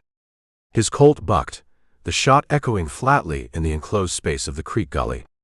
Faro Millard cried out, clutching his chest, a look of astonishment on his face as he stumbled backward, then collapsed into the shallow waters of the creek, turning the clear water crimson. The other 2 gunmen opened fire, their shots wild, tearing through the leaves around Rip. He dived for cover behind a thick cottonwood trunk, bullets thudding into the wood inches from his head. He returned fire methodically, aiming to disable, not necessarily to kill, but knowing these men would give no quarter. One of them yelped, dropping his rifle as a bullet tore through his arm. The other, seeing his companion fall, turned to flee, scrambling up the steep creek bank.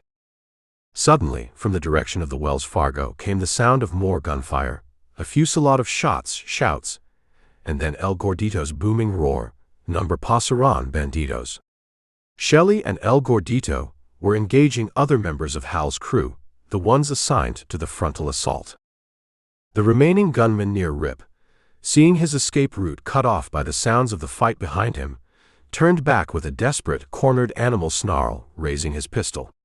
But before he could fire, a figure erupted from the harness shed, Nona McKiver, her face pale but resolute, wielding a heavy iron pry bar she must have found inside.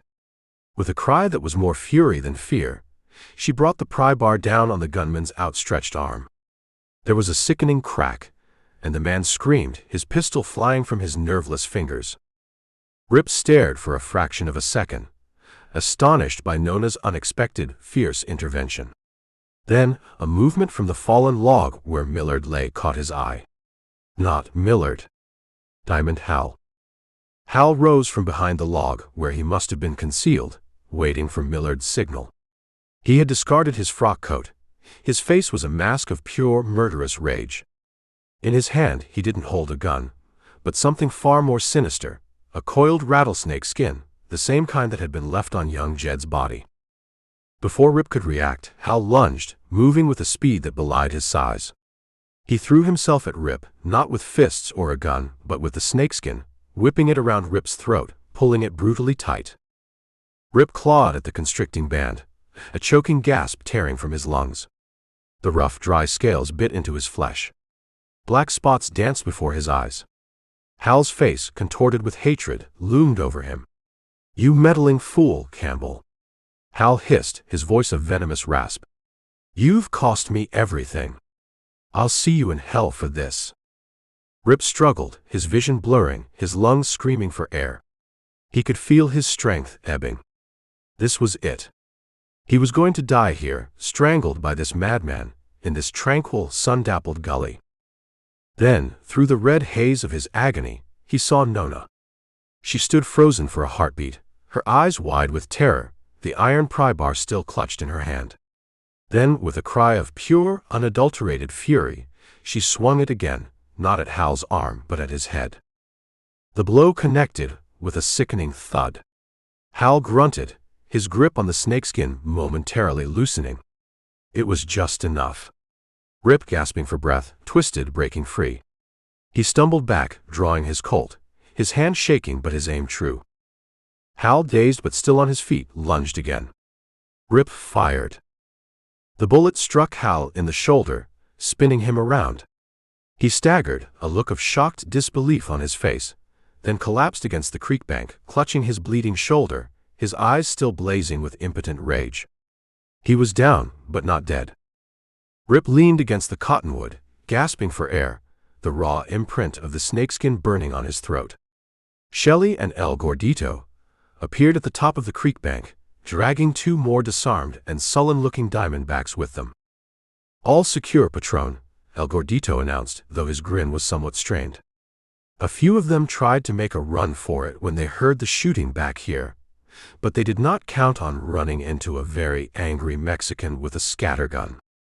Shelley looked from Hal, groaning on the ground, to Nona, who stood pale and trembling, the pry bar now dropped at her feet.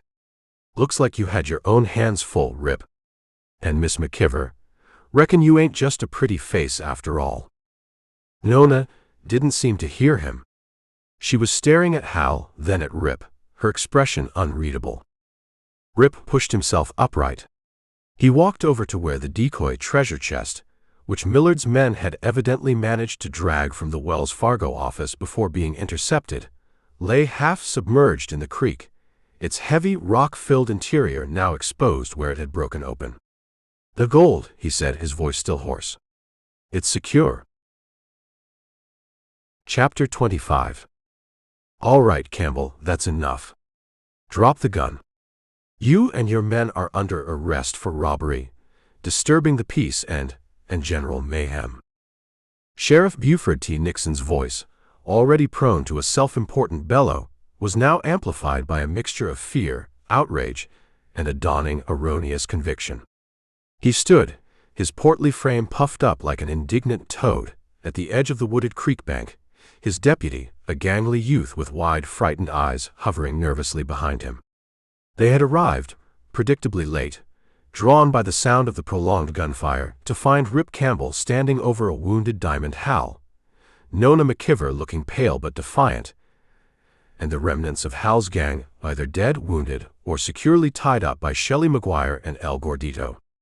The broken open decoy treasure chest lay half in the water, its contents of worthless rocks clearly visible. Rip slowly straightened from where he'd been checking Hal's bonds, his face a mask of weary disbelief. "Under arrest, Sheriff? For what, exactly? Cleaning up a mess your own incompetence allowed to fester? Don't you get smart with me, Campbell." Nixon blustered, his face reddening. He gestured with his own trembling Colt towards the open chest. "Plain as the nose on your face. You and your crazy Q outfit staged this whole fracas. This whole circus parade, that shootout on Main Street, all a diversion. So you could make off with Ben McKiver's gold yourselves. Figured you'd scare off any real competition, then play the hero, eh?" He conveniently ignored the dead bodies of Faro Millard and the other Diamondbacks that lay further up the creek. Shelley McGuire let out a snort of derisive laughter from where he stood guarding their prisoners. "Sheriff, with all due respect, you got more air in your head than a hot air balloon. If we wanted McKiver's gold, we'd have taken it days ago, out on the trail, not in the middle of your flea-bitten town with a circus looking on." "Silence, you!" Nixon shrieked, his composure rapidly crumbling. "I saw what I saw. Campbell standing over Hal, McKiver's partner, with a smoking gun. And McKiver's strongbox busted open and empty. It's as plain a case of highway robbery, or, well, creek bank robbery, as I ever did see." Before Rip could offer a more forceful and likely futile defense, Nona McKeever stepped forward, her green eyes blazing with an indignation that momentarily eclipsed her earlier shock. "Sheriff Nixon, you are gravely mistaken. Mr. Campbell saved my life. These men," she gestured towards Hal and his subdued gang, "are the thieves. They abducted me. They were going to kill my father and steal his gold. Rip Campbell stopped them." Nixon looked at Nona, his bluster deflating slightly in the face of her passionate defense, but his suspicion remained. "Now, Miss McKeever, I understand you're overwrought, a young lady caught up in such unseemly violence. But the evidence—" The argument, heated and increasingly circular, continued as the last rays of the sun bled from the western sky, painting the undersides of the high clouds in hues of bruised purple and fiery orange. Eventually, with Hal and his wounded men needing attention, and the dead requiring a more dignified disposition than the creek bank offered, a semblance of order was imposed. Rip, Shelley, and El Gordito, though not formally clapped in irons, were pointedly escorted by Sheriff Nixon and his deputy back to the center of Yellow Pony, the circus grounds. Twilight had fallen, and Professor Faraday, his entrepreneurial spirit remarkably resilient, had already ordered his remaining troop to light torches and lanterns, casting a flickering theatrical glow over the collection of colorful tents and wagons. The main performance tent, its canvas sides rolled up to admit the cooling evening air, had been transformed into a makeshift courtroom, or perhaps more accurately, a theater of inquiry. Sheriff Nixon, puffed with the gravity of his office, had seated himself behind a rickety table commandeered from the fortune-teller's wagon. Diamond Hal, his shoulder bandaged, sat on a nearby crate, his expression one of pained martyrdom, occasionally offering a weak, exculpatory statement to the sympathetic ear of Ben McKeever, who hovered nearby, his face a mask of bewildered concern for his injured partner. The townsfolk of Yellow Pony, drawn by the irresistible lure of unfolding drama, formed a restless, murmuring crowd around the periphery of the torchlit circle. Rip Campbell stood before Nixon's table, his arms crossed, his face set in lines of grim patience. Shelley and El Gordito flanked him, their expressions mirroring his own weary disdain for the proceedings. "Now then, Campbell," Sheriff Nixon began, clearing his throat importantly, "this is your opportunity to explain yourself. Before I decide whether to wire the U.S. Marshal in Cheyenne and have you all transported to a federal facility." Rip's eyes flickered towards Hal, then to Bonanza, then to Nona, who stood near her father, her expression conflicted, torn between her dawning understanding of Hal's villainy and her innate loyalty to her father's judgment. "Sheriff," Rip began, his voice tired but firm, "I've told you once. Hal is a diamondback. He and his men were planning to rob and likely kill Ben McKeever. We stopped them. The chest by the creek was a decoy, filled with rocks. The real gold is—" "A likely story," Hal interrupted, his voice weak but laced with indignation. "Sheriff, this man Campbell has harbored a grudge against me for years. He's trying to defame me, to usurp my rightful partnership with Mr. McKeever. He and his men are the true villains here." Bonanza, his brow furrowed with confusion, looked from Hal to Rip. "Now, Rip, I know you mean well, son, but Hal here has been square with me. I think—" His voice trailed off, uncertainty clouding his usually jovial features. Just as Sheriff Nixon was about to bang his fist on the table and declare Rip's explanation insufficient, a new commotion arose at the edge of the crowd. A horse and rider, both looking trail-worn and exhausted, pushed their way through the throng. The rider, young, slight, but with a determined set to his jaw, slid from the saddle. It was Dogie Runnels. He stumbled slightly, clearly still weak from his own recent ordeal, but his eyes, when they found Rip Campbell, were clear and resolute. He carried a pair of familiar, ivory-handled Colts at his hips. "Sheriff Nixon," Dogie called out, his voice surprisingly strong. Sheriff Nixon, you got the wrong man. Rip Campbell ain't no thief. He's a hero. All eyes turned to the newcomer. Nixon, momentarily nonplussed, squinted at Dogie. And who in tarnation might you be, young man? Name's Dogie Runnels from Three Creeks, Dogie said, stepping into the torchlight. I rode with Sheriff Tom Starling. We just brought down the rest of Hezaranian's gang, the ones who broke jail. And one of them was Diamond Jim Trawler. He looked directly at Hal. Trawler worked for him. For Diamond Hal. Trawler confessed it all before he died. Hal sent him to Three Creeks to break Iranian out, to cause a diversion, to make folks think the trouble was there, not here in Yellow Pony. He told me about Hal's plan to get Ben McKiver's gold. A stunned silence fell over the makeshift courtroom. Hal's face, for the first time, lost its mask of injured innocence, a flicker of genuine alarm showing in his dark eyes. Dogie turned to Rip. Mr. Campbell, I came as fast as I could. I heard you were in trouble. He then addressed the crowd, his voice ringing with a conviction that belied his youth. And that chest full of rocks. That was Rip Campbell's plan all along. To trick Hal. The real gold, Ben McKiver's treasure, it ain't anywhere near that creek. It's hidden. Hidden right here in this circus. He pointed dramatically towards the looming, shadowy bulk of Professor Faraday's bear cage. It's in the bear cage. Under a false bottom. Rip Campbell put it there himself, to keep it safe from these murdering diamondbacks. Ben McKiver's jaw dropped. He stared at the bear cage, then at Rip, then back at Hal, comprehension finally, irrevocably, dawning in his wide, astonished eyes. The bear cage? By thunder, Campbell, is the boy tellin' true? Rip allowed himself a small, weary smile. He is, Bonanza. Every word. Sheriff Nixon, his face a comical study in confusion, looked from Dogie to Rip to the bear cage. The bear cage, he stammered. Ben McKiver, his booming laugh suddenly returning, full-throated and genuine, strode forward and clapped Rip on the shoulder. Campbell, you sly old coyote. You had me fooled. You had us all fooled. By heavens, that's the cleverest trick I ever did see. He turned to Sheriff Nixon, his eyes blazing with righteous indignation. This man, Sheriff, is no thief.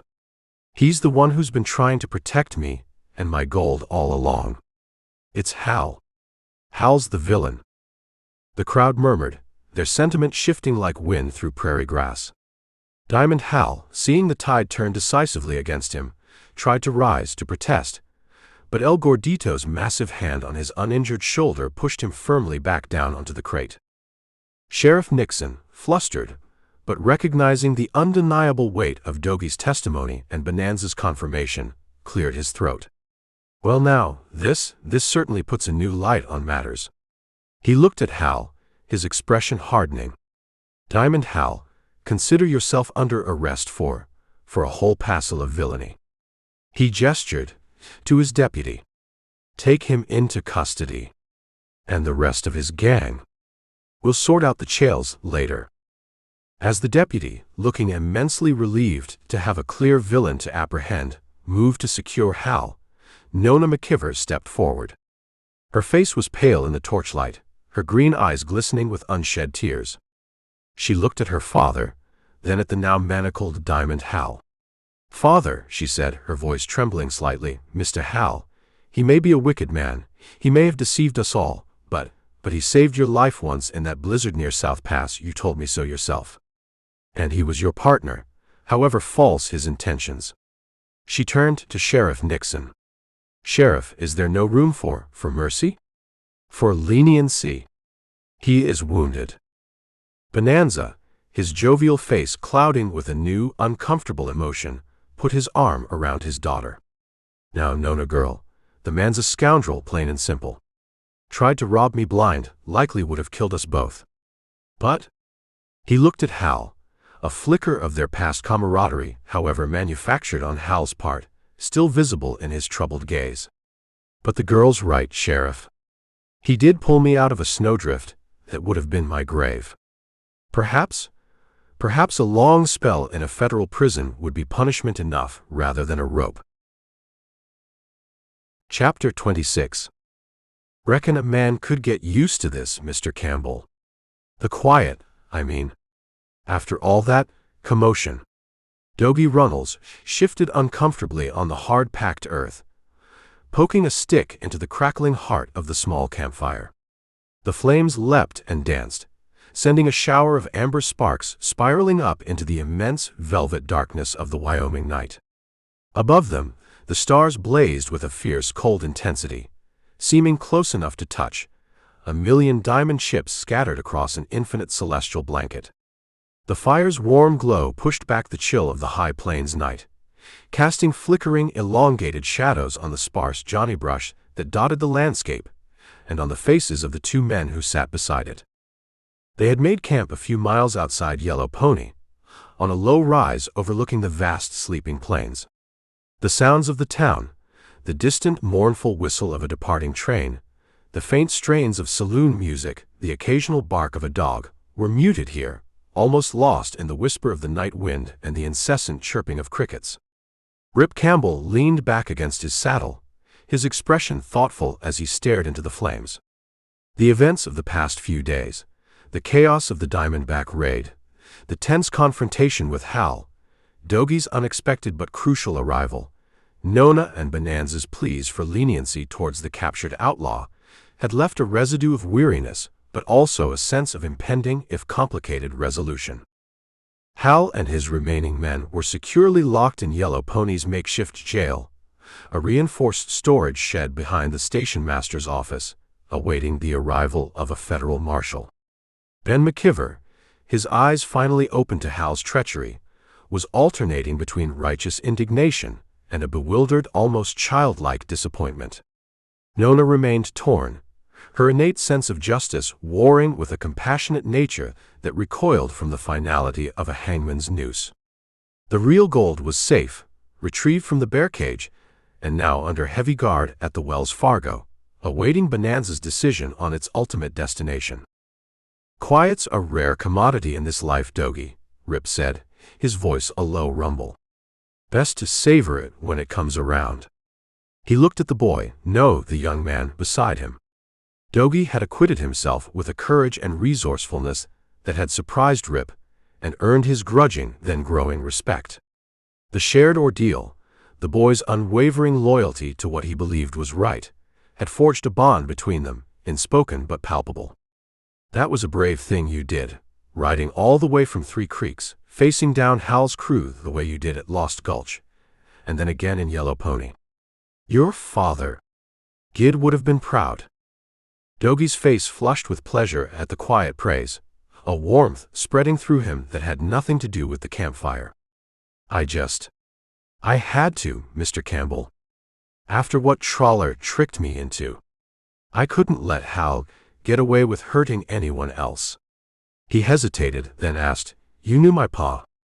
Gid, I mean." "Knew of him mostly," Rip admitted. "Crossed trails with him once or twice years ago down Texas way. He had a reputation, even then. Fast with a gun, faster with his wits. But a square man from all I ever saw or heard." Before Doggy could reply, a third voice, soft and unexpected, spoke from the shadows just beyond the firelight's reach. "He was all of that. And more." Rip and Doggy started, their hands instinctively moving towards their holstered Colts. A figure emerged slowly into the flickering glow, the mysterious stranger from the Longhorn Saloon, the man who had spoken of Gid Runnels and Diamond Hal with such enigmatic authority. He moved with a quiet, almost spectral grace, his pale eyes fixing on them with that same unnerving intensity. "Didn't mean to startle you, gentlemen," the stranger said, his voice as dry as prairie dust. "But I saw your fire, and I had a feeling my business here was not quite concluded." He carried a worn leather satchel in one hand. "You seem to have a habit of appearing when a man least expects it," Rip observed, his initial surprise giving way to a wary curiosity. "You never did tell us your name." The stranger offered a faint, melancholy smile. Names are mutable things on the frontier, Mr. Campbell. Let's just say I am a man who has carried many and answered to few. But the name Gid Runnels knew me by, the name Diamond Hal might still remember with a certain distaste, is Elias Thorne. He advanced closer to the fire, the light playing on his deeply lined face, revealing a profound weariness, but also a glint of something else, a long-nurtured, almost fanatical purpose. I told you Gid Runnels saved my life once. That was true. What I didn't tell you was that Diamond Hal was the man who tried to take it, and who, in the process, destroyed Gid's life in Texas, forcing him to flee, to change his name, to live under a shadow of another man's making. Dogie stared at Thorne, his eyes wide. My father, he fled Texas. Because of Hal. Elias Thorne nodded slowly. Gid and I were partners once. Prospecting. We struck a rich vein, enough to set us both up for life. Hal was an associate. A man with connections, or so he claimed. He offered to help us move the gold, to find buyers, to handle the less savory aspects of turning raw dust into hard currency. Thorne's voice grew bitter. We trusted him. Gid, most of all. Gid always saw the best in men, even when it stared him in the face with fangs. He paused, his gaze lost in the dancing flames, reliving some old deep-seated pain. Hal betrayed us. Ambushed us on the trail. Took the gold, left me for dead, and framed Gid for the murder of a land agent Hal himself had killed to silence him. Gid had to run. He changed his name, Runnels wasn't the name he was born with, and headed north to Wyoming, hoping to leave the past behind. But Hal's treachery followed him, a rumor, a shadow that he could never quite shake. So that's why Hal is here, Rip said, understanding dawning. He knew Gid had come to this territory. Maybe he even knew Gid had a son. And Ben McKiver's gold. It was just another opportunity for him to play the same old game. Precisely, Thorne affirmed. Hal has a long memory and an insatiable greed. He likely figured any lingering ties to Gid Runnels were long buried. And perhaps his pale eyes flickered towards Dogie. He saw in the son an echo of the father's trusting nature, an opportunity to exploit. Dogie felt a chill, despite the fire's warmth. Trawler's honeyed words, his own foolish dreams of six-gun glory, had Hal somehow orchestrated that too from afar. Thorne reached into his leather satchel and withdrew a sheaf of yellowed, brittle papers tied with a faded ribbon. After Hal left me for dead, I didn't die. I recovered. And I spent years, many years, gathering the threads of his deceit. Proof. Affidavits from men he cheated, testimonies from those who witnessed his crimes, letters in his own hand implicating him in murder, in theft, in betrayals too numerous to count. He held the papers out to Rip. This is Hal's past, Mr. Campbell. Enough here to ensure he never sees the outside of a federal penitentiary again. Enough to clear Gid Runnels' name once and for all. Rip took the papers, their weight surprisingly substantial. He glanced at the top document, an old faded land deed bearing Hal's spidery signature. This is what you came to Yellow Pony for. To deliver this. I came to see justice done, Thorne said simply. For Gid. For myself. For all the others whose lives Hal has destroyed. Your actions, Mr. Campbell, and young Mr. Runnels' courage have merely facilitated the process. He looked at Dogie, a flicker of something akin to kindness in his pale eyes. Your father was a good man, boy. A brave man. He would not want you to live under the shadow of his assumed name, nor under the weight of Hal's villainy. This evidence will ensure his true story is known. The vast night sky, with its indifferent, blazing stars, seemed to bear silent witness to their unspoken pact, a quiet moment of closure and of new beginnings under the immense watchful silence of the Wyoming plains. Want even more Wild Western action-adventure? Grab your copy of Wrangler today, free. Don't miss a single Rip Campbell adventure. Saddle Up, massive box set. Pecan Creek War. Scatter shot. $10 Mustang. Pistol whipped. Red River Ferry. Last drop. Cow puncher. Bearcat pass. Fast shot. As good as gold. Ramble range. Claim jumper. Gunpowder trouble. Bushwhack range. Bearwash war. Kicking dust. Outlaw range. Six gun preacher. Outlaw trail. Gunpowder range. Wild ride. Southbound. Crack shot. Bloodied trail. False star. Cimarron breaks. Ghost town. Cayuse crossing. Night canyons. Vengeance trail. Blood and dust. Last draw.